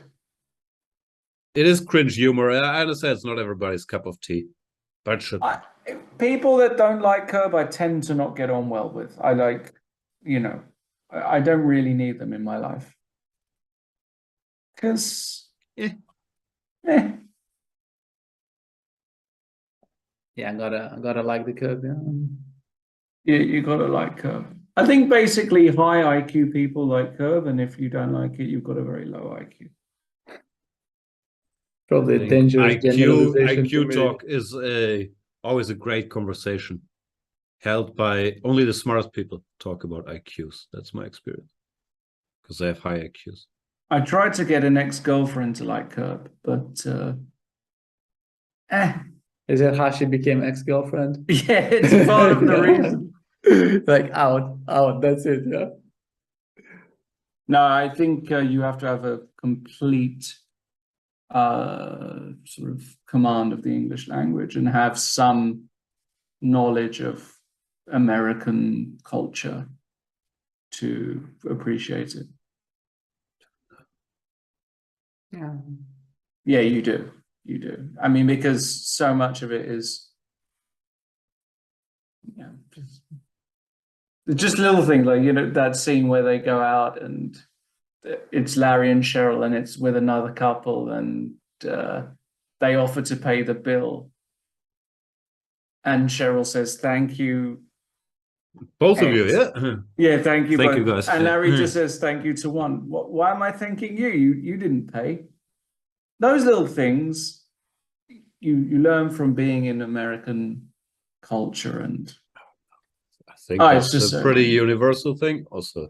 The going to the toilet move, like there's plenty universal. The cut and what is it? The cut and no, that's for the line, sorry. Oh yeah. The stop and chat. The stop and chat, that's it. Fantastic. Oh man. But I would like some news if possible. News. I mean, I'm not even asking for like evidence or clarification anymore or anything. I just want a move. Is it so much to ask? Like one more move? You're gonna move. Maybe they switched the broadcast off completely now. Too many good moves. Did they kill the DGT is the question in chat. The first they killed the Mockingbird, then they killed the DGT.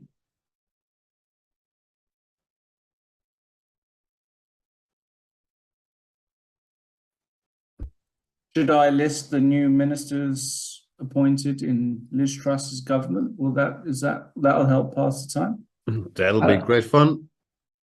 We could also talk about German Defense Minister Christine Lambrecht. She's appealing that she has to give witness in court about having her son join her on an army helicopter for transportation to an island. It's good she's focused on the right stuff, the German defense minister. Surprised you have a defense minister. We do? Some people say we don't really. Thought you just... No, at some point we had a great defense minister. Wasn't Ursula von der Leyen defense minister? And then she kind of got another job. She's been Justizministerin and Defense Ministerin. No? It's because every politician is, of course, qualified in various fields. We like switching them around. Okay, you're done with the Justice Department, over to the Defense Department. Now go to the EU. It's a great system.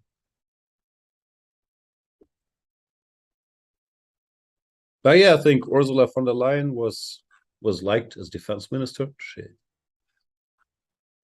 got into the topics.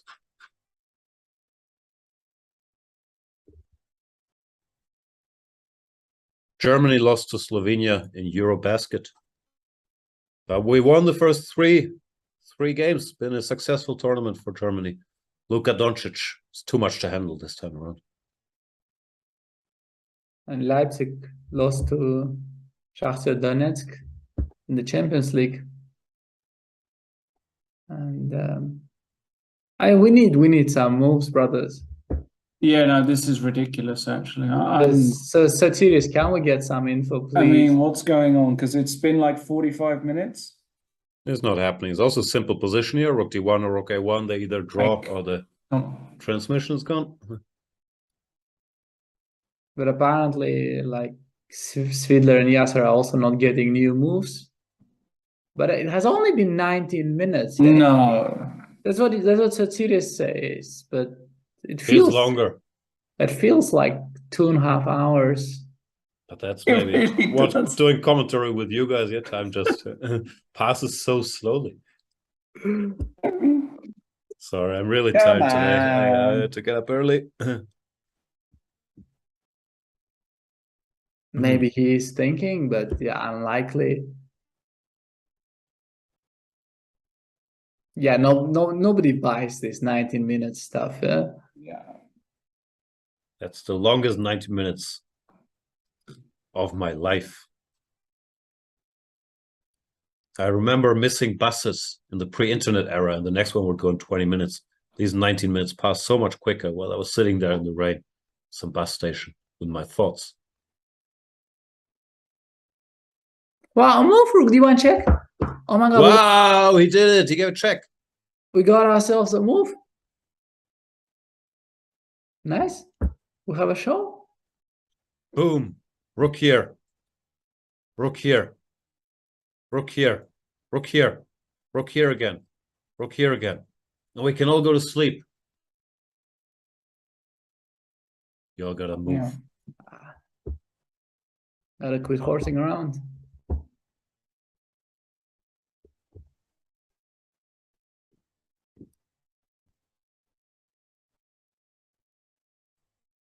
Enough horsing around. Agreed. Lawrence, are you big on Bojack? Am I big on what?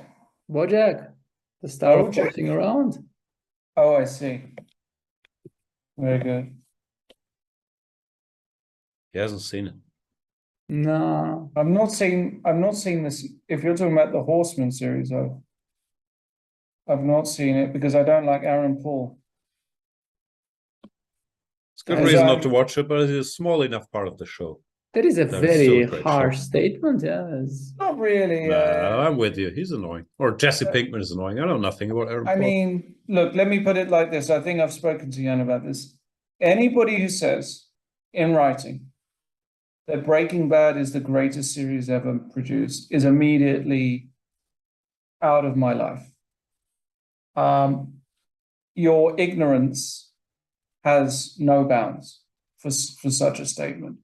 Your lack of talent, taste, experience, you just don't deserve to be in my circles. Raus. And I mean that half seriously.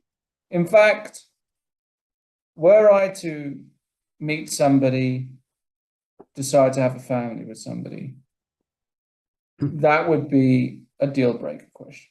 If Breaking Bad is the greatest series I've ever seen, it's off. The wedding is off. So basically, you meet the greatest woman in your life. Greatest woman ever. You love her. She loves Love you. her. Everything is absolutely perfect. You disagree on Yes. Breaking Bad, and that's it. That's the breaking point for you. Yeah, it's the divorce papers. Well, even either the divorce papers are coming because we're married, or the wedding's off. It's all cheerio. Sounds like you got your priorities right. What can I tell you? That Well, I think it says a lot about a person. And I'm right there with you. You're there, right? Yeah, it's very strange because I think we would both agree that we're very different people. I don't agree with you on anything, like the way you live your life, your opinions, the way you dress, the way you look, any of your chess moves. But when it comes to TV shows, we're normally on the same page.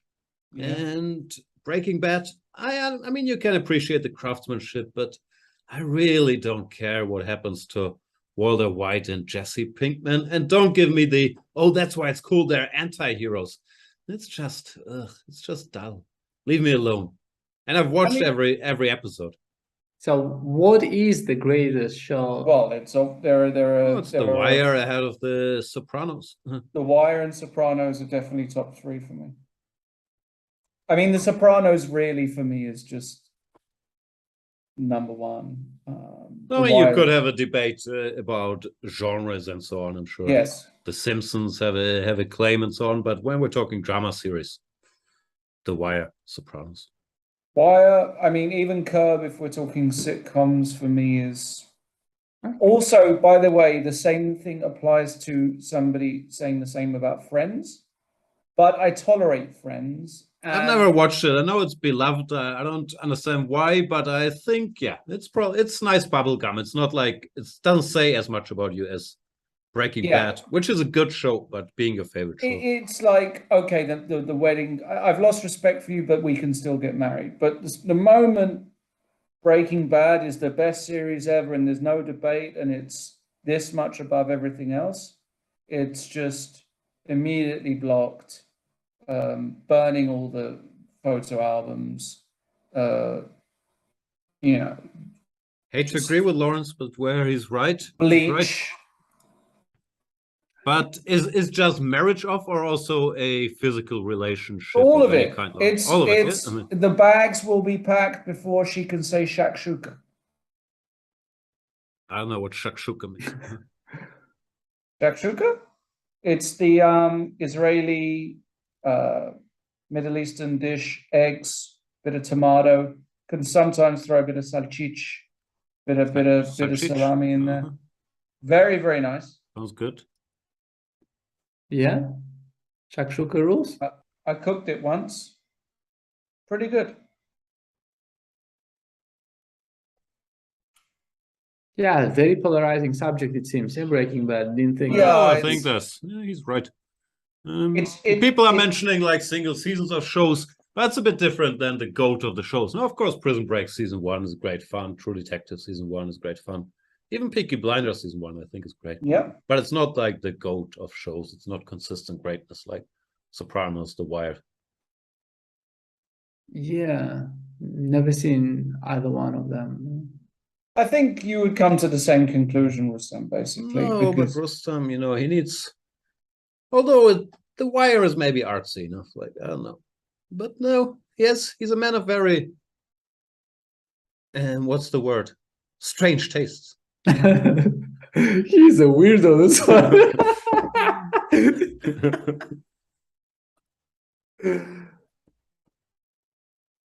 Like, if there's not a mildly implicated, very confusing relationship between two women in there, like Rustam is not on board with it. That is probably correct, yeah. I still have no idea what happens in Mulholland Drive. Me neither. In a way, Mulholland Drive is a more straightforward one than compared to the Lost Highway, right? I mean, I keep saying that, but it makes me feel even dumber. I have no clue what's going on there. Lost Highway was truly creepy. Do you think sorry, we haven't spoken about a chess variation? I mean, this position hasn't changed. No, I know, but they played through P1. Do you think some people in chat are like, what is this? If this is the first time they've ever tuned in, it's like, what is this commentary? Dr. Penguin is saying, you said the first season of The Wire were too hard to get through to call it undisputed number 1? No, I never said that. I said the second season is hard to get through. Second season, like the port stuff, it's part of the journey. But I think season 3 and 4 are such unrivaled greatness that it still deserves the Pantheon. But of course, I will change my opinions depending whom I'm talking to, because I try to please people and I don't have a spine. Repetition coming up? Please. Yes, come on. Yes. Do it. Do it. Don't stop season 2 of the war during the season 2 of the Wire Pumpkin the Pack. It's part of the journey. You will be richly rewarded in season 3 and 4. People have mixed opinions about season 5, but season 3 and 4, there's just no debate.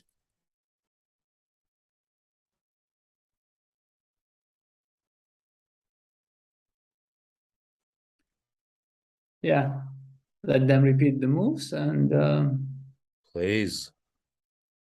And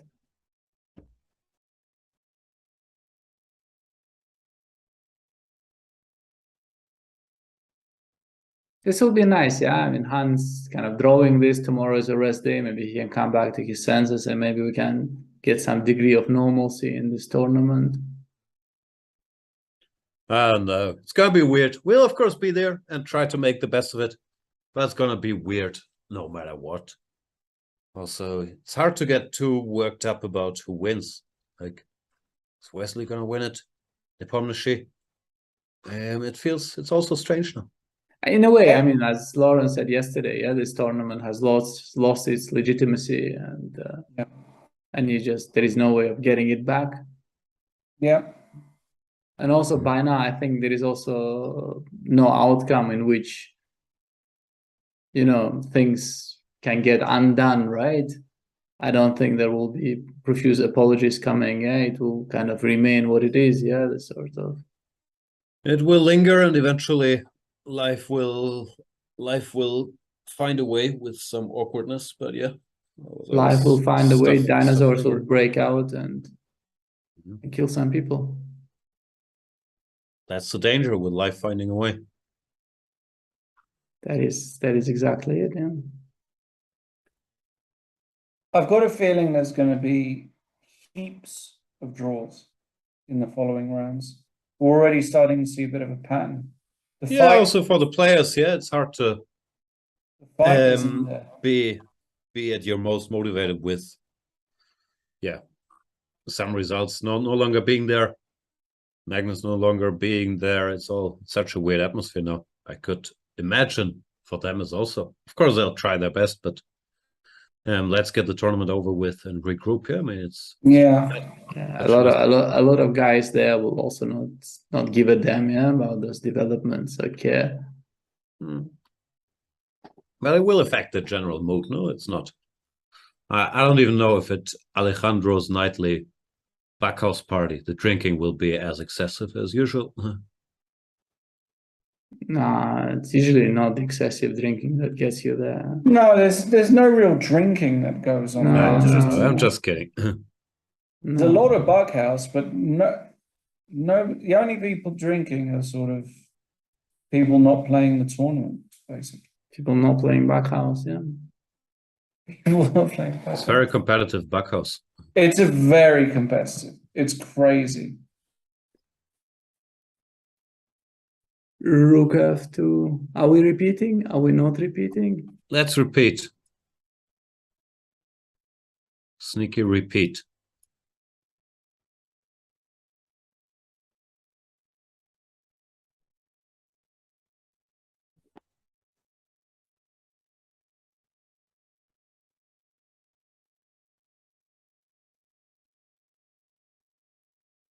And they didn't repeat. Is that real life? Wait, if he gives the check on D1, is Rook D2 the best move? Well, otherwise, if King E something, Rook takes D5. Then he might go King C2 and Rook. Then you've got Rook E1 minimum, no? Yeah, but I also have a feeling Rook D1 at some point it should be like a threefold repetition. Right. Hans happily checking away.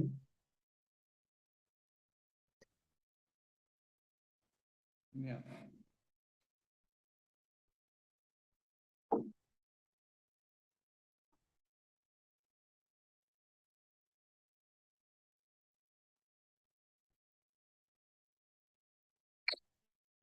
Crazy, crazy, crazy stuff.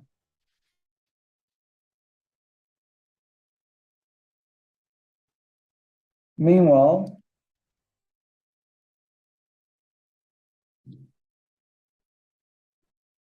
and then I mean, Linné is an extremely motivated player, right? I mean, he's still trying to get something out of it, but just no longer seems very realistic, right? No, not in this position, I would say. How does he keep it up? He's been around for many years. Is the motivation? It just stays high. Well, how does he do it? Yeah, I actually sort of know this because I know him well from our work back in the days, and the answer will shock you and maybe even disappoint you. Loves chess? He really likes the game, yeah. He I was really... worried that was going to be the answer. So unfair.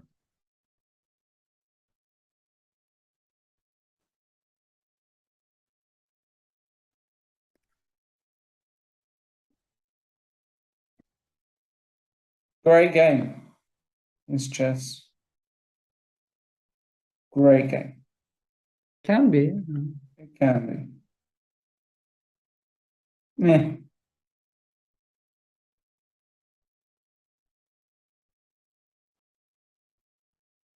When was the last time you got butterflies playing a chess game, or you felt something in your stomach, some real nerves? Every game, but I hate it. No, you don't. Of course I do. Really? There's always so much anxiety and self-loathing connected to me playing chess, like you wouldn't believe. Goodness. I'm like the Hans Niemann of weak chess players. When was the last time you went to bed and sort of was dreaming about a game? Not dreaming, but thinking about a game as you were going to sleep and... No, I don't have chess dreams. No. So normally it's only during the game. The thoughts don't haunt me. The self-loathing, of course, does. In Las Vegas. Self and loathing in Las Vegas? Yes.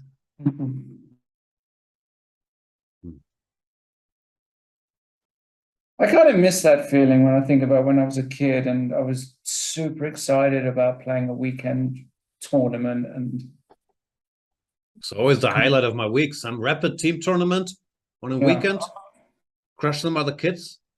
I was so happy. I'm saying when I was a kid, I'm saying that feeling of the nervousness and the excitement that tomorrow I'm getting up early to go.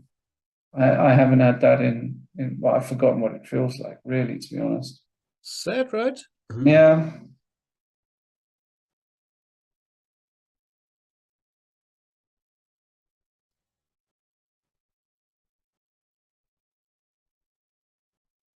Yeah.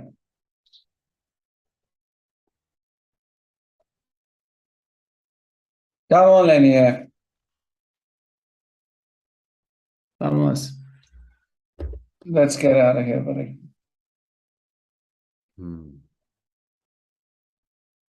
You got nothing to prove.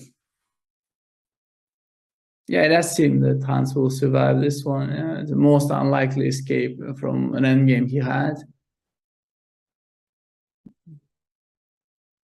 Yeah, and this could be a huge turning point for him, actually. We'll give him some degree of solidity. Maybe he'll be able to put some of it behind him. The unfairness of it all will, of course, weigh on him heavily. It should. You sound very convinced that the roles are clear here. Yeah. I think from what I've seen, I'm leaning towards the direction, but I'm nowhere near as convinced as you are. No, I am both convinced, but I'm also kind of really shook up by the disparity of power. Doesn't matter if there's something. It does matter because, for instance, if Hans did this to Magnus, what Magnus did to Hans would be basically never seen again and ostracized from chess life and community.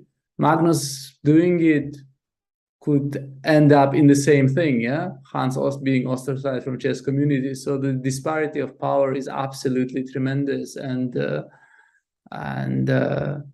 has always been like this in chess. People like, for instance, Kasparov always had completely different rules in the tournaments, right? And I think this is a big part of it.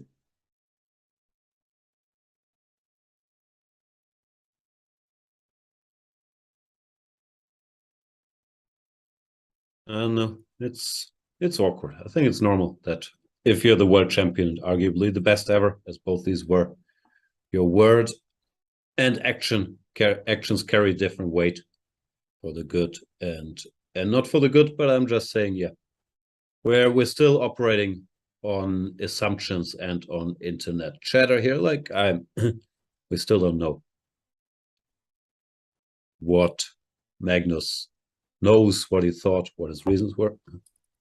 Well, at least if you know something, maybe it's time to give us the evidence now. Yeah, that's fair. The game ends in a draw, and we'll have 4 more fun days of debating this topic. 4 draws today. Strange round. Not that much happened. Lenier was winning. Fabi showed some great prep. That was actually a nice game. But Mamedyarov defended well as well. And that's all there is. There will be a rest day after today's round. We'll be back with the same life-affirming commentary day after tomorrow. Guys, any closing thoughts? Yeah. I'm really impressed that our viewers and chat that they were with us the entire way. Both of them. Thank you. Yeah, I think we appreciate the loyalty. We'll be back in a bit, and we'll continue this greatness. Yep. Thank you so much. I'm going to go and watch a bit of Breaking Bad. We do that, yeah. You remember that episode where Walt has the big fight with Skylar? That's a great one. I can't remember. Bye, guys. Bye. Neither, but I'm sure. Ciao.